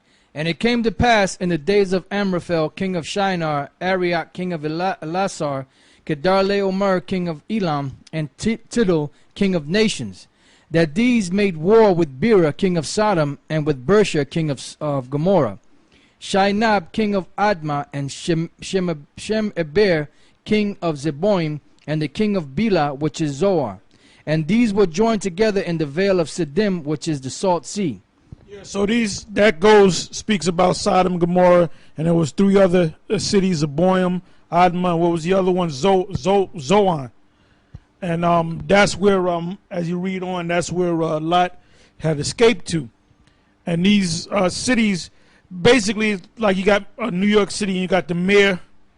So you had what was called like city states, for lack of a better term. So you had the leaders over these different cities. Go ahead. All these were joined together in the vale of Siddim, which is the Salt Sea. 12 years they served Kedar-laomer, and in the 13th year they rebelled.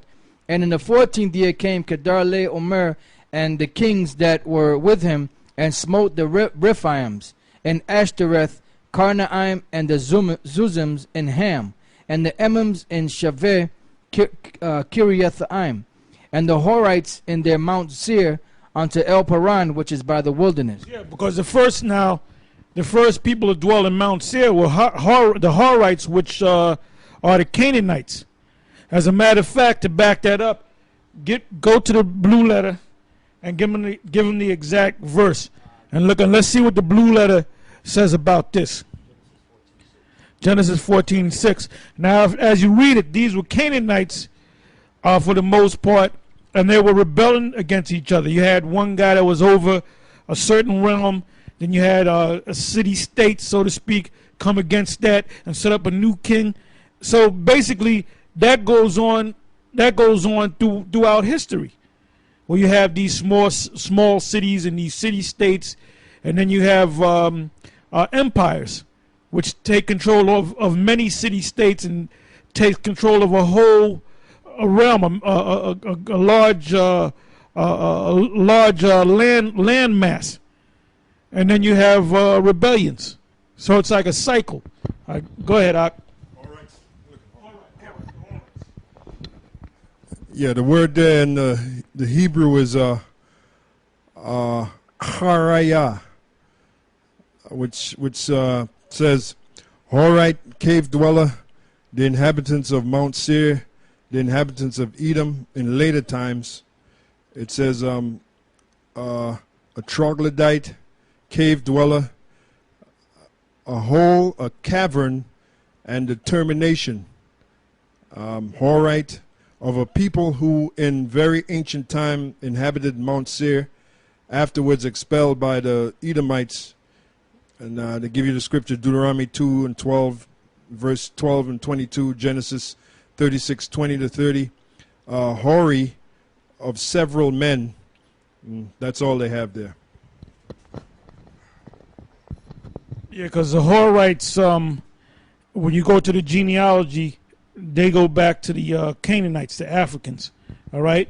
All right, go ahead. It says, and the Horites in their Mount Seir unto El Paran, which is by the wilderness. And they returned and came to En-Mishpat, which is Kadesh, and smote all the country of the Amalekites, and also the Amorites that dwelt in Hazazon Tamar.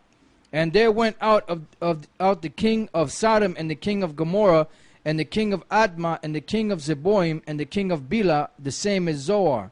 And they joined battle with them in the vale of Siddim, with Kedar-laomer, the king of Elam, and with Tidal, king of nations, and with Amraphel, king of Shinar, and Arioch, king of Elazar, 4 kings with 5. And the vale of Siddim was full of slime pits, and the kings of Sodom and Gomorrah fled, and fell there, and they that remained fled to the mountains. And they took all the goods of Sodom and Gomorrah, and all their victuals, and went their way. And they took Lot, Abram's brother's son, who dwelt in Sodom, and his goods, and departed. And there came one that had escaped, and told Abram the Hebrew, for he dwelt in the plain of Mamre the Amorite, brother of Eshcol, the brother of Aner, and these were confederate with Abram. And when Abram heard that his brother was taken captive, he armed his trained servants, born in his own house, 318, and pursued them unto Dan. And he divided him. I believe it was Nahor. It took Lad. I believe that was Nahor. It doesn't really say. It says, and they took Lot, Abram's brother's son, who dwelt in Sodom, and his goods, and departed. K 13 and 12. Yeah, when you go back to the Table of Nations, you find out that one of the brothers of Abraham was the father of Lot, which made him his nephew. Did you find it? Okay, Haran. Okay, Haran. All right. Okay, it says, and there came one that had escaped and told Abram the Hebrew, for he dwelt in the plain of Mamre the Amorite, brother of Eshcol, the brother of Aner, and these were confederate with Abram. And when Abram heard that his brother was taken captive, he armed his trained servants, born in his own house, 318, and pursued them unto Dan. And he divided himself against them, he and his servants, by night, and smote them, and pursued them unto Hobah, which is on the left hand of Damascus. Now, this Abraham was in that battle, so Abraham was mighty in battle as well as his servants, and his servants were trained in war. All right? They never mention that in the, when they in the churches, when they speak about the fathers of the promise, they never speak about all them great wars that they had. It says, and he brought back all the goods, and also brought again his brother Lot, and his goods, and the women also, and the people. And the king of Sodom went out to meet him after his return from the slaughter of Kedar-laomer. The slaughter. That means they chop heads off, chop arms off, gouging eyes out, ripping teeth out. If they had gold on them, they were taking the gold. All right, so that was a brutal battle, a massacre. Go ahead. And of the kings that were with him at the valley of Shaveh, which is the Kingsdale. And Melchizedek, king of Salem, brought forth bread and wine, and he was a priest of the Most High Power. And that's Yahweh Shai, that came as the king of righteousness, Melchizedek. Go ahead. It says, and he blessed him and said, blessed be Abram of the Most High Power, possessor of heaven and earth, and blessed be the Most High Power, which had delivered thine enemies into thy hand. And he gave him tithes of all. And the king of Sodom said unto Abram, give me the persons, and take the goods to thyself. And Abram said to the king of Sodom, I have lifted up mine hand unto the Lord, the Most High Power, the possessor of heaven and earth, that I will not take from a thread even to a shoe latchet, and that I will not take anything that is thine, lest thou shouldest say, I have made Abram rich, save only that which the young men have eaten, and the portion of the men which went with me. Aner, Eshcol, and Mamre, let them take their portion. Come. Genesis 15 and 1. After these things the word of the Lord came unto Abram in a vision, saying, fear not, Abram, I am thy shield, and thy exceeding great reward.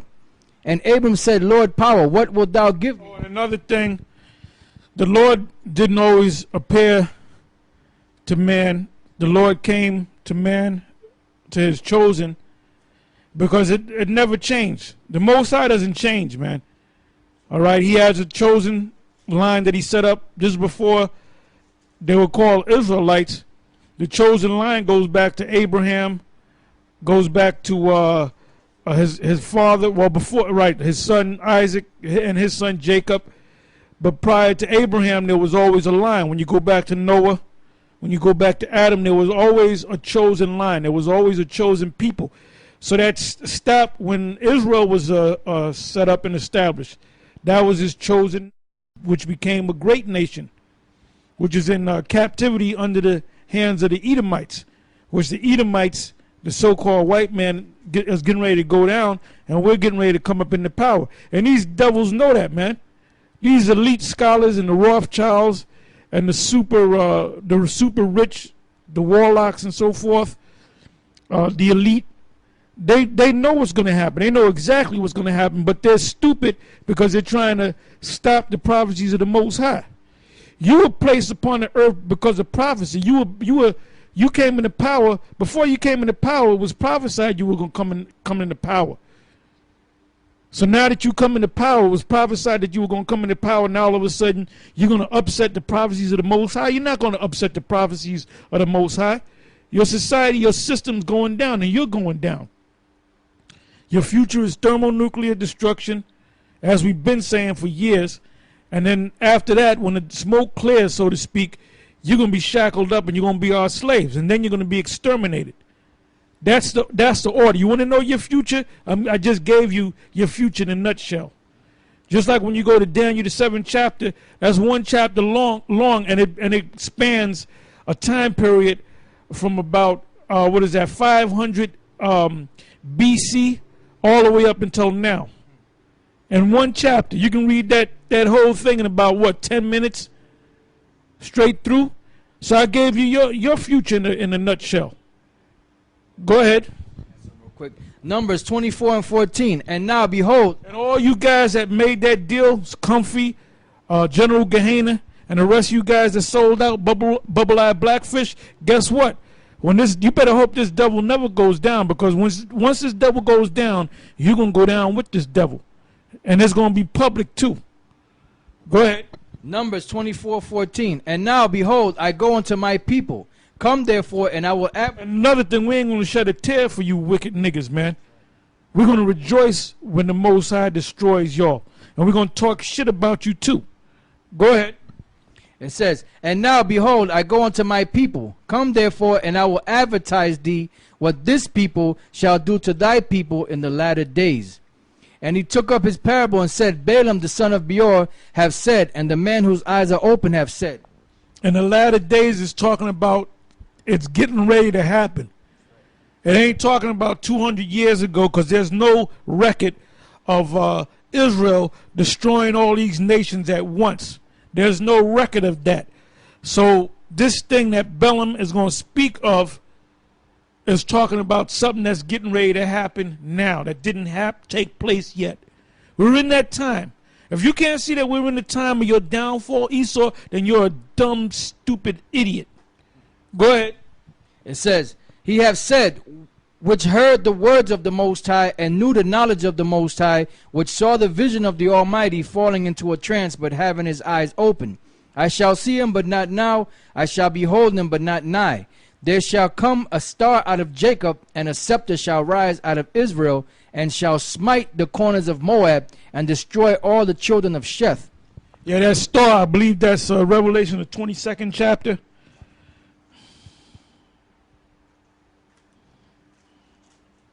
You're right about there. Go ahead. Revelation 22 and 16. I, Yahushua, have sent mine angel to testify unto you these things in the churches.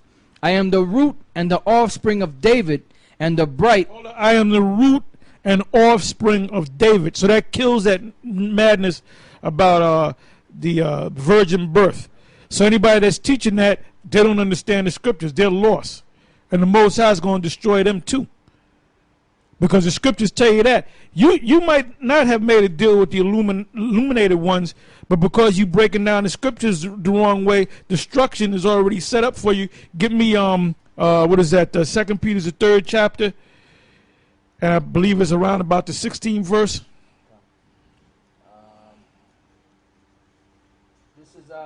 Because if you're going around calling yourself trying to break down the scriptures and teaching people, but you're breaking the scriptures down the wrong way, that's going to become destruction unto you. The Most High is going to destroy you for that. Because the Most High didn't sanction you to go out there and teach this word. All right, go ahead. 2 Peter chapter 3 verse 15. And account that the long suffering of our Lord is salvation, even as our beloved brother Paul also, according to the wisdom given unto him, has written unto you, as also in all his epistles, speaking in them of these things, in which are some things hard to be understood. Yes, some things hard to be understood.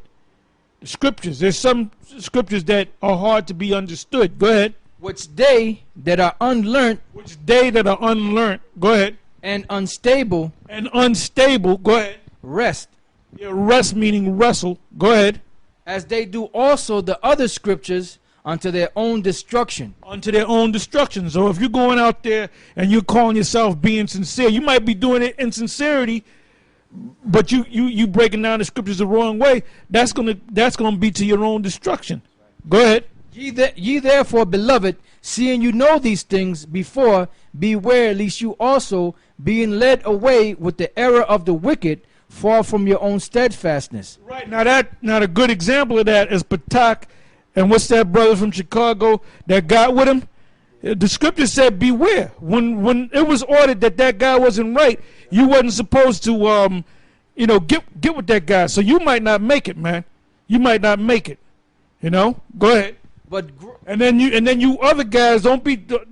You know what? I don't like no fucking Mama Tum Israelites, man. You trying to make every fucking thing right.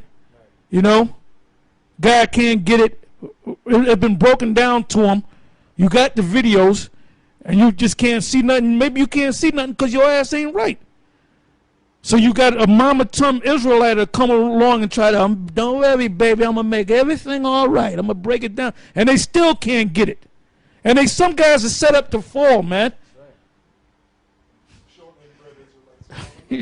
Go ahead. But grow in grace and in the knowledge of our Lord. You guys better toughen yourself, man. All right? You got it, like Patak said, we want to get with these other brothers and make sure they got it right. If they're watching the videos, man, they can get it right. Who the hell sanctioned you to make sure they get it right? What made you so goddamn special? Count Chocula?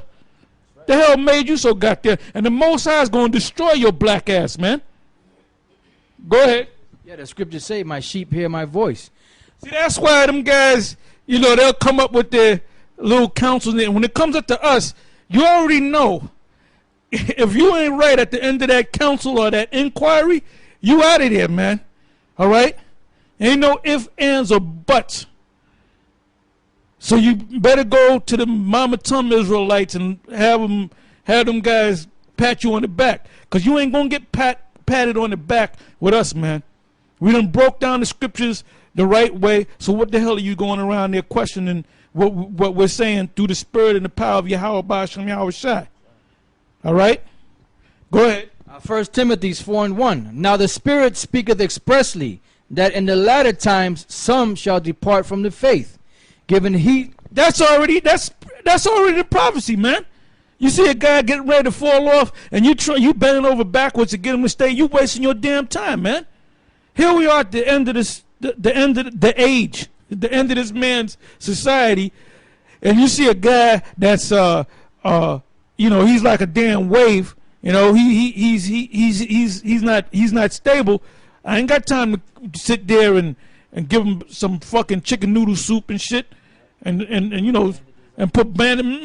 This first of all, we at war. You're gonna have casualties in war. This is a spiritual war, man.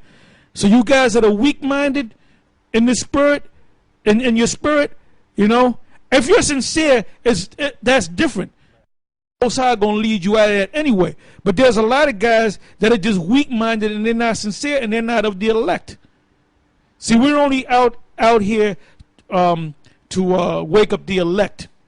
We're not out here to wake up black people like General Yohanan says, or General Gehenna. I'm here to wake up my black people. That's not in the scriptures. The scriptures clearly tell you that the Most High is dealing with the elect. So right by that statement that he made, he ain't right. Talking about I'm here to get gays, and if they're gays and they straighten their life out and then they backslide and become gays again, they can still. Man, you know what, man? You come to me with that gay bullshit, man. A guy gonna be gay. He straightened out. He turned his life to Jesus, so to speak. He backslid. He had a gay fucking encounter, and then you're gonna accept him back in? That nigga, he's a gay. He's a faggot. He's a gay lord, man. Forget about that asshole, man. Go ahead. Now the Spirit speaketh expressly. But the Most High, Yahweh Ba'ashem Yahushai, is getting ready to do some work. And then you're going to see who's real and who's not real, man.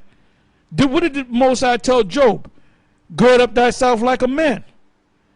The Most High didn't come with no Mama Tums, what was that, shortening bread, black woman, mammy, Nell Carter spirit, all right? Go ahead.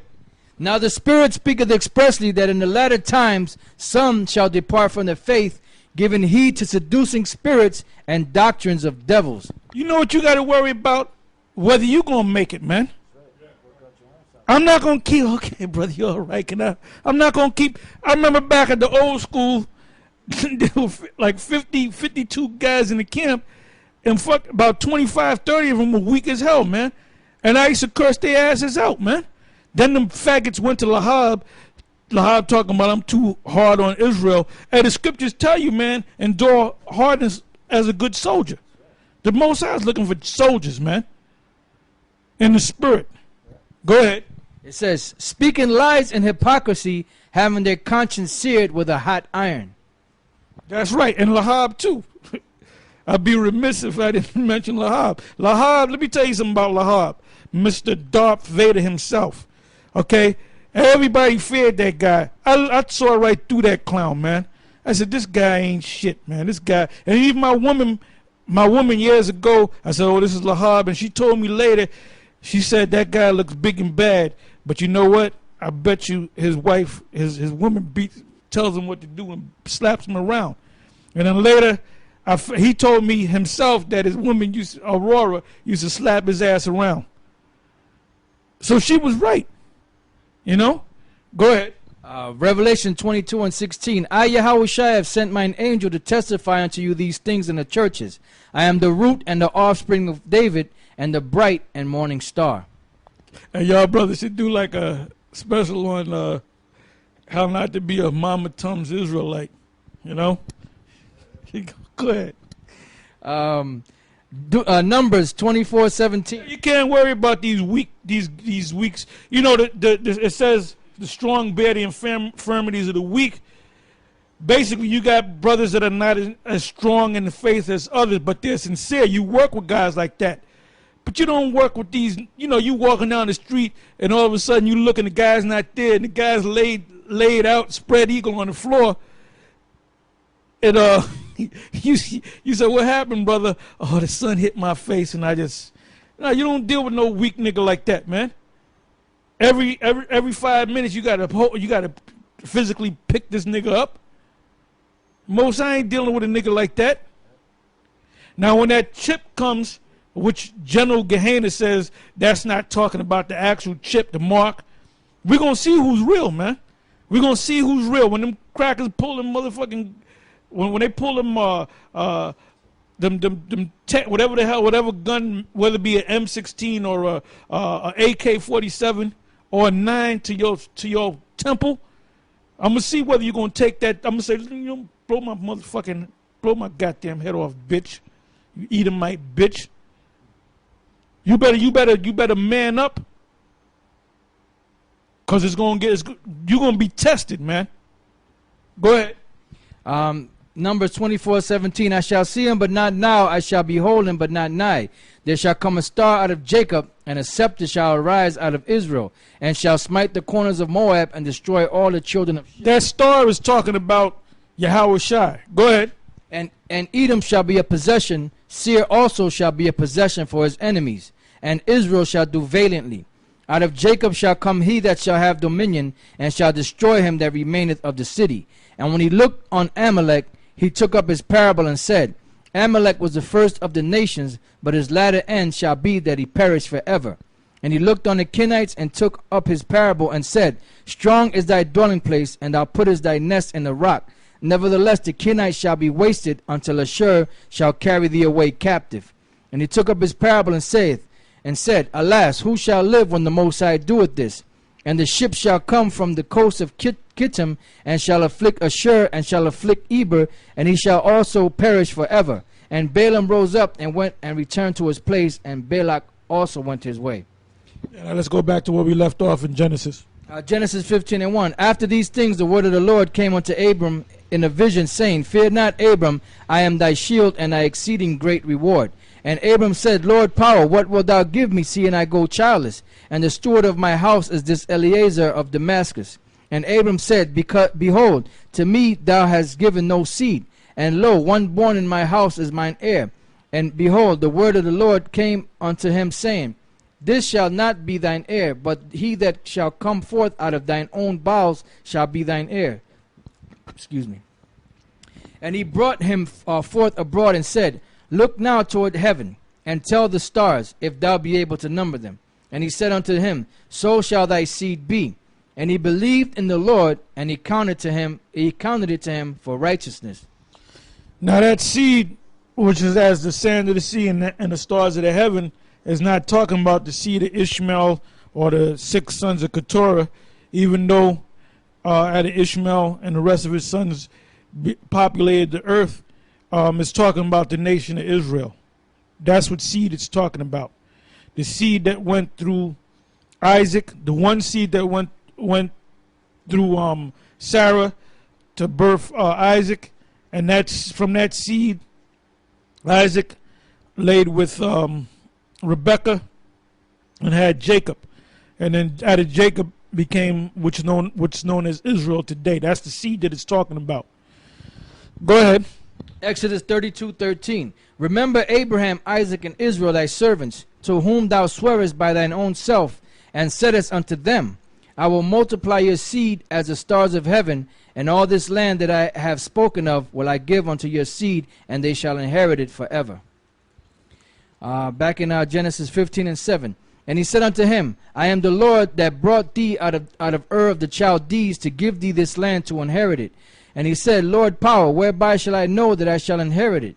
And he said unto him, Take me an heifer of 3 years old, and a she-goat of 3 years old, and a ram of 3 years old, and a turtle dove, and a young pigeon.